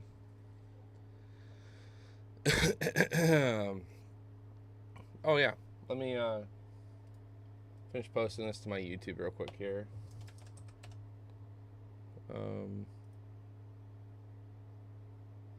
Be in my YouTube studio technically.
this ticket right here is going to turn into $300,000 this weekend at UFC Vegas 106. I'm here in Las Vegas right now. I'm at the Circus Sportsbook in my room. I literally bet this at the counter downstairs. Cycle parlay for Maddie Bets dropped. To the Apex card tomorrow to support my boy Gilbert Burns. I'm so pumped about it. Before we get into that, I'm giving away $3,000 to my subscribers. All you have to do, like this video right now, make sure you subscribe to the channel, and comment below what is your cycle parlay this weekend? One fighter by decision, one fighter by KO, one fighter by submission. Comment that right now. If the parlay hits for 300 bands, I'll pick 3 of you guys to each win 1,000. How about we do that? All right. So what you should do is just bet his cycle because he can't. It's got to hit, right? Why the fuck is my boy Gilbert Burns a 5-1 underdog, bro? I know I'm biased. I know he's my boy. I know he's my co-host. But putting that to the side, no one on this channel right now can type a paragraph below and genuinely tell me why he should be a 5-1 underdog. 2-1 underdog, sure. Michael Morales, bro, go watch the tape. Guy's good, don't get me wrong. He's 17-0, 25 years old, elite striking. He's not really the craziest finisher. He has good power, but he's not aggressive. He got out-grappled by Neil Magny for 2 or 3 minutes in round 1. I actually don't want to get like risk it demonetized, so I'm gonna pause this real quick. I'm just not getting it, bro.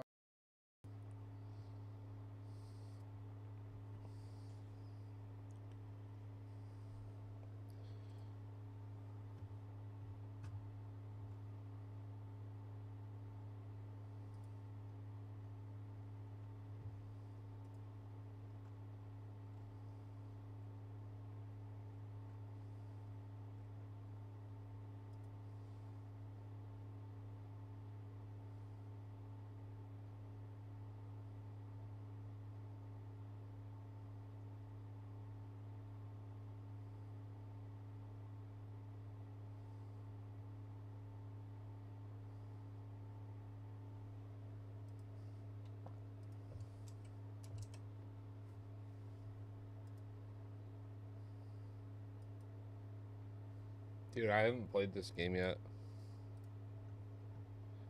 I'm going to show you guys this game. I'm excited to play it here. Enter the Gungeon. I've not played this yet. Oh, it's opening on the wrong screen.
Dude, I'm tailing this. What the fuck? This is a great parlay. Okay. I'm tailing this. This is a good parlay. We're tailing this, you guys. This is a fucking sick parlay.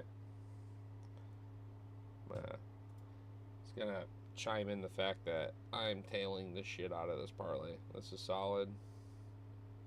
Figured I'd give the respects here first as I do it. I like chiming in some fights by distance, so what I'm going to actually do is I'm going to take this parlay and add distance no between Juicy J and Costa and Paul Craig. I mean, I just think it's an extra boost. There's no way it doesn't hit. There's no way it doesn't hit, so that's how I feel about it. I'm going to be extra greedy and give the meat and potato of this parlay its extra flowers, so I'm going to say, yeah. Will this fight go the distance? No. At 205, negative 205, I think that's a steal. Let's go back to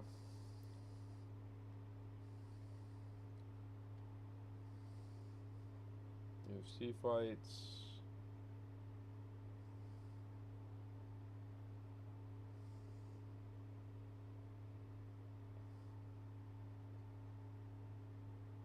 Tainra Lisboa by decision.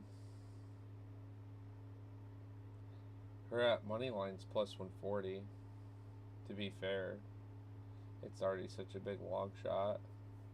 I'm gonna hit it at money line. I don't need the extra 110. I just added that back by my parlay with the distance now. That's how I feel about it. So, anyways, you got two leg Costa. Costa Juicy J, distance no. Money line, Lisboa. Yes, I like either by knockout. That's good.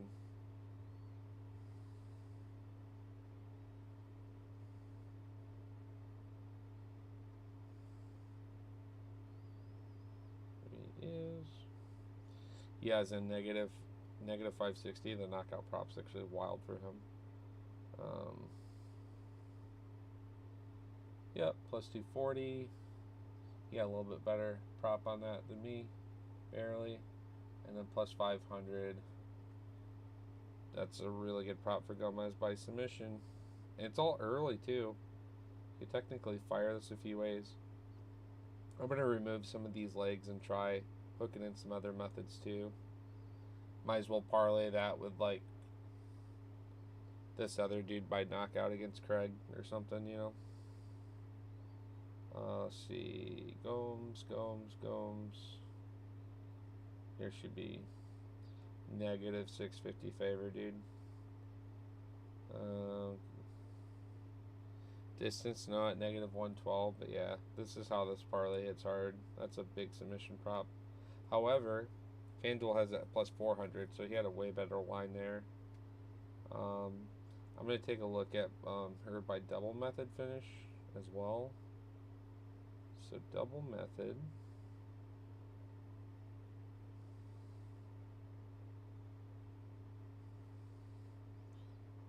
Gomes by submission or knockout plus 145. So yeah, you'd rather say just distance no.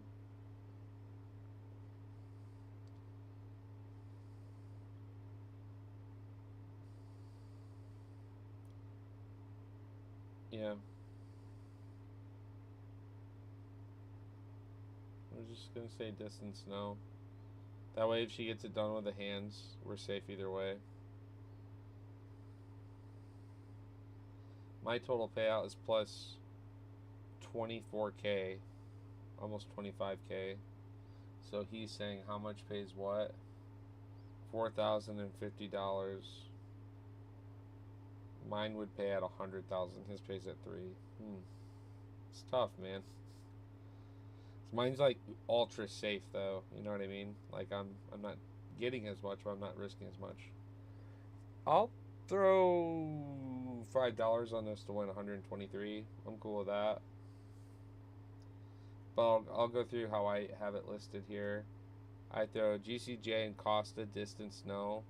I threw Lisboa by money line, so we're live by all other ways. I do have just the knockout with Yadir at plus 240, and I said distance no for Gomez. he got plus 500. I only got plus 400. I said distance no. That brings it down to 1-2. Ultra safe. I'm gonna take that off. And I want to try putting her by the submission just to see how worse it is. Truth is, I see her live by TKO too is part of the issue with this one. And it does multiply it quite a bit. Yeah, $5 instead of paying like 120 whatever. Now pays like 300. Oof, I'm tailing it. I'll drop 5 on it still. It's a fun one. It's a good bet. And they threw in that extra legs to boost it a little more for me, so it's cool.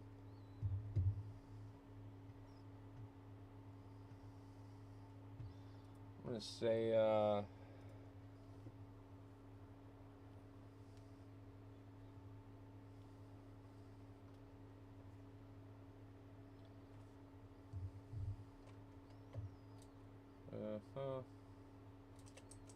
cost the KO.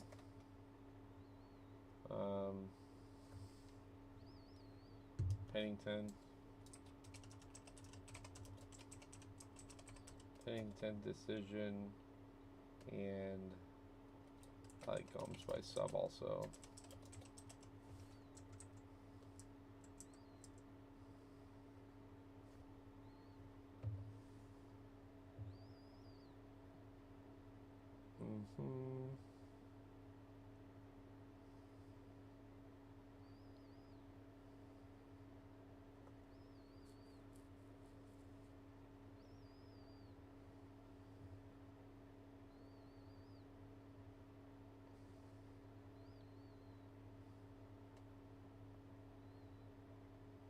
Sweet. That's a fun one. I want to watch back and see how lame I was real quick, just to see.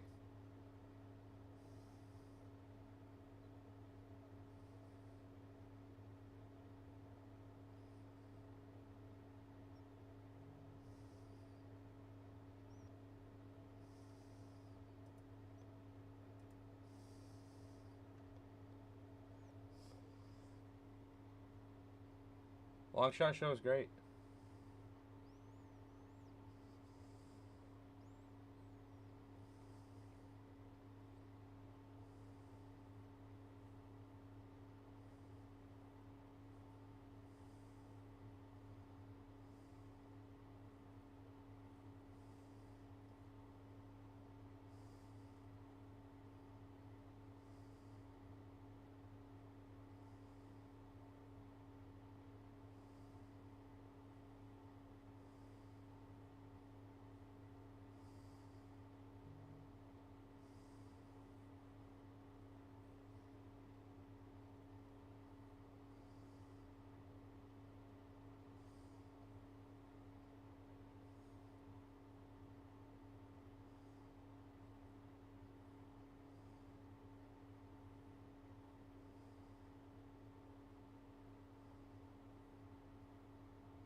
Susie Q being a hater. It's a 12-legger guy. I featured an 8-leg on this show that hit, basically. It was like a 7 out of 8 leg. And Hagei's tailed it. He almost won. I messaged him after. I was like, well, at least it was a good sweat. And then the show I didn't get featured on,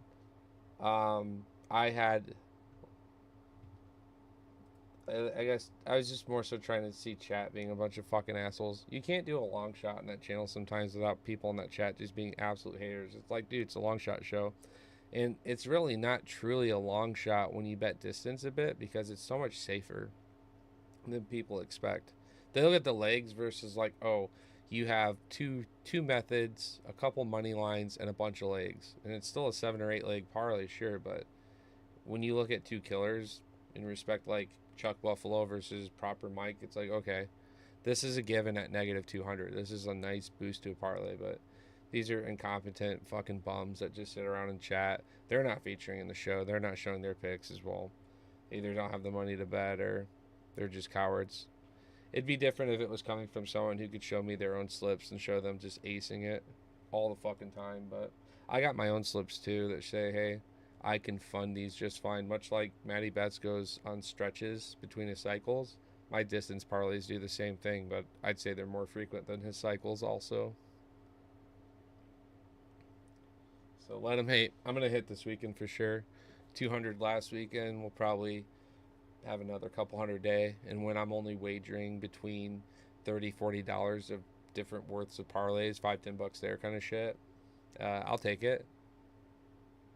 It's like 10x from where you start. If I brought up the ante and the quantity I was willing to risk, which down the road, if I keep having success, I eventually will, when I'm not buying other shit and doing other stuff in life, and take this more serious, then yeah, I'll be happy to hit it like a 5-figure parlay. But for now, hitting them 3-4-figure parlays, I'm okay with that. I'm not going to be super greedy and have an off week and be like, oh man, that's tough. You know what I mean? Yeah, let them hate. I'd love to see these guys get on the show and have half a decent parlay. I took 2 dogs there and I took 2 givens. So it really felt to me like a 2-leg parlay. I was broadcasting for 120x. So this parlay will pay 120 to year 1. So to put in that perspective, you could bet $10 on it and hit $1,200. You know what I mean? I think that's pretty fair. Anyways, boys, yeah, I want to fire up this game. I just changed over my display settings, so now the game should actually launch here on the main screen. I was kind of in between what I wanted to play. I got Enter Gungeon that was on sale, and I really want to check it out. It's been a game I've been wanting to play for a while, so happy to pick that one up.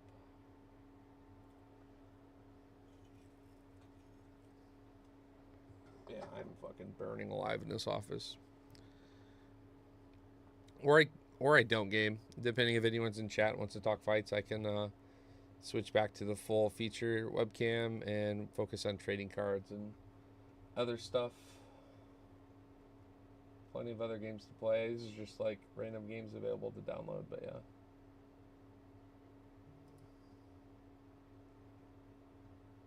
I thought Exile 2 is great. I love this game.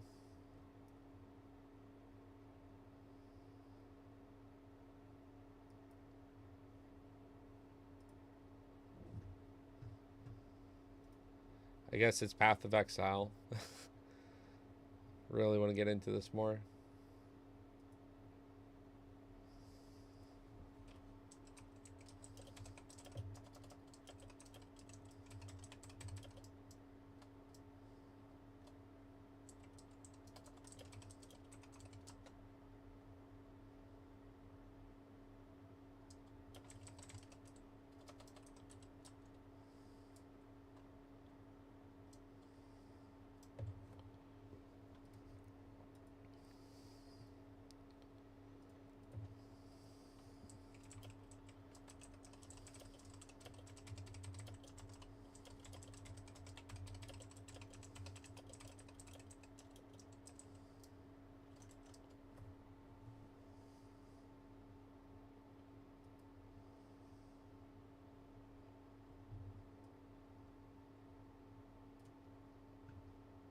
So that's kind of like what this game looks like here. I'll show you guys real quick.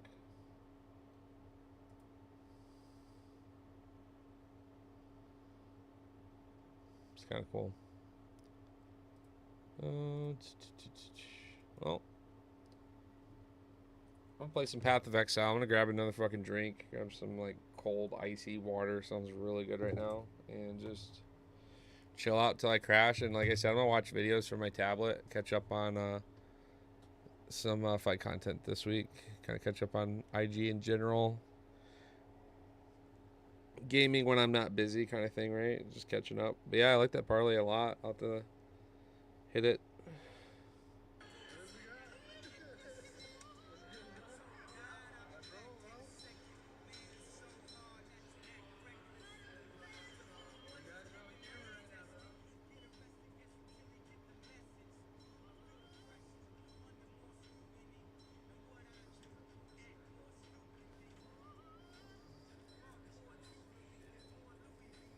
Dude, they got a fucking crazy spot in Vegas, damn.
This video is fucking hilarious.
That's cool. Just taking a moment to catch up on YouTube. Couple new follows. Appreciate that, guys. Couple nice comments. People look like they're making their way over to the picks.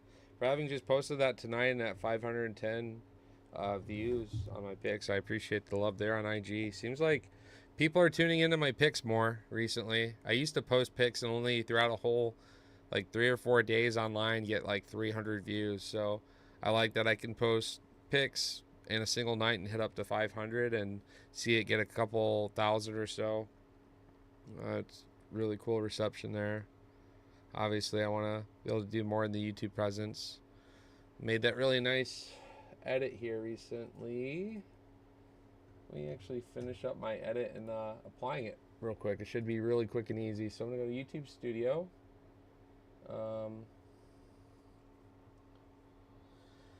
I just need to go to my content and go to my live.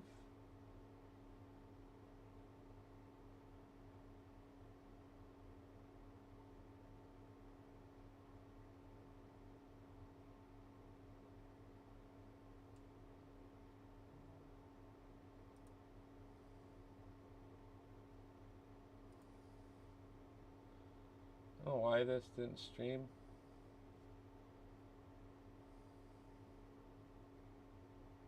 Huh.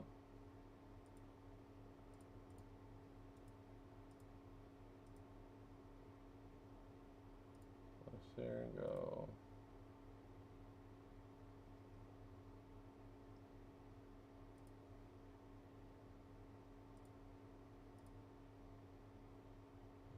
I'll try going public again.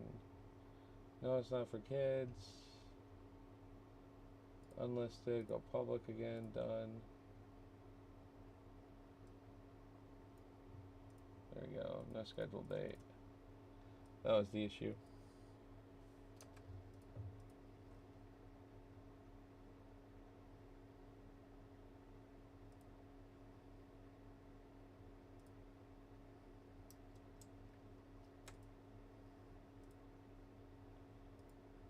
Okay, I guess I can do that. Okay.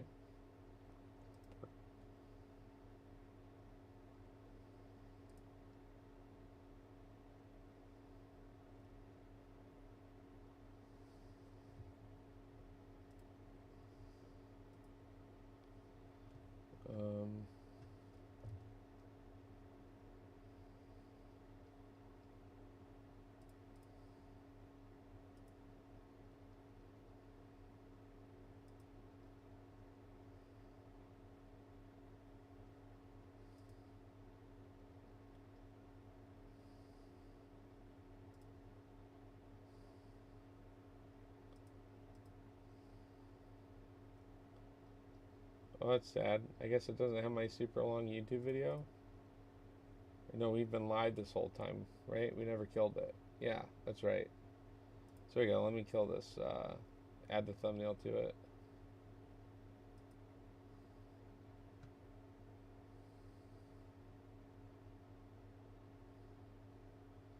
Thought we posted it early though. What the fuck? I for sure had a separate video breaking down UFC 106.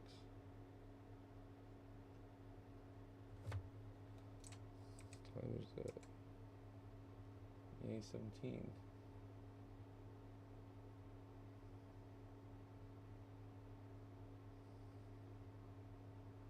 Yeah, right there. It's a 37-minute breakdown. Perfect. Okay, so I did have this. Do details here, upload thumbnail. There we go, baby. We're in business now. We're cooking. YouTube, UFC 106. Here's my new wallpaper. Boom. Love it. There's the link to the video.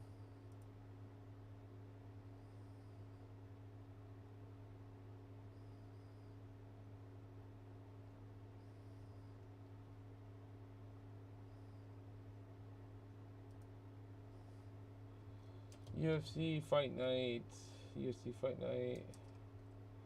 Night picks, MMA bets, MMA picks, MMA capper. MMA predictions.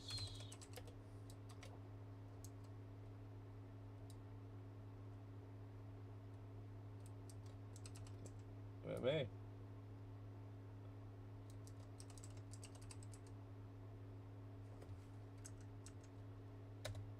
Okay. Should be good.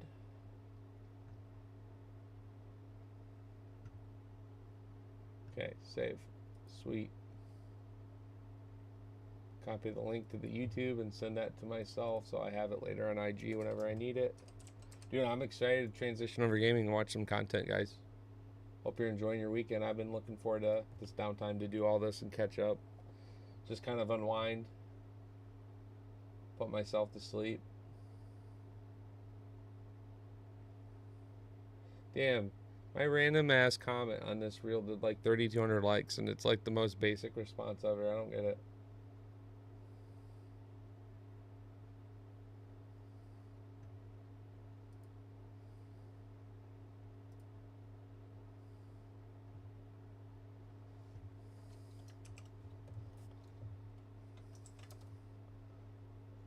Send it to myself.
Jiu-jitsu.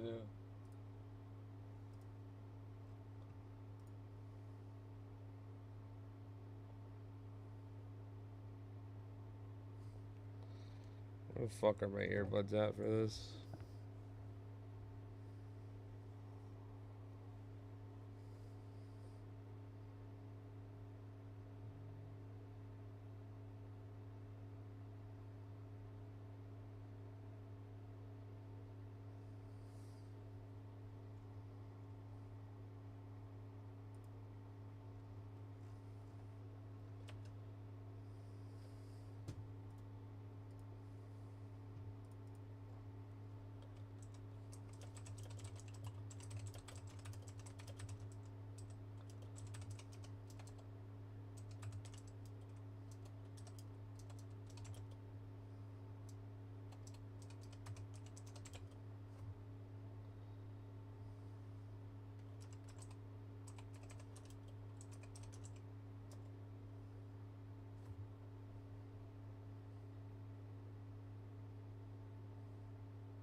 Alright, I'm gonna be right back. We'll fire up this game.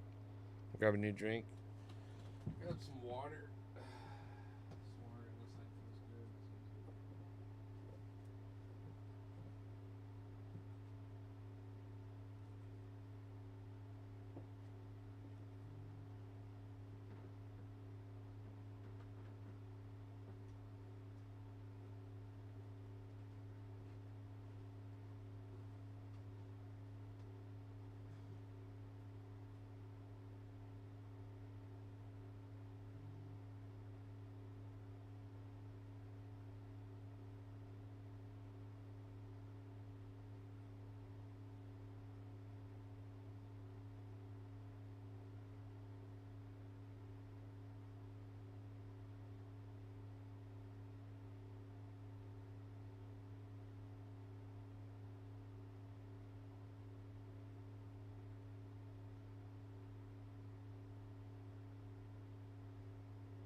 my morel mushrooms up here and sun dry them like in the heat of this room.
Oh shit.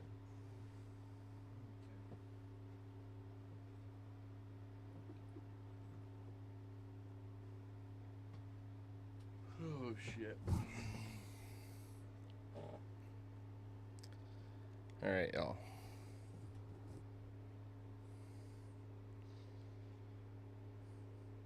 I'm gonna start this game up here soon. Just seeing what's being sent to me.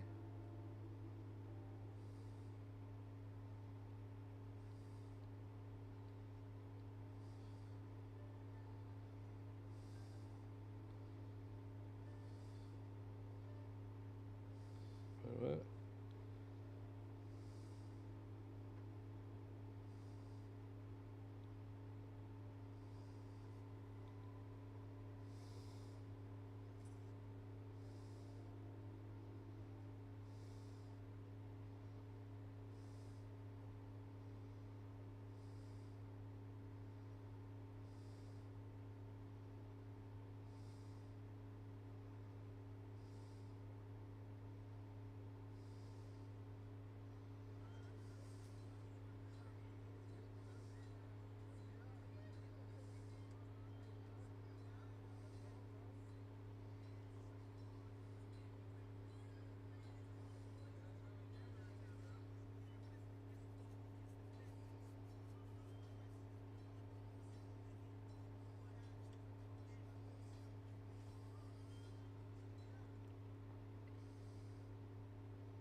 He just said Louisiana because you can't tell what the fuck he just said.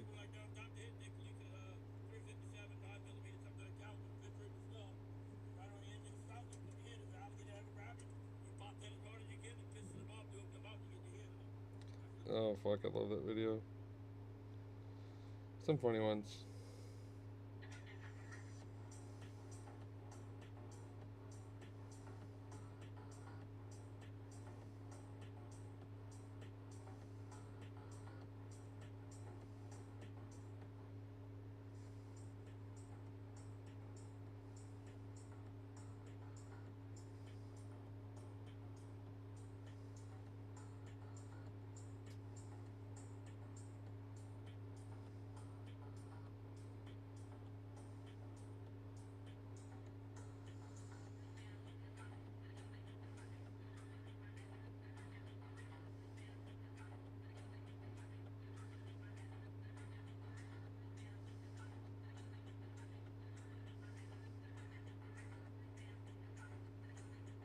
I'm so close to being done with my content and I can just game for like an hour or two and then go to bed. UFC Vegas 106.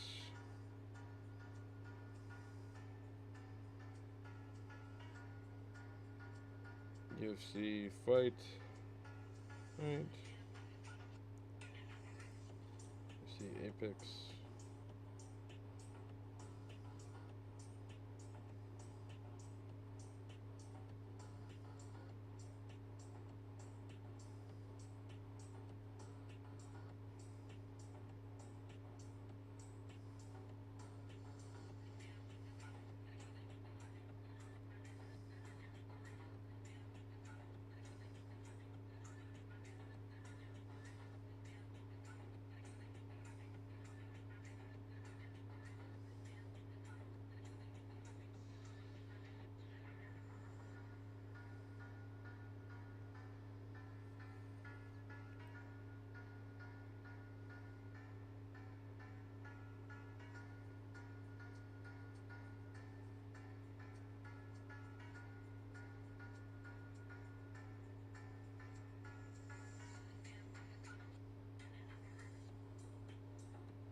Okay, so what I need to do now is I need to send myself that image.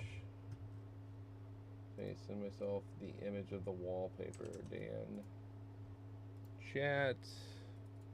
Send myself this image, and I can send myself the make it like a YouTube link in my story for people to check out my pics. Yep, that's how we do it. There we go. So now I take this image, I download it. So now we're doing some YouTube content shit. I got this shiny object in front of me that says, please have fun, play games. But I'm like, yep, let's get this done before. Cards for sure can be a tomorrow thing. And I'll even snap them between fights and shit and make a card post. At the latest. I'll probably have it done before. Oh, people in a street fight here. What's going on? Not shocked. Uh-oh. Not shocked videos are typically people getting laid out.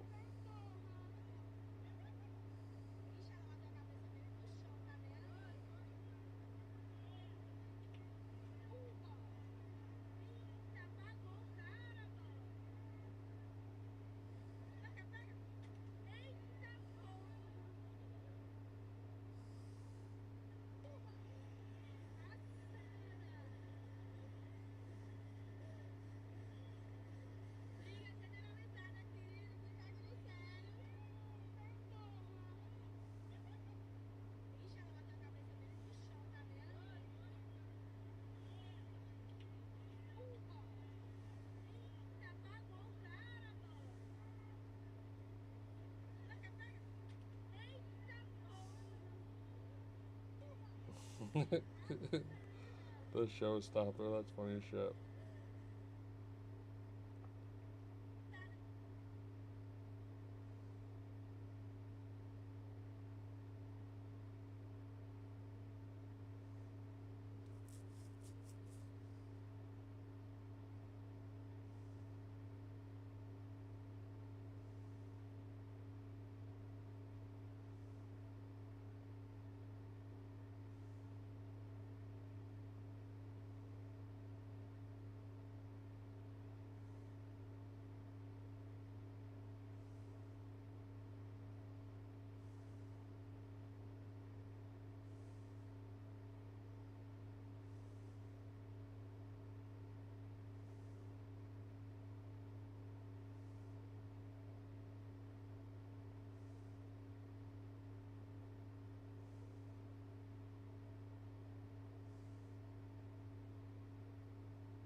Text him, just say, hey, I'm at Danny's watching the fights, come through. No, we're eating mushrooms. You know, tell them what you done today. Yeah, we're eating morel mushrooms, watching the fights. Drinking beer. Okay, dear. I think we get the rest of them. What? The fish cleaning shit. Oh, I'll show you.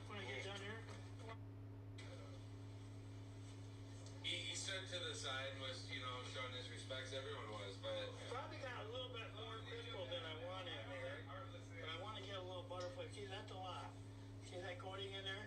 Probably don't need that much, but that's really going to do this first batch really well. Okay. You reach in there, grab some of these hard. Okay, that's probably a little bit more crystals than I wanted, but I'm adding, that was a lot. But I'm adding butter now for the flavor. So that's right. You're just going to really soak it up. So you watch this now. I'm cooking with Pappy Toad, Mad Dog, Pappy Toad, yeah. Mad Dog Kitchen. We don't know where the big ones are, but we want those. I was thinking I should call Hunter. He normally hits me up around the fights, yeah. I mean, I'm spinning right here. Hit him up. Call him. Let him know we're watching the fights. Tell him what. We don't want it real hot. Where am I at here? I'll say in this video, I'll say. The real video starts at 33 minutes.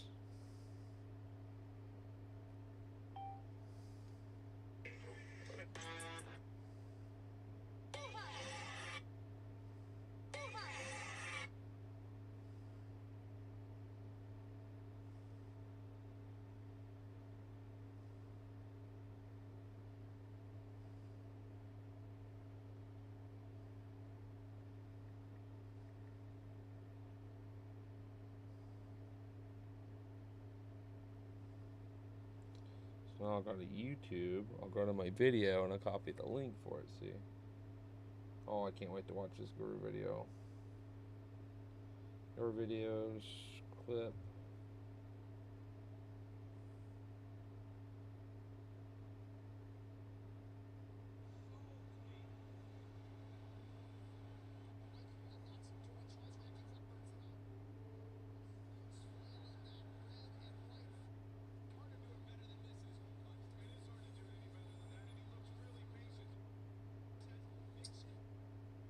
Grabbing the glove. It's definitely holding on the wrist there, BSD, the one arm.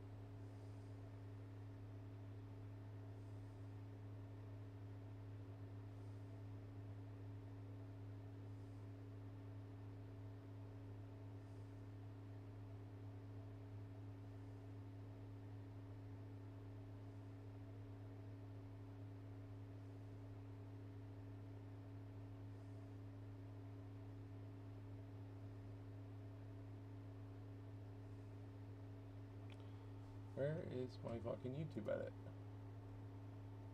Says that this is saved and ready to go, but I am not seeing it. Let me just shoot myself that link, I guess, too, in chats. Give myself that link. There we go.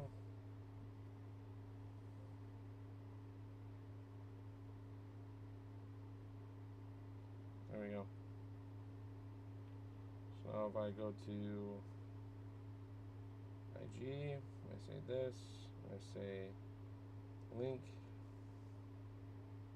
should be able to hit URL, paste.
I don't know why I didn't just copy that, because I have a bunch of shitty tagging things I have to do now, but it'll be good.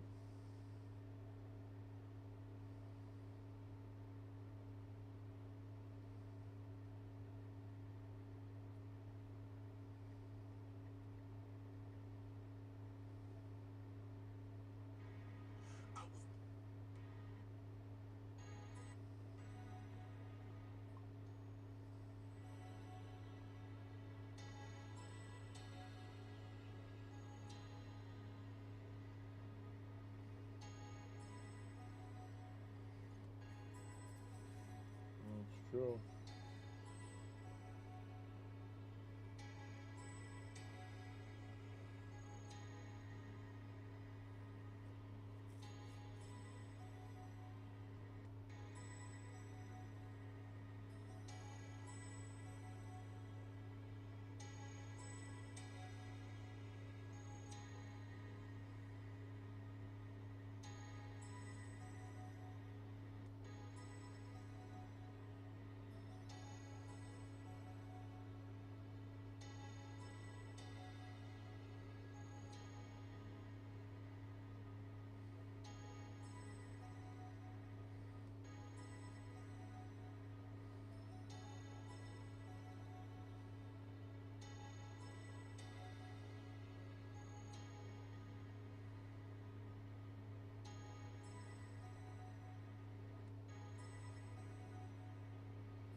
UFC bets,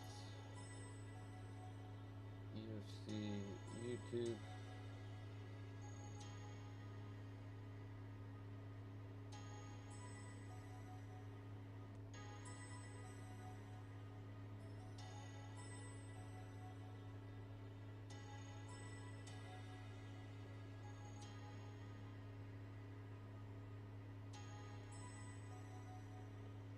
MMA bets, MMA predictions.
Dude, fucking no-name bookie capping off hard on hockey.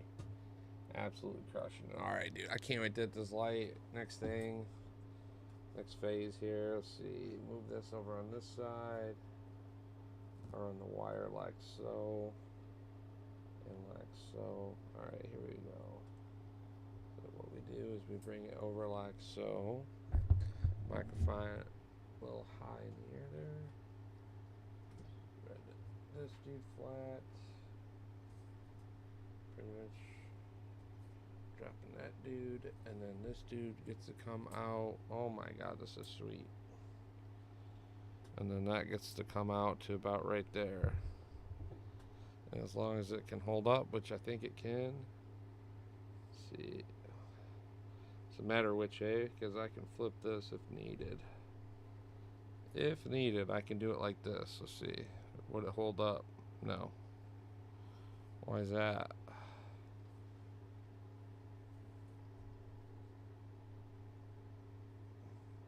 Oh, I see.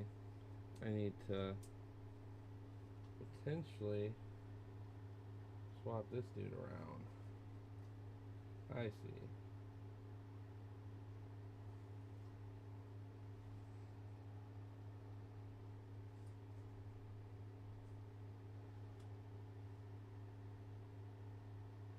That's its own little dude right here. Let me tighten that guy up real quick. I like this arm a lot, dude. The extension this thing has is fucking wild. It's a very good tablet stand. Or like arm.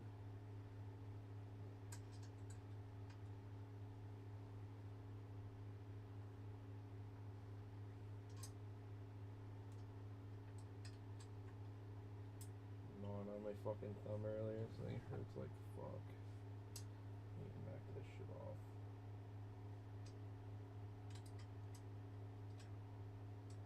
I have an infected fucking thumb basically. That's what that feels like. Hurts.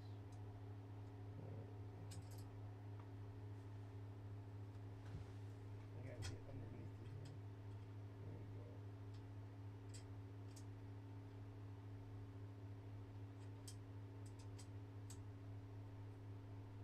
There you go.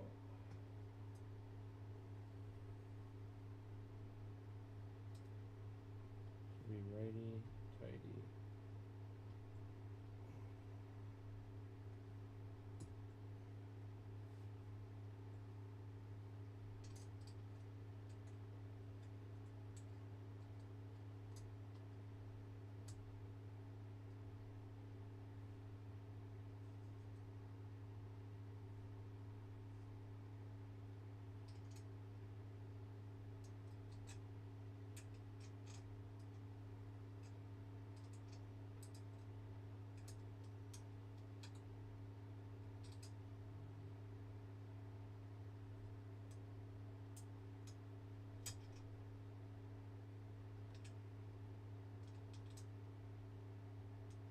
I need to lift this arm up so I can get actually fucking underneath this thing.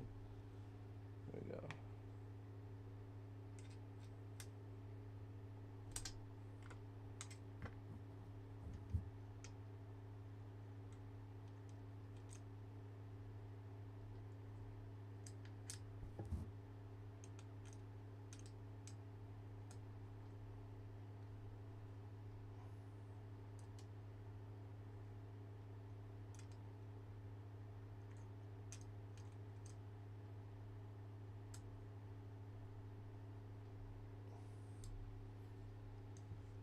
There we go. That's what we needed, baby. Now we're in business. Dude, this thing is fucking wild. Look at the extension. Can you guys see this? Dude, look at the fucking extension of this arm. Now it's actually like staying right where I want it now. Wild. Oh, fuck. I had it right where I wanted it, but I think it flips like this. This is cable tension here. Let's see. How do you get this to stay? So that goes forward. That just needs to be tightened here, right? I think that's how we tighten it down. Dude, no way. This thing's sick. Alright, so the microphone's going to go above the tablet, which is here. I get to watch and just kind of game. And I think it can go even further yet for me, which would be sick. Yeah.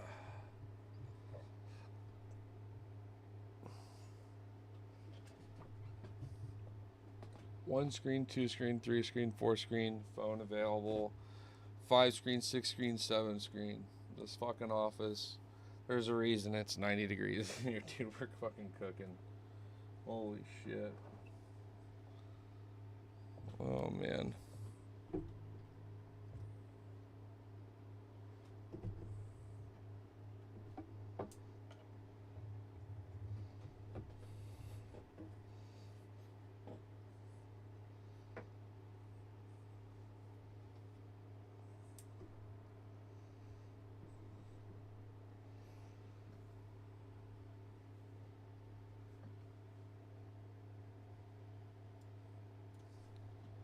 Alright, I'm going to mute my mic and open up audio for the desktop. We're just going to chill and jam.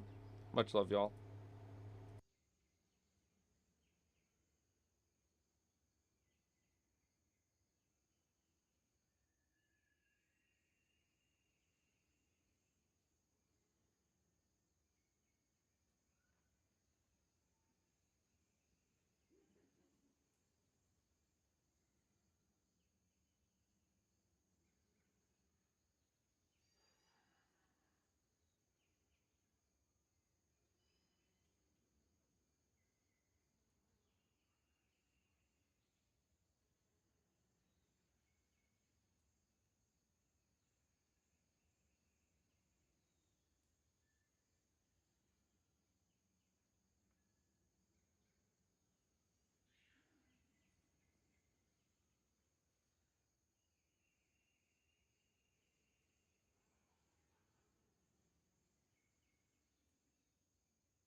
So much content cooking over here on my end, but I think I'm done for tonight with that. I'm just gonna play maybe an hour of this and jump off, guys. All right, much love.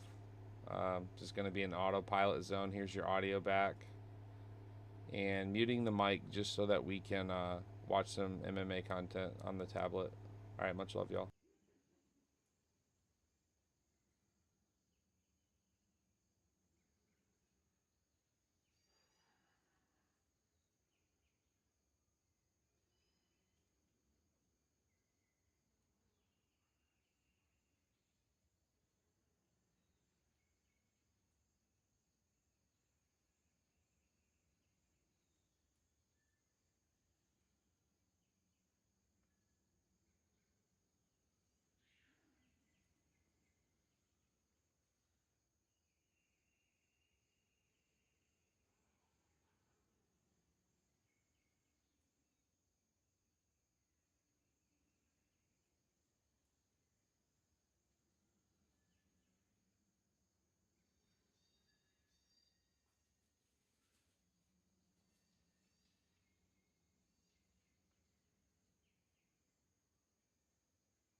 Hey, what's up guys, it's Nick2, and today I'm going to be going over a very high-end, nearly perfected version of the Lightning Spear Amazon build that just absolutely destroys the entire game. Mapping is a complete cakewalk, and you just fly through the maps, and pretty much every single tier 4 boss just gets completely annihilated, which I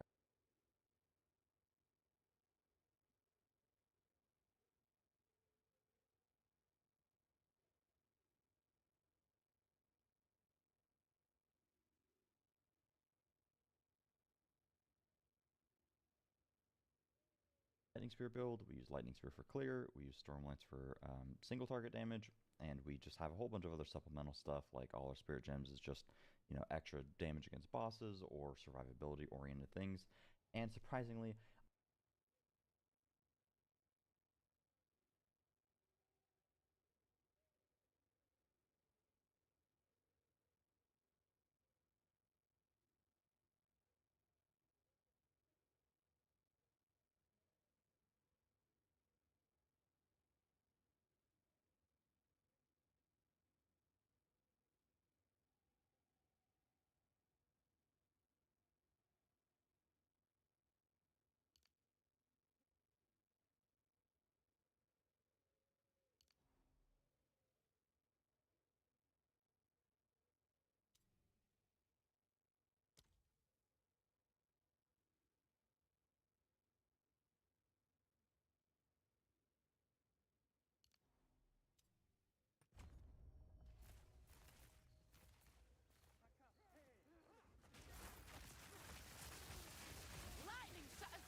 bent double as is.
Vile cur!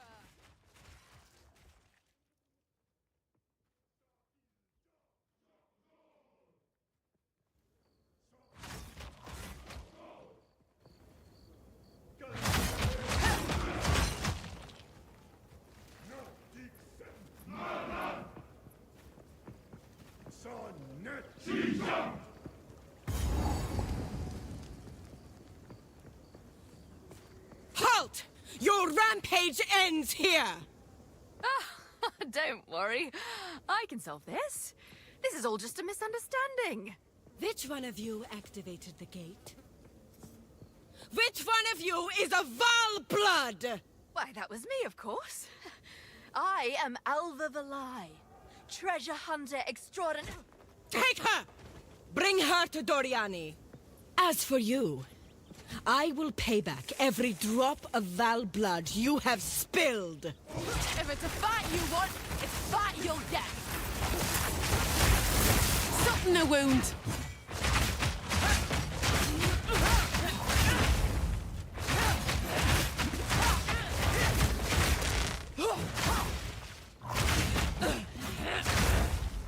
You will fall before us.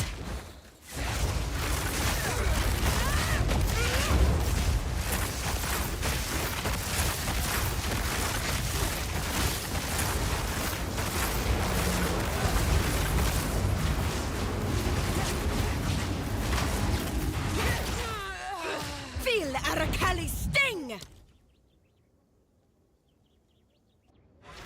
Absolutely fucking wrecked on that, by the way.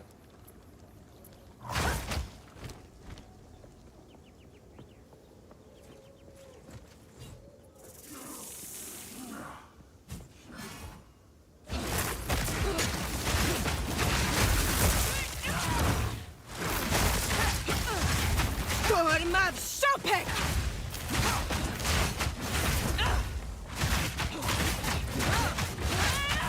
You will fall before us!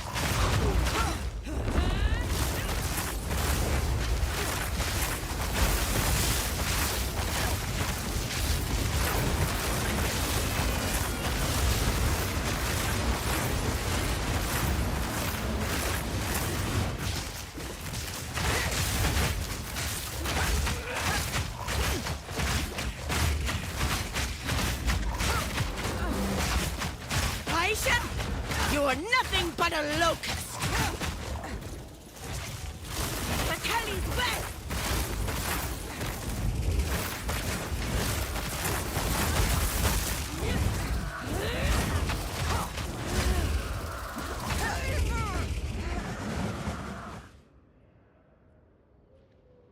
Actually is going to take me locking in and focusing on this boss. I went from smacking this game to not logging in in the last month, and things have obviously been balanced. Like, this character doesn't melt bosses like I used to.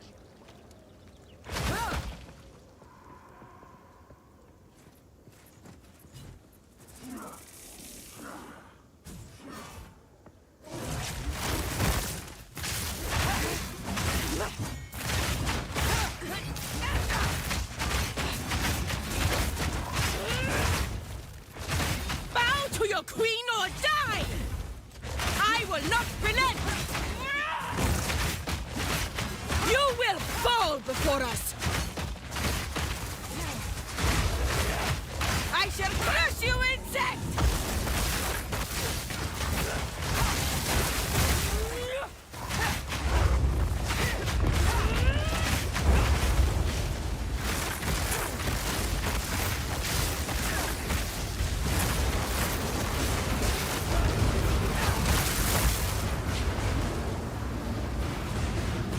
Storm fight!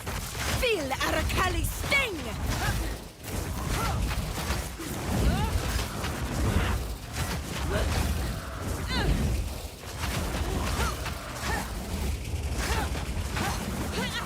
I will crush you in bow to your queen or die!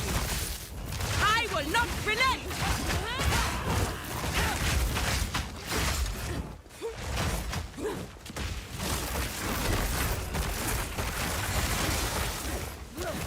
Bow to your queen or die! You are nothing but a locust.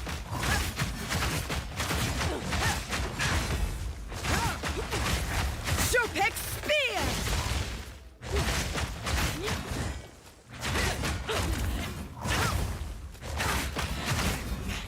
Viper strikes! You will fall before us!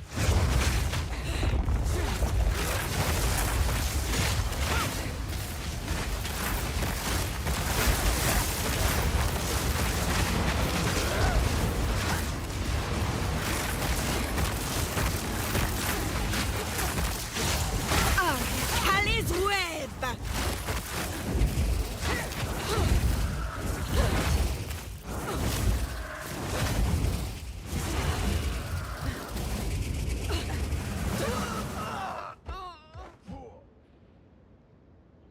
All the way down to like 1%. Fuck me, dude. I just need one more hit and she's dead.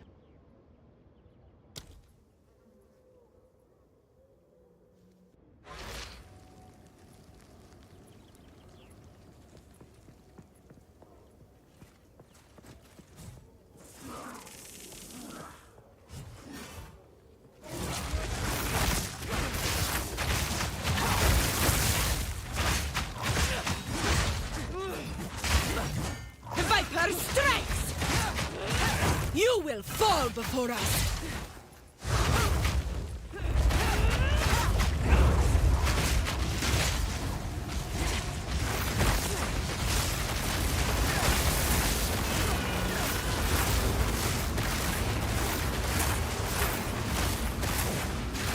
Lightning shot is born! Feel Arakali's sting!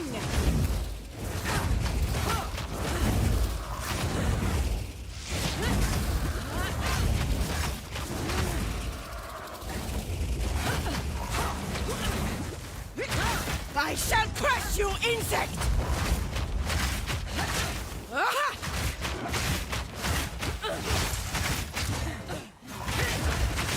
I will not relent!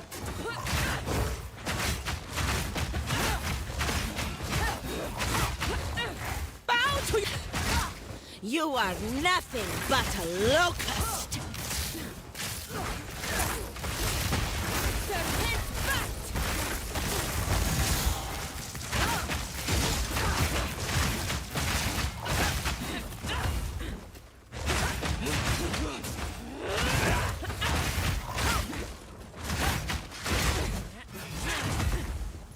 Viper strikes! You will fall before us! Need more time!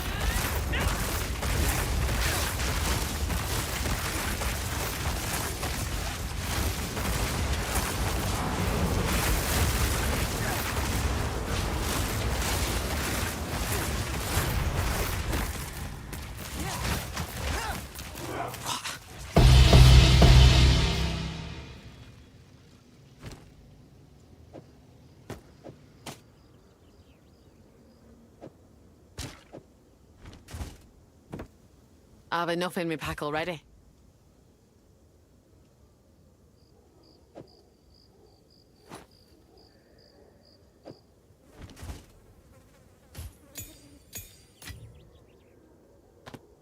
I've enough in my pack already.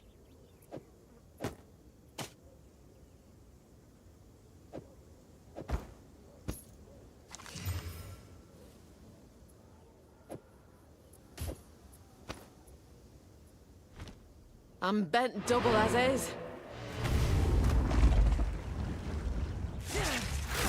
Take this!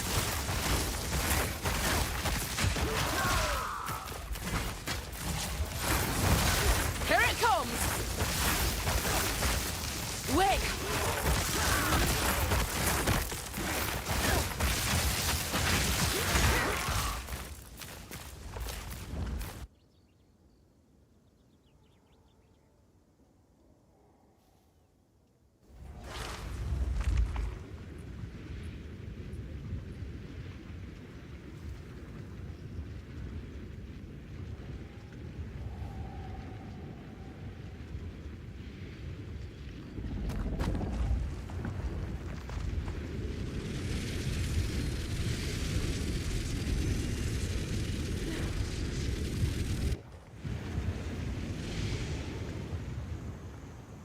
How can I advise?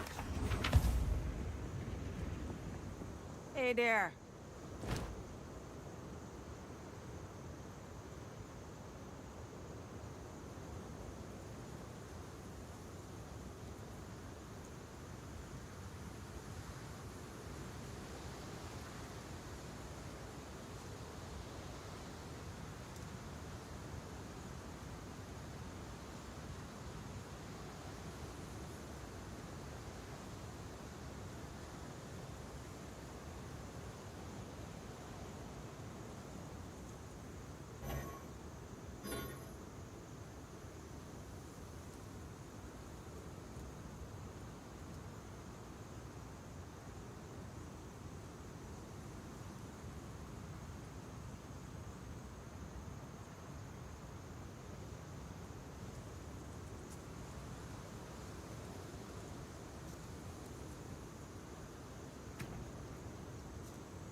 Here to help.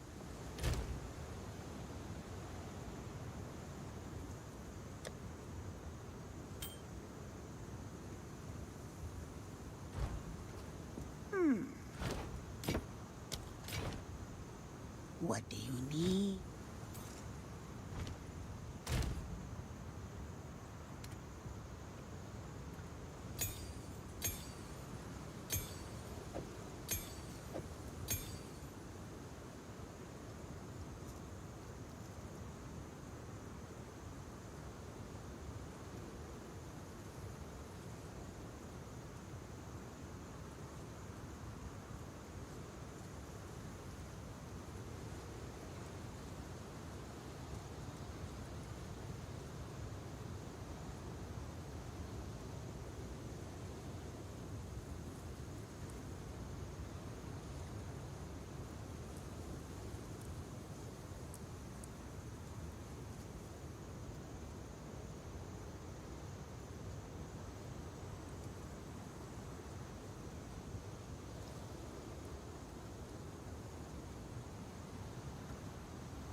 There's a time and a place for violence.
foe.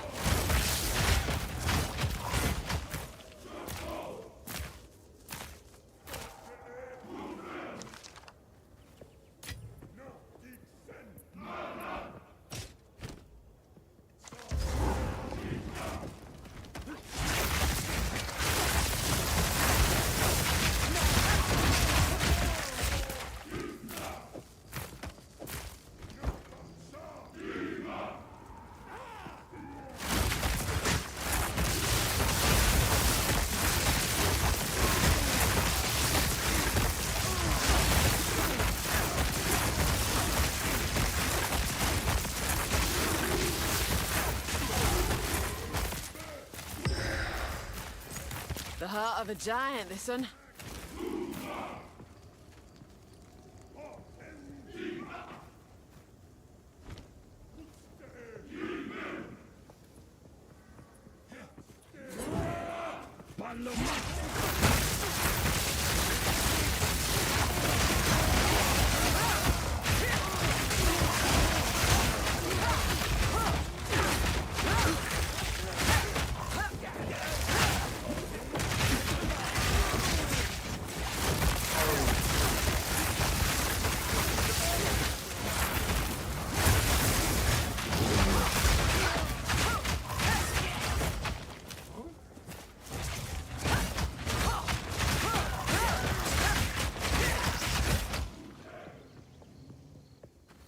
Wait.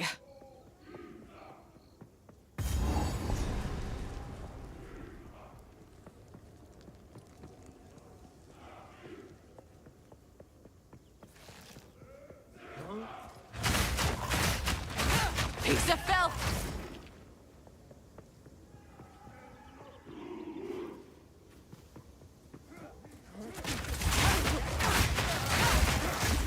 Lightning shot his bone!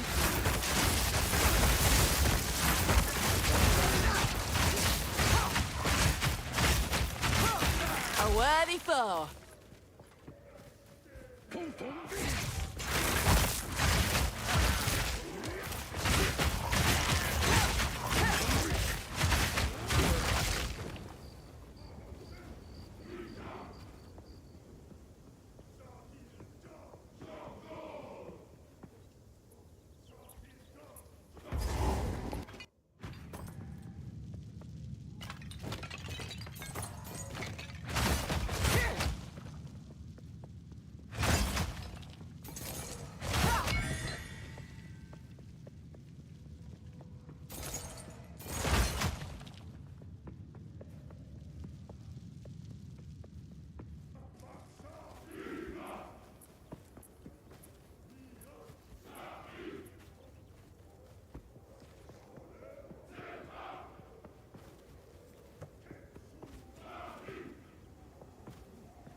Bring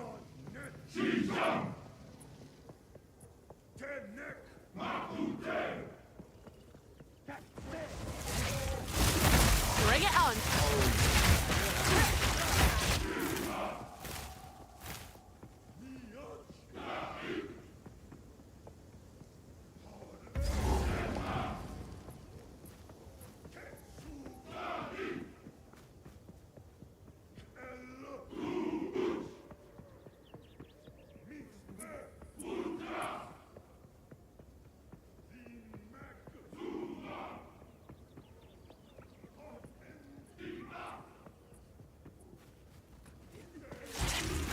Watch your step!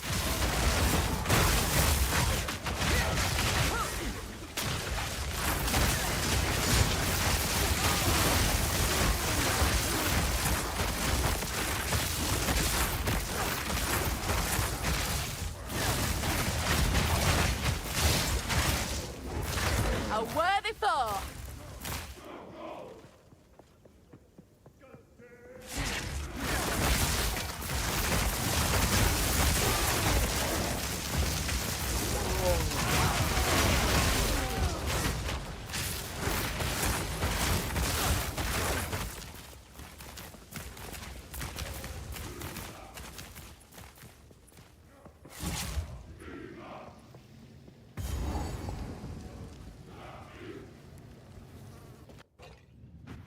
Wait.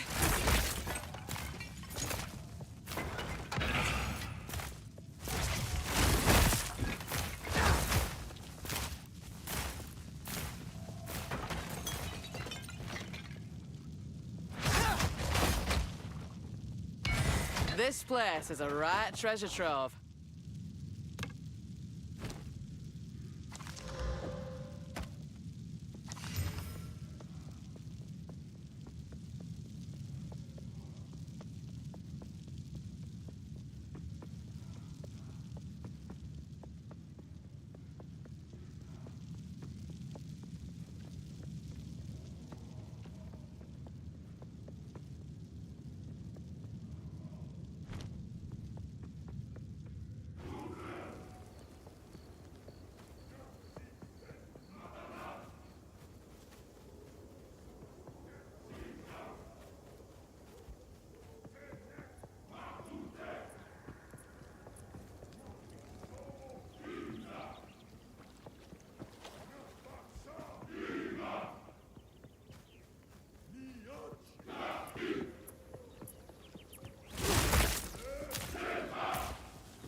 I pity these folk. Death's hot in their heels, and they haven't a clue.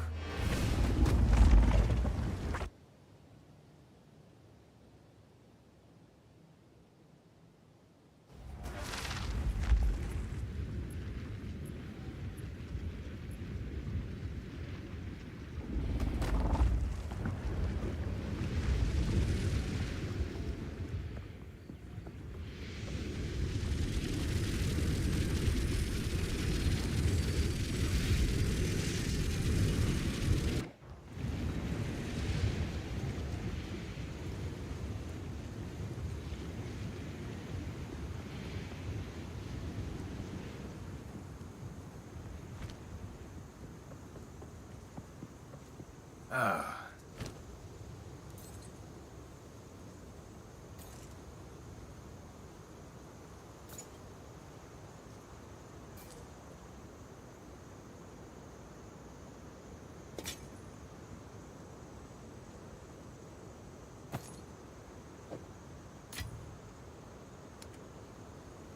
Hope that one doesn't have any holes in it. If you hear a click...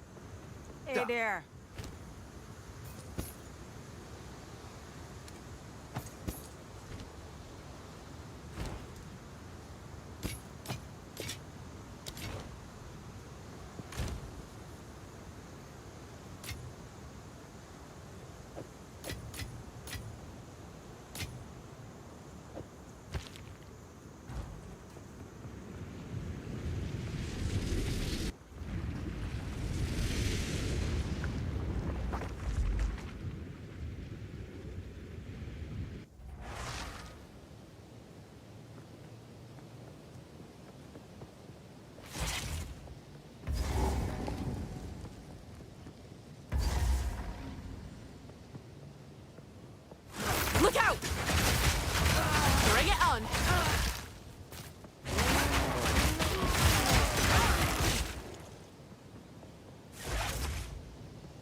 Wait.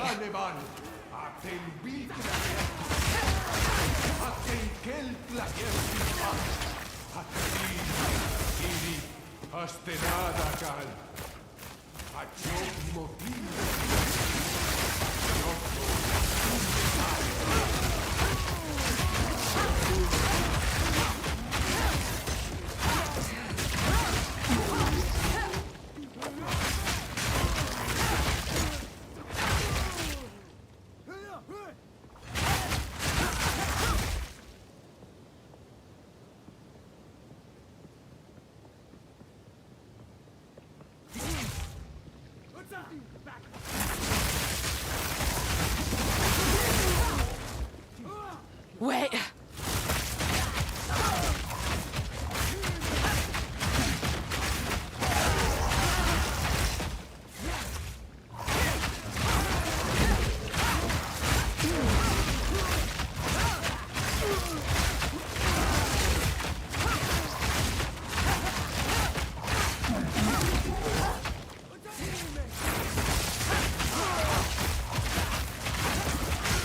Bring it on.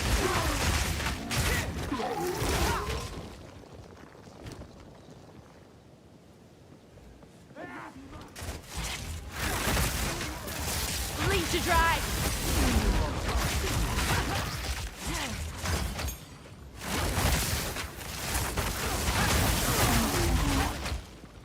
I need a moment to prepare.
fight is on!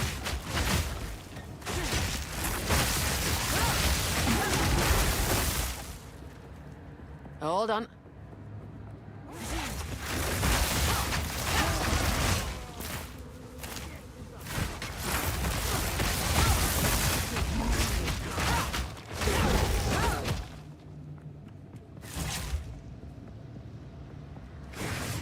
I need a moment to prepare.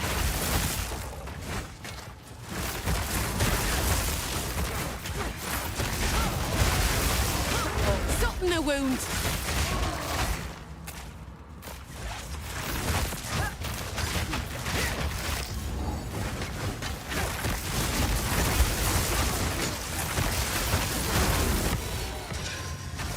Now we're talking.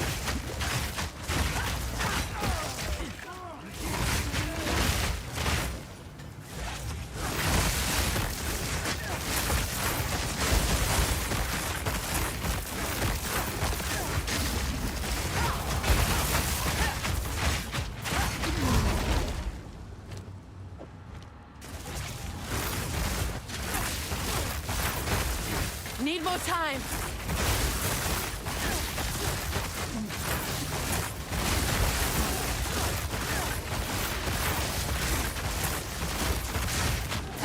A worthy foe.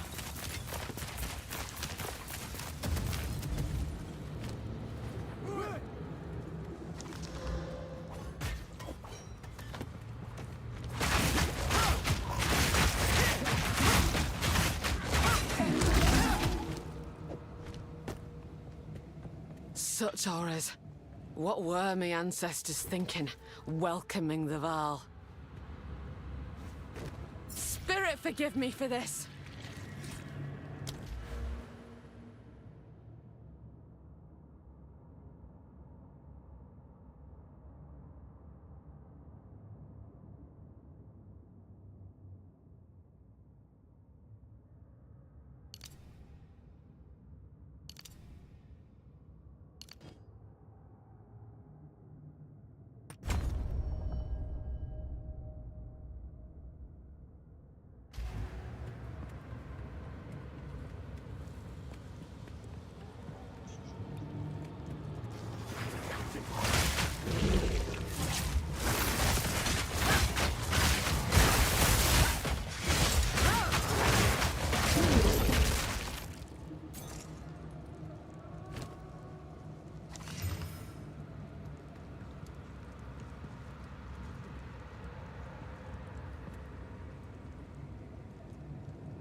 To dry.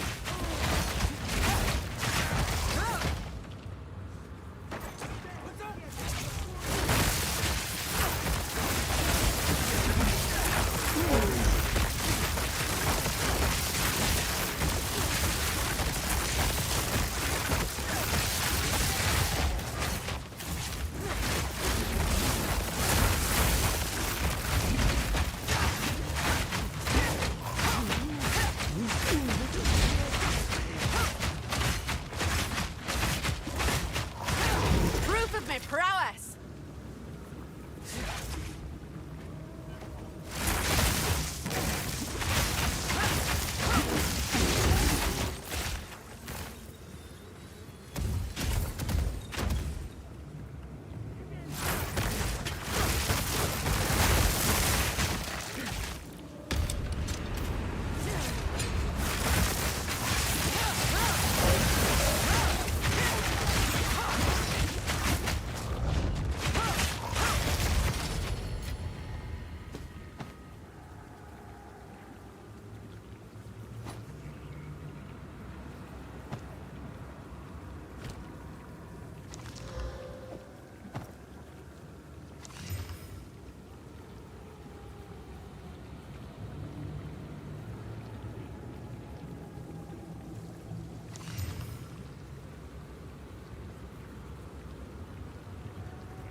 Bleed out!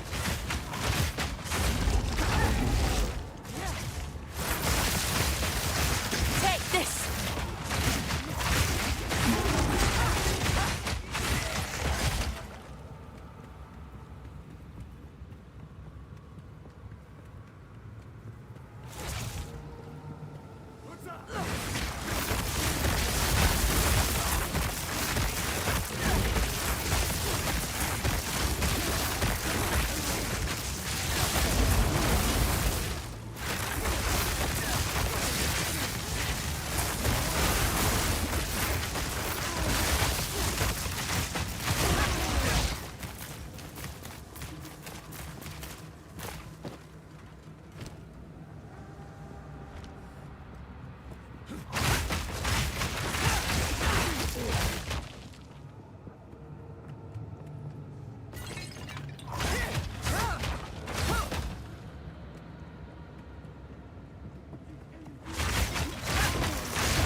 Hold on!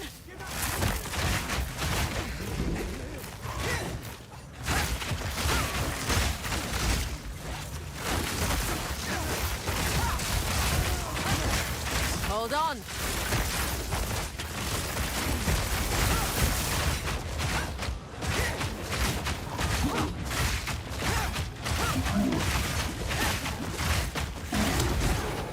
I'm bent double as is.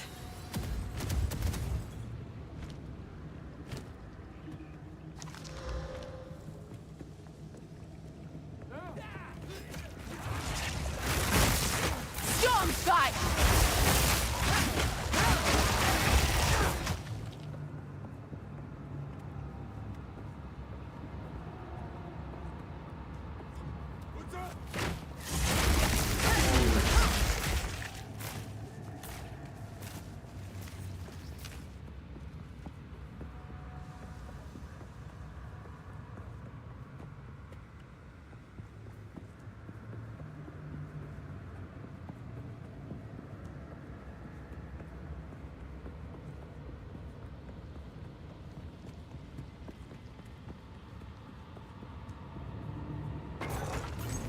I'm bent double as is.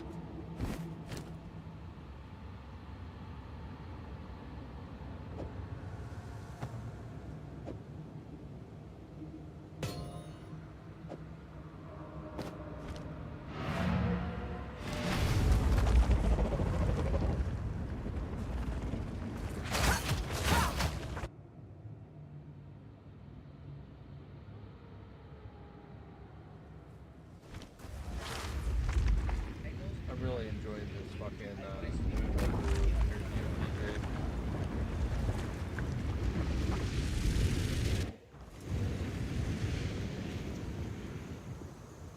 What have you learned? Greet.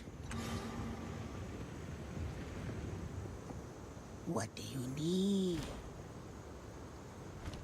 Don't eat anything colorful.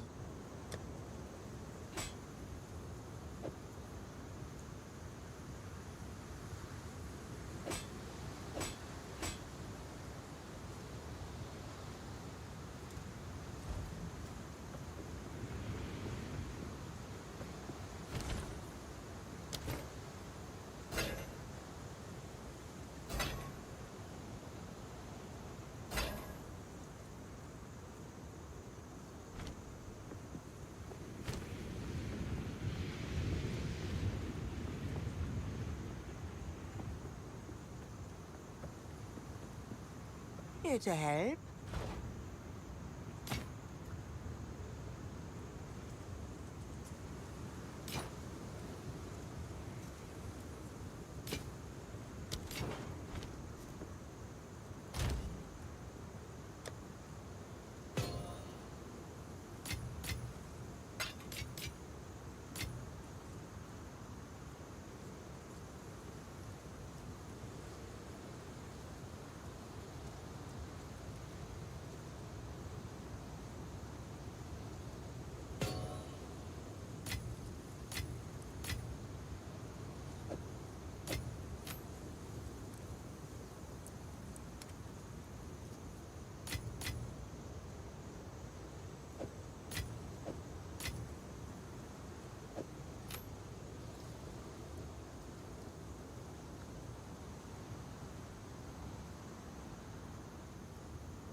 Hey there.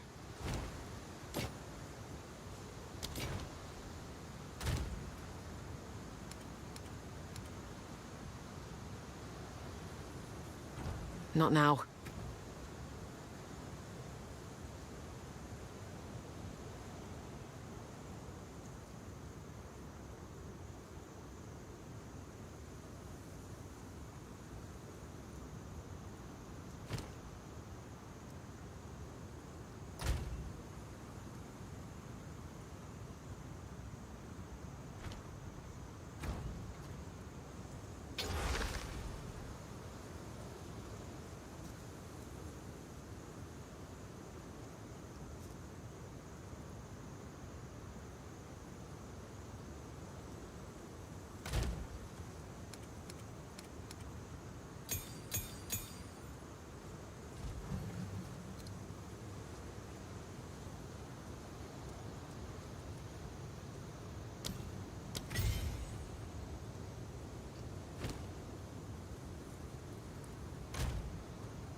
folk won't take kindly to that.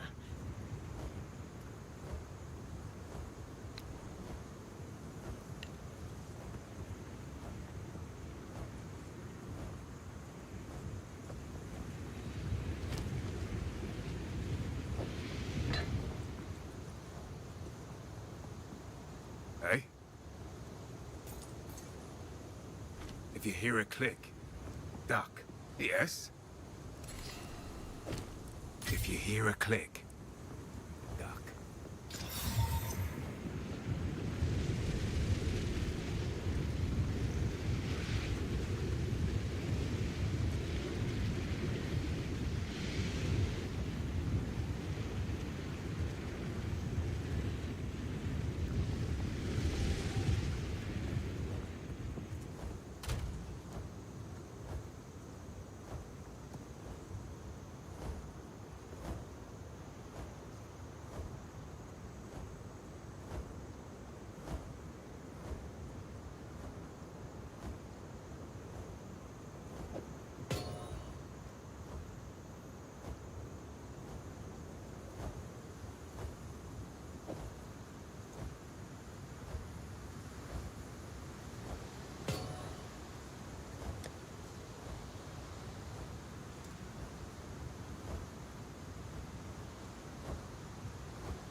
Here it comes! Bloody fossil!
Lightning shot his bone!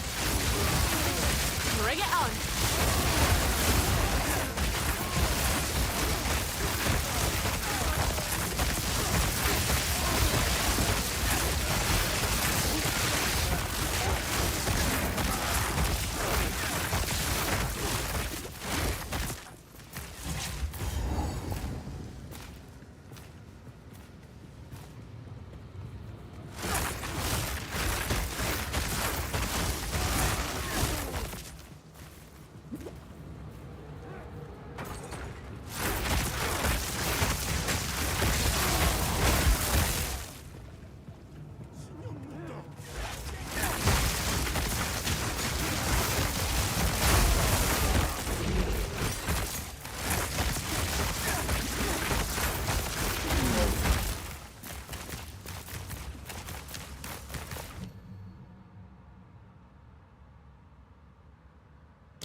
it comes!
Naught but darkness about this statue.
Intruder is here?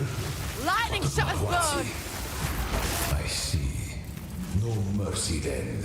Kill her on sight.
magic or technology? Fool! There is no time for this. Atziri will soon commune with the beast. Cease your assault. I need a moment to prepare.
Look out!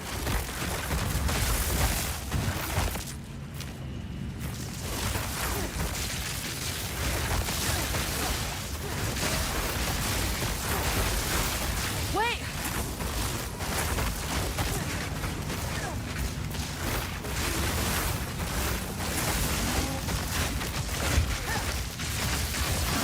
Proof of my prowess!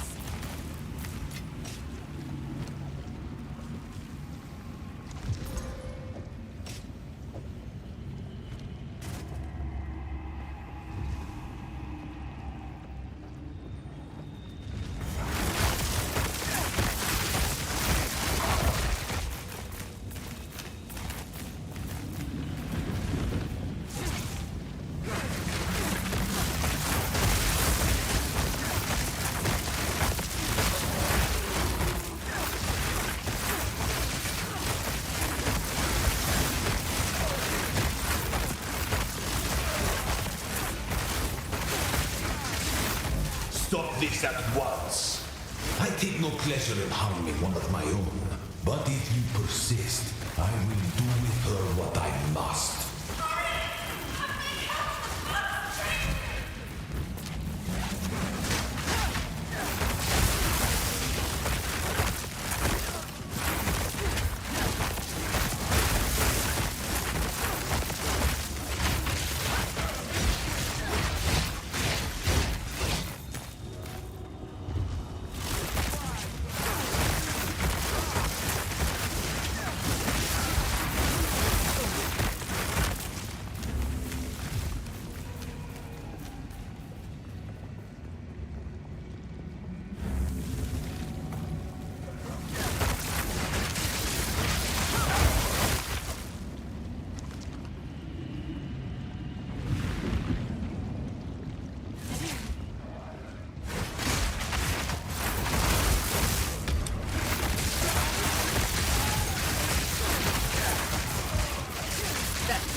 Alright, boss time, baby. Let's go.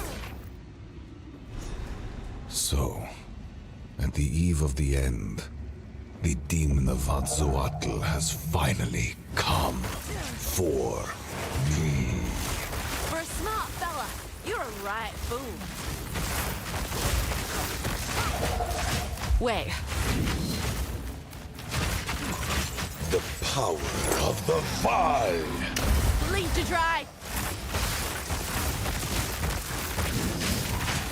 Nothing can stand against us. Progress comes with a heavy price. You will burn. Pathetic. 5 moves ahead. Behold.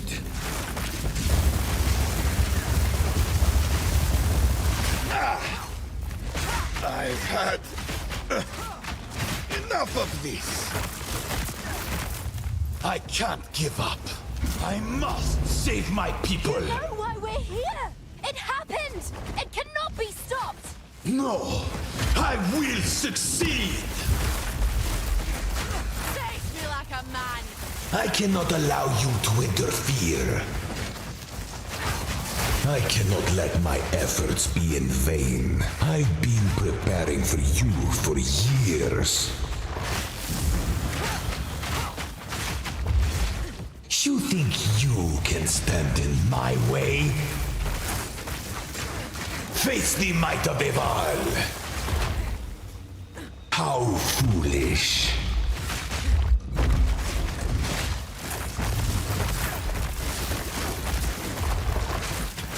One death is nothing for the greater good. Bleed out. Let me show you what true intellect looks like. I've been preparing for you for years. Now, unexpected. But not critical.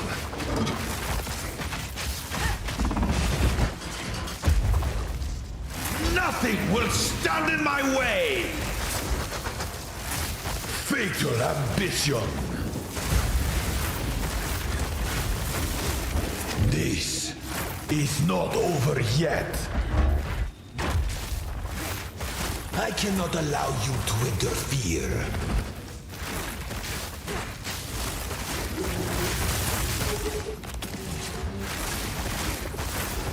Atziri will soon begin her ascension. Out of my way or die! You didn't stand a chance.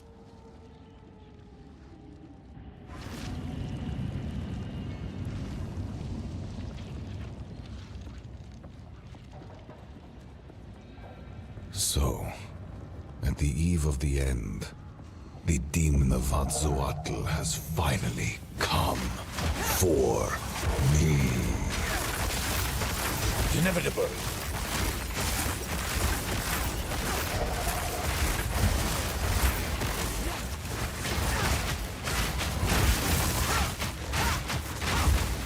The ends justify the means. You are blind to the greater good.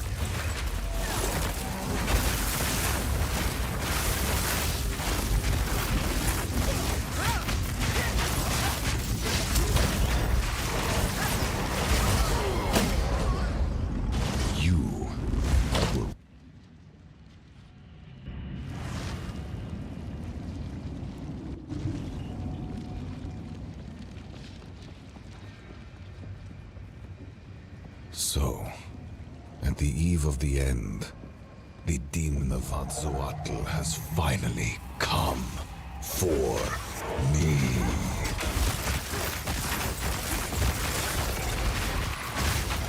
The power of the Val!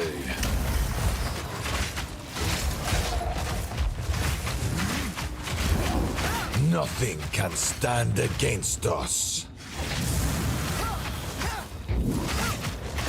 Sacrifice is the only path to survival. Bleed out!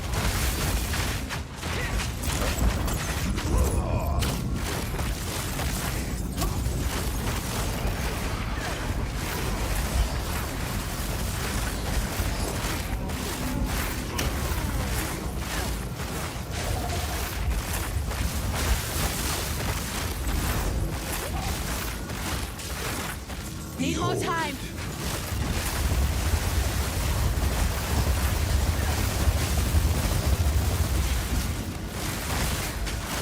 The power of the Val. I can't give up. I must save my people. Do you know why we're here? It happened! It cannot be stopped! No, I will succeed. Face me like a man! One death is nothing for the greater good. Do you truly think you can match me? How foolish!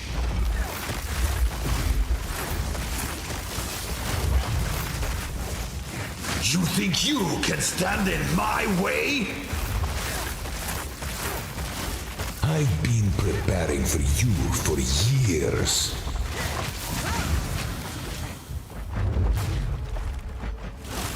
Full power. I will crush you. Burn to ash, demon of Azzoatl. The end of the world is nigh. Now you're within my grasp. Ugh. What? How? Get up! Get up!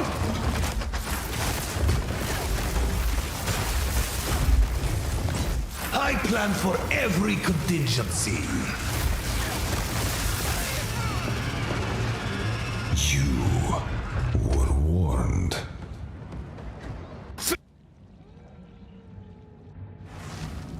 They're actually fixing like this fucking boss's main mechanic. It's slams. That laser shit never used to actually hit like the.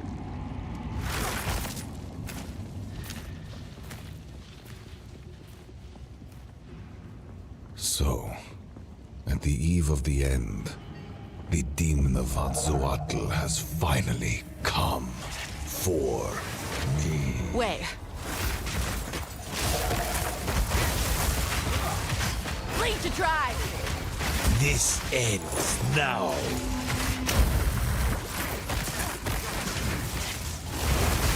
Survival requires brutal choices.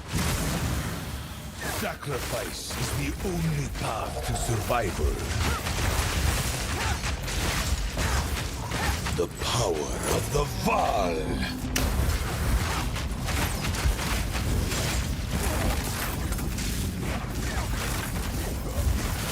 Five moves ahead.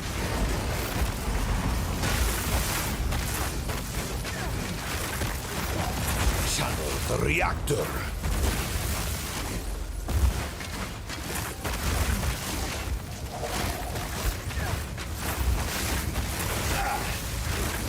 I've had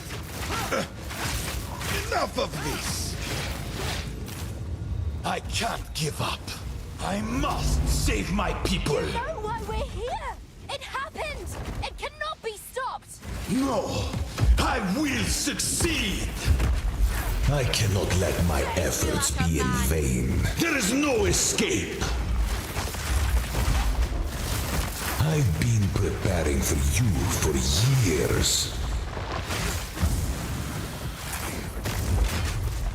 I cannot allow you to interfere. Full power.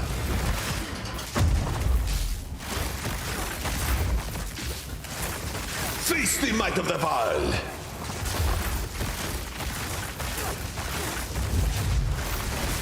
You think you can stand in my way?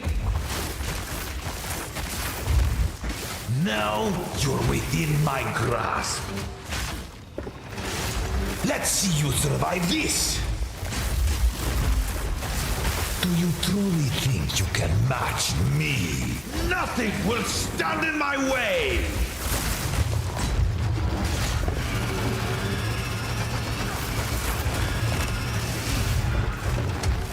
Fatal ambition! This is not over yet. One death is nothing for the greater good. Now, you are within my grasp.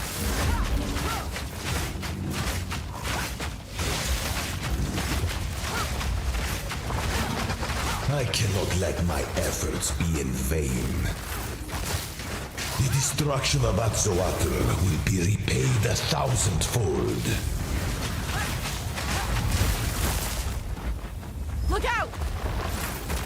You leave me no choice.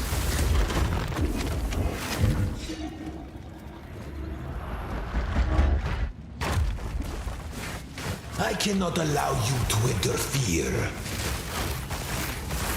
You think you can run? Aziri will soon begin her ascension.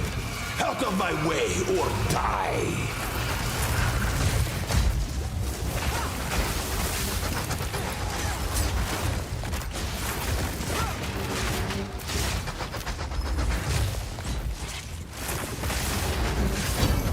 Ravaging power!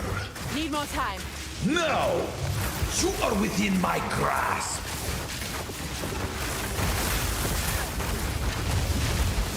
Ah! No! Do not fail me. Not now! How could this happen? All I've done. All that I sacrificed. Your people cannot be saved. History is already written. You can stay here and die, or come with us and help save the future. The legacy of the Val must be protected. I do know of a way to contain the beast. Best you start talking then. My friend here isn't exactly the peacemaking type. There isn't So a but I will come It's to... set.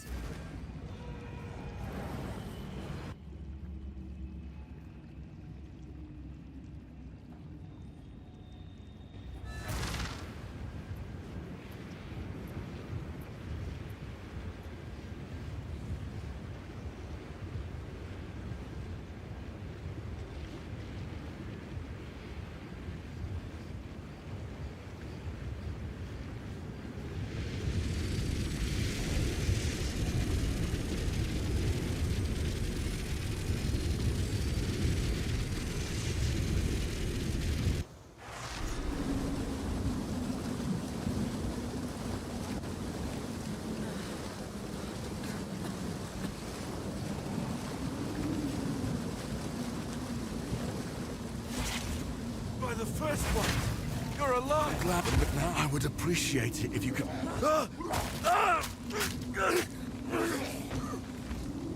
Reach Clearfell. Find the miller. Lightning shatters bone! The hunt is on!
Clean kill!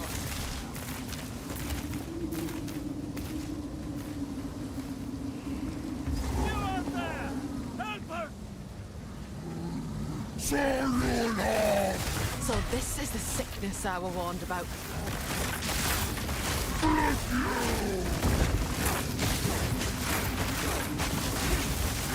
Need a moment.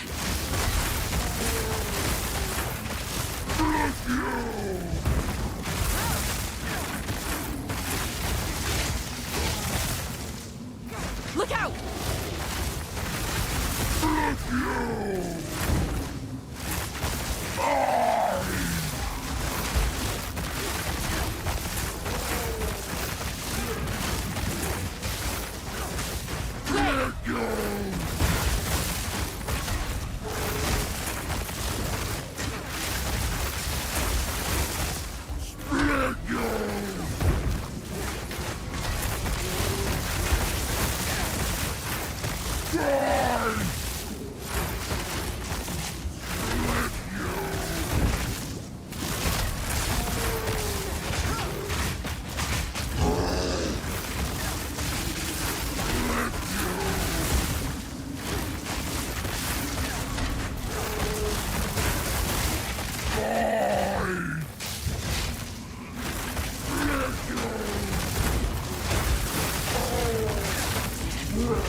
At least your friend weren't here to see what you've become.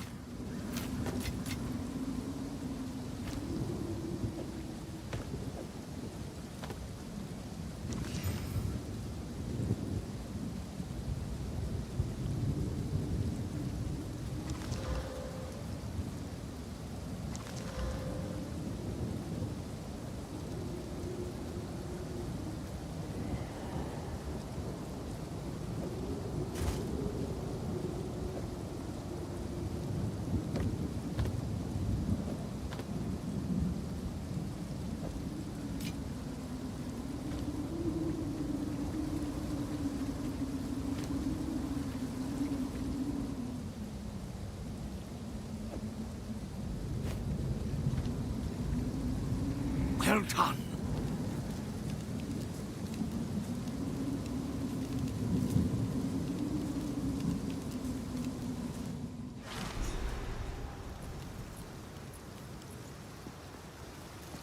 What a sorry sight. Spirit watch over this lot. Friend, there's a beast. Now, if you could channel your... Looks to be a decent sort, that one. Welcome. A woman without a place to call home. We have that in common. Well, if I don't... He's trouble, he is. But reckon it's that. How's the clearing? There's a... Now, if you could...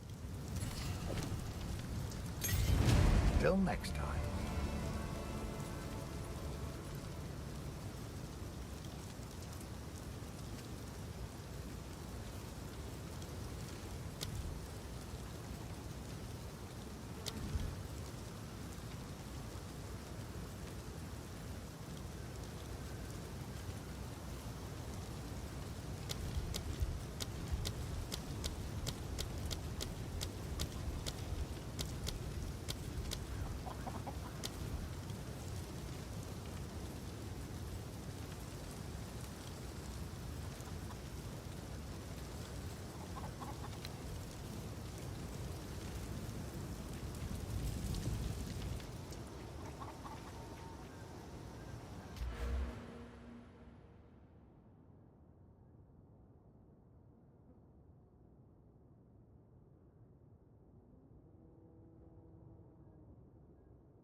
guess.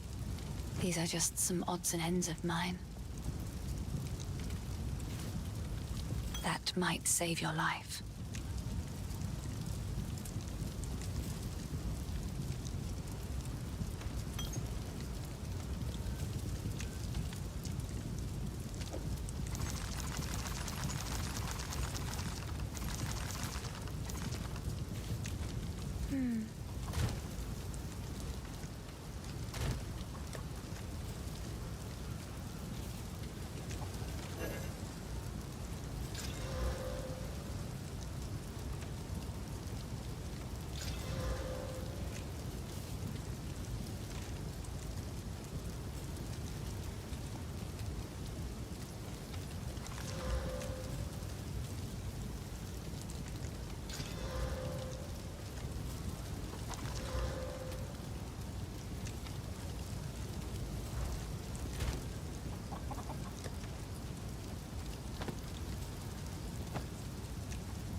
Greetings. Time to change me ways.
Stormlance sticks into the ground, periodically zapping enemies.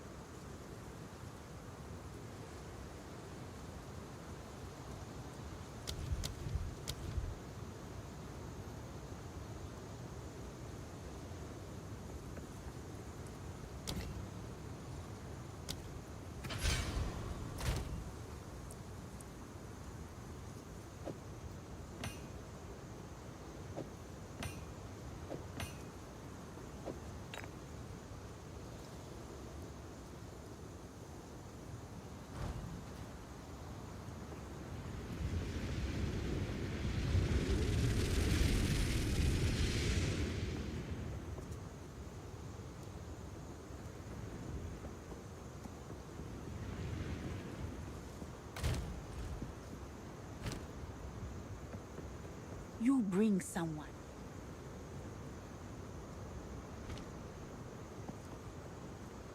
Here to help.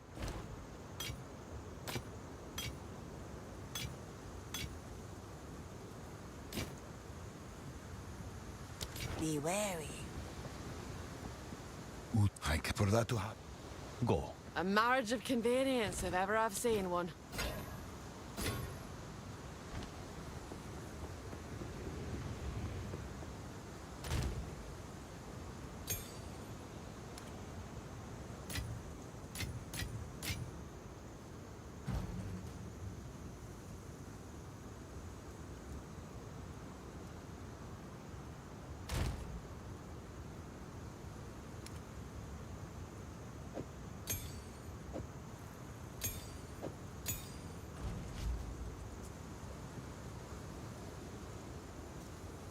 And that's why this game's dangerous. I've been awake for basically 24 hours, and I had no problem doing so at the last 2 or 3, because it's been a minute wanting to play very intricate, very insane builds that you reference.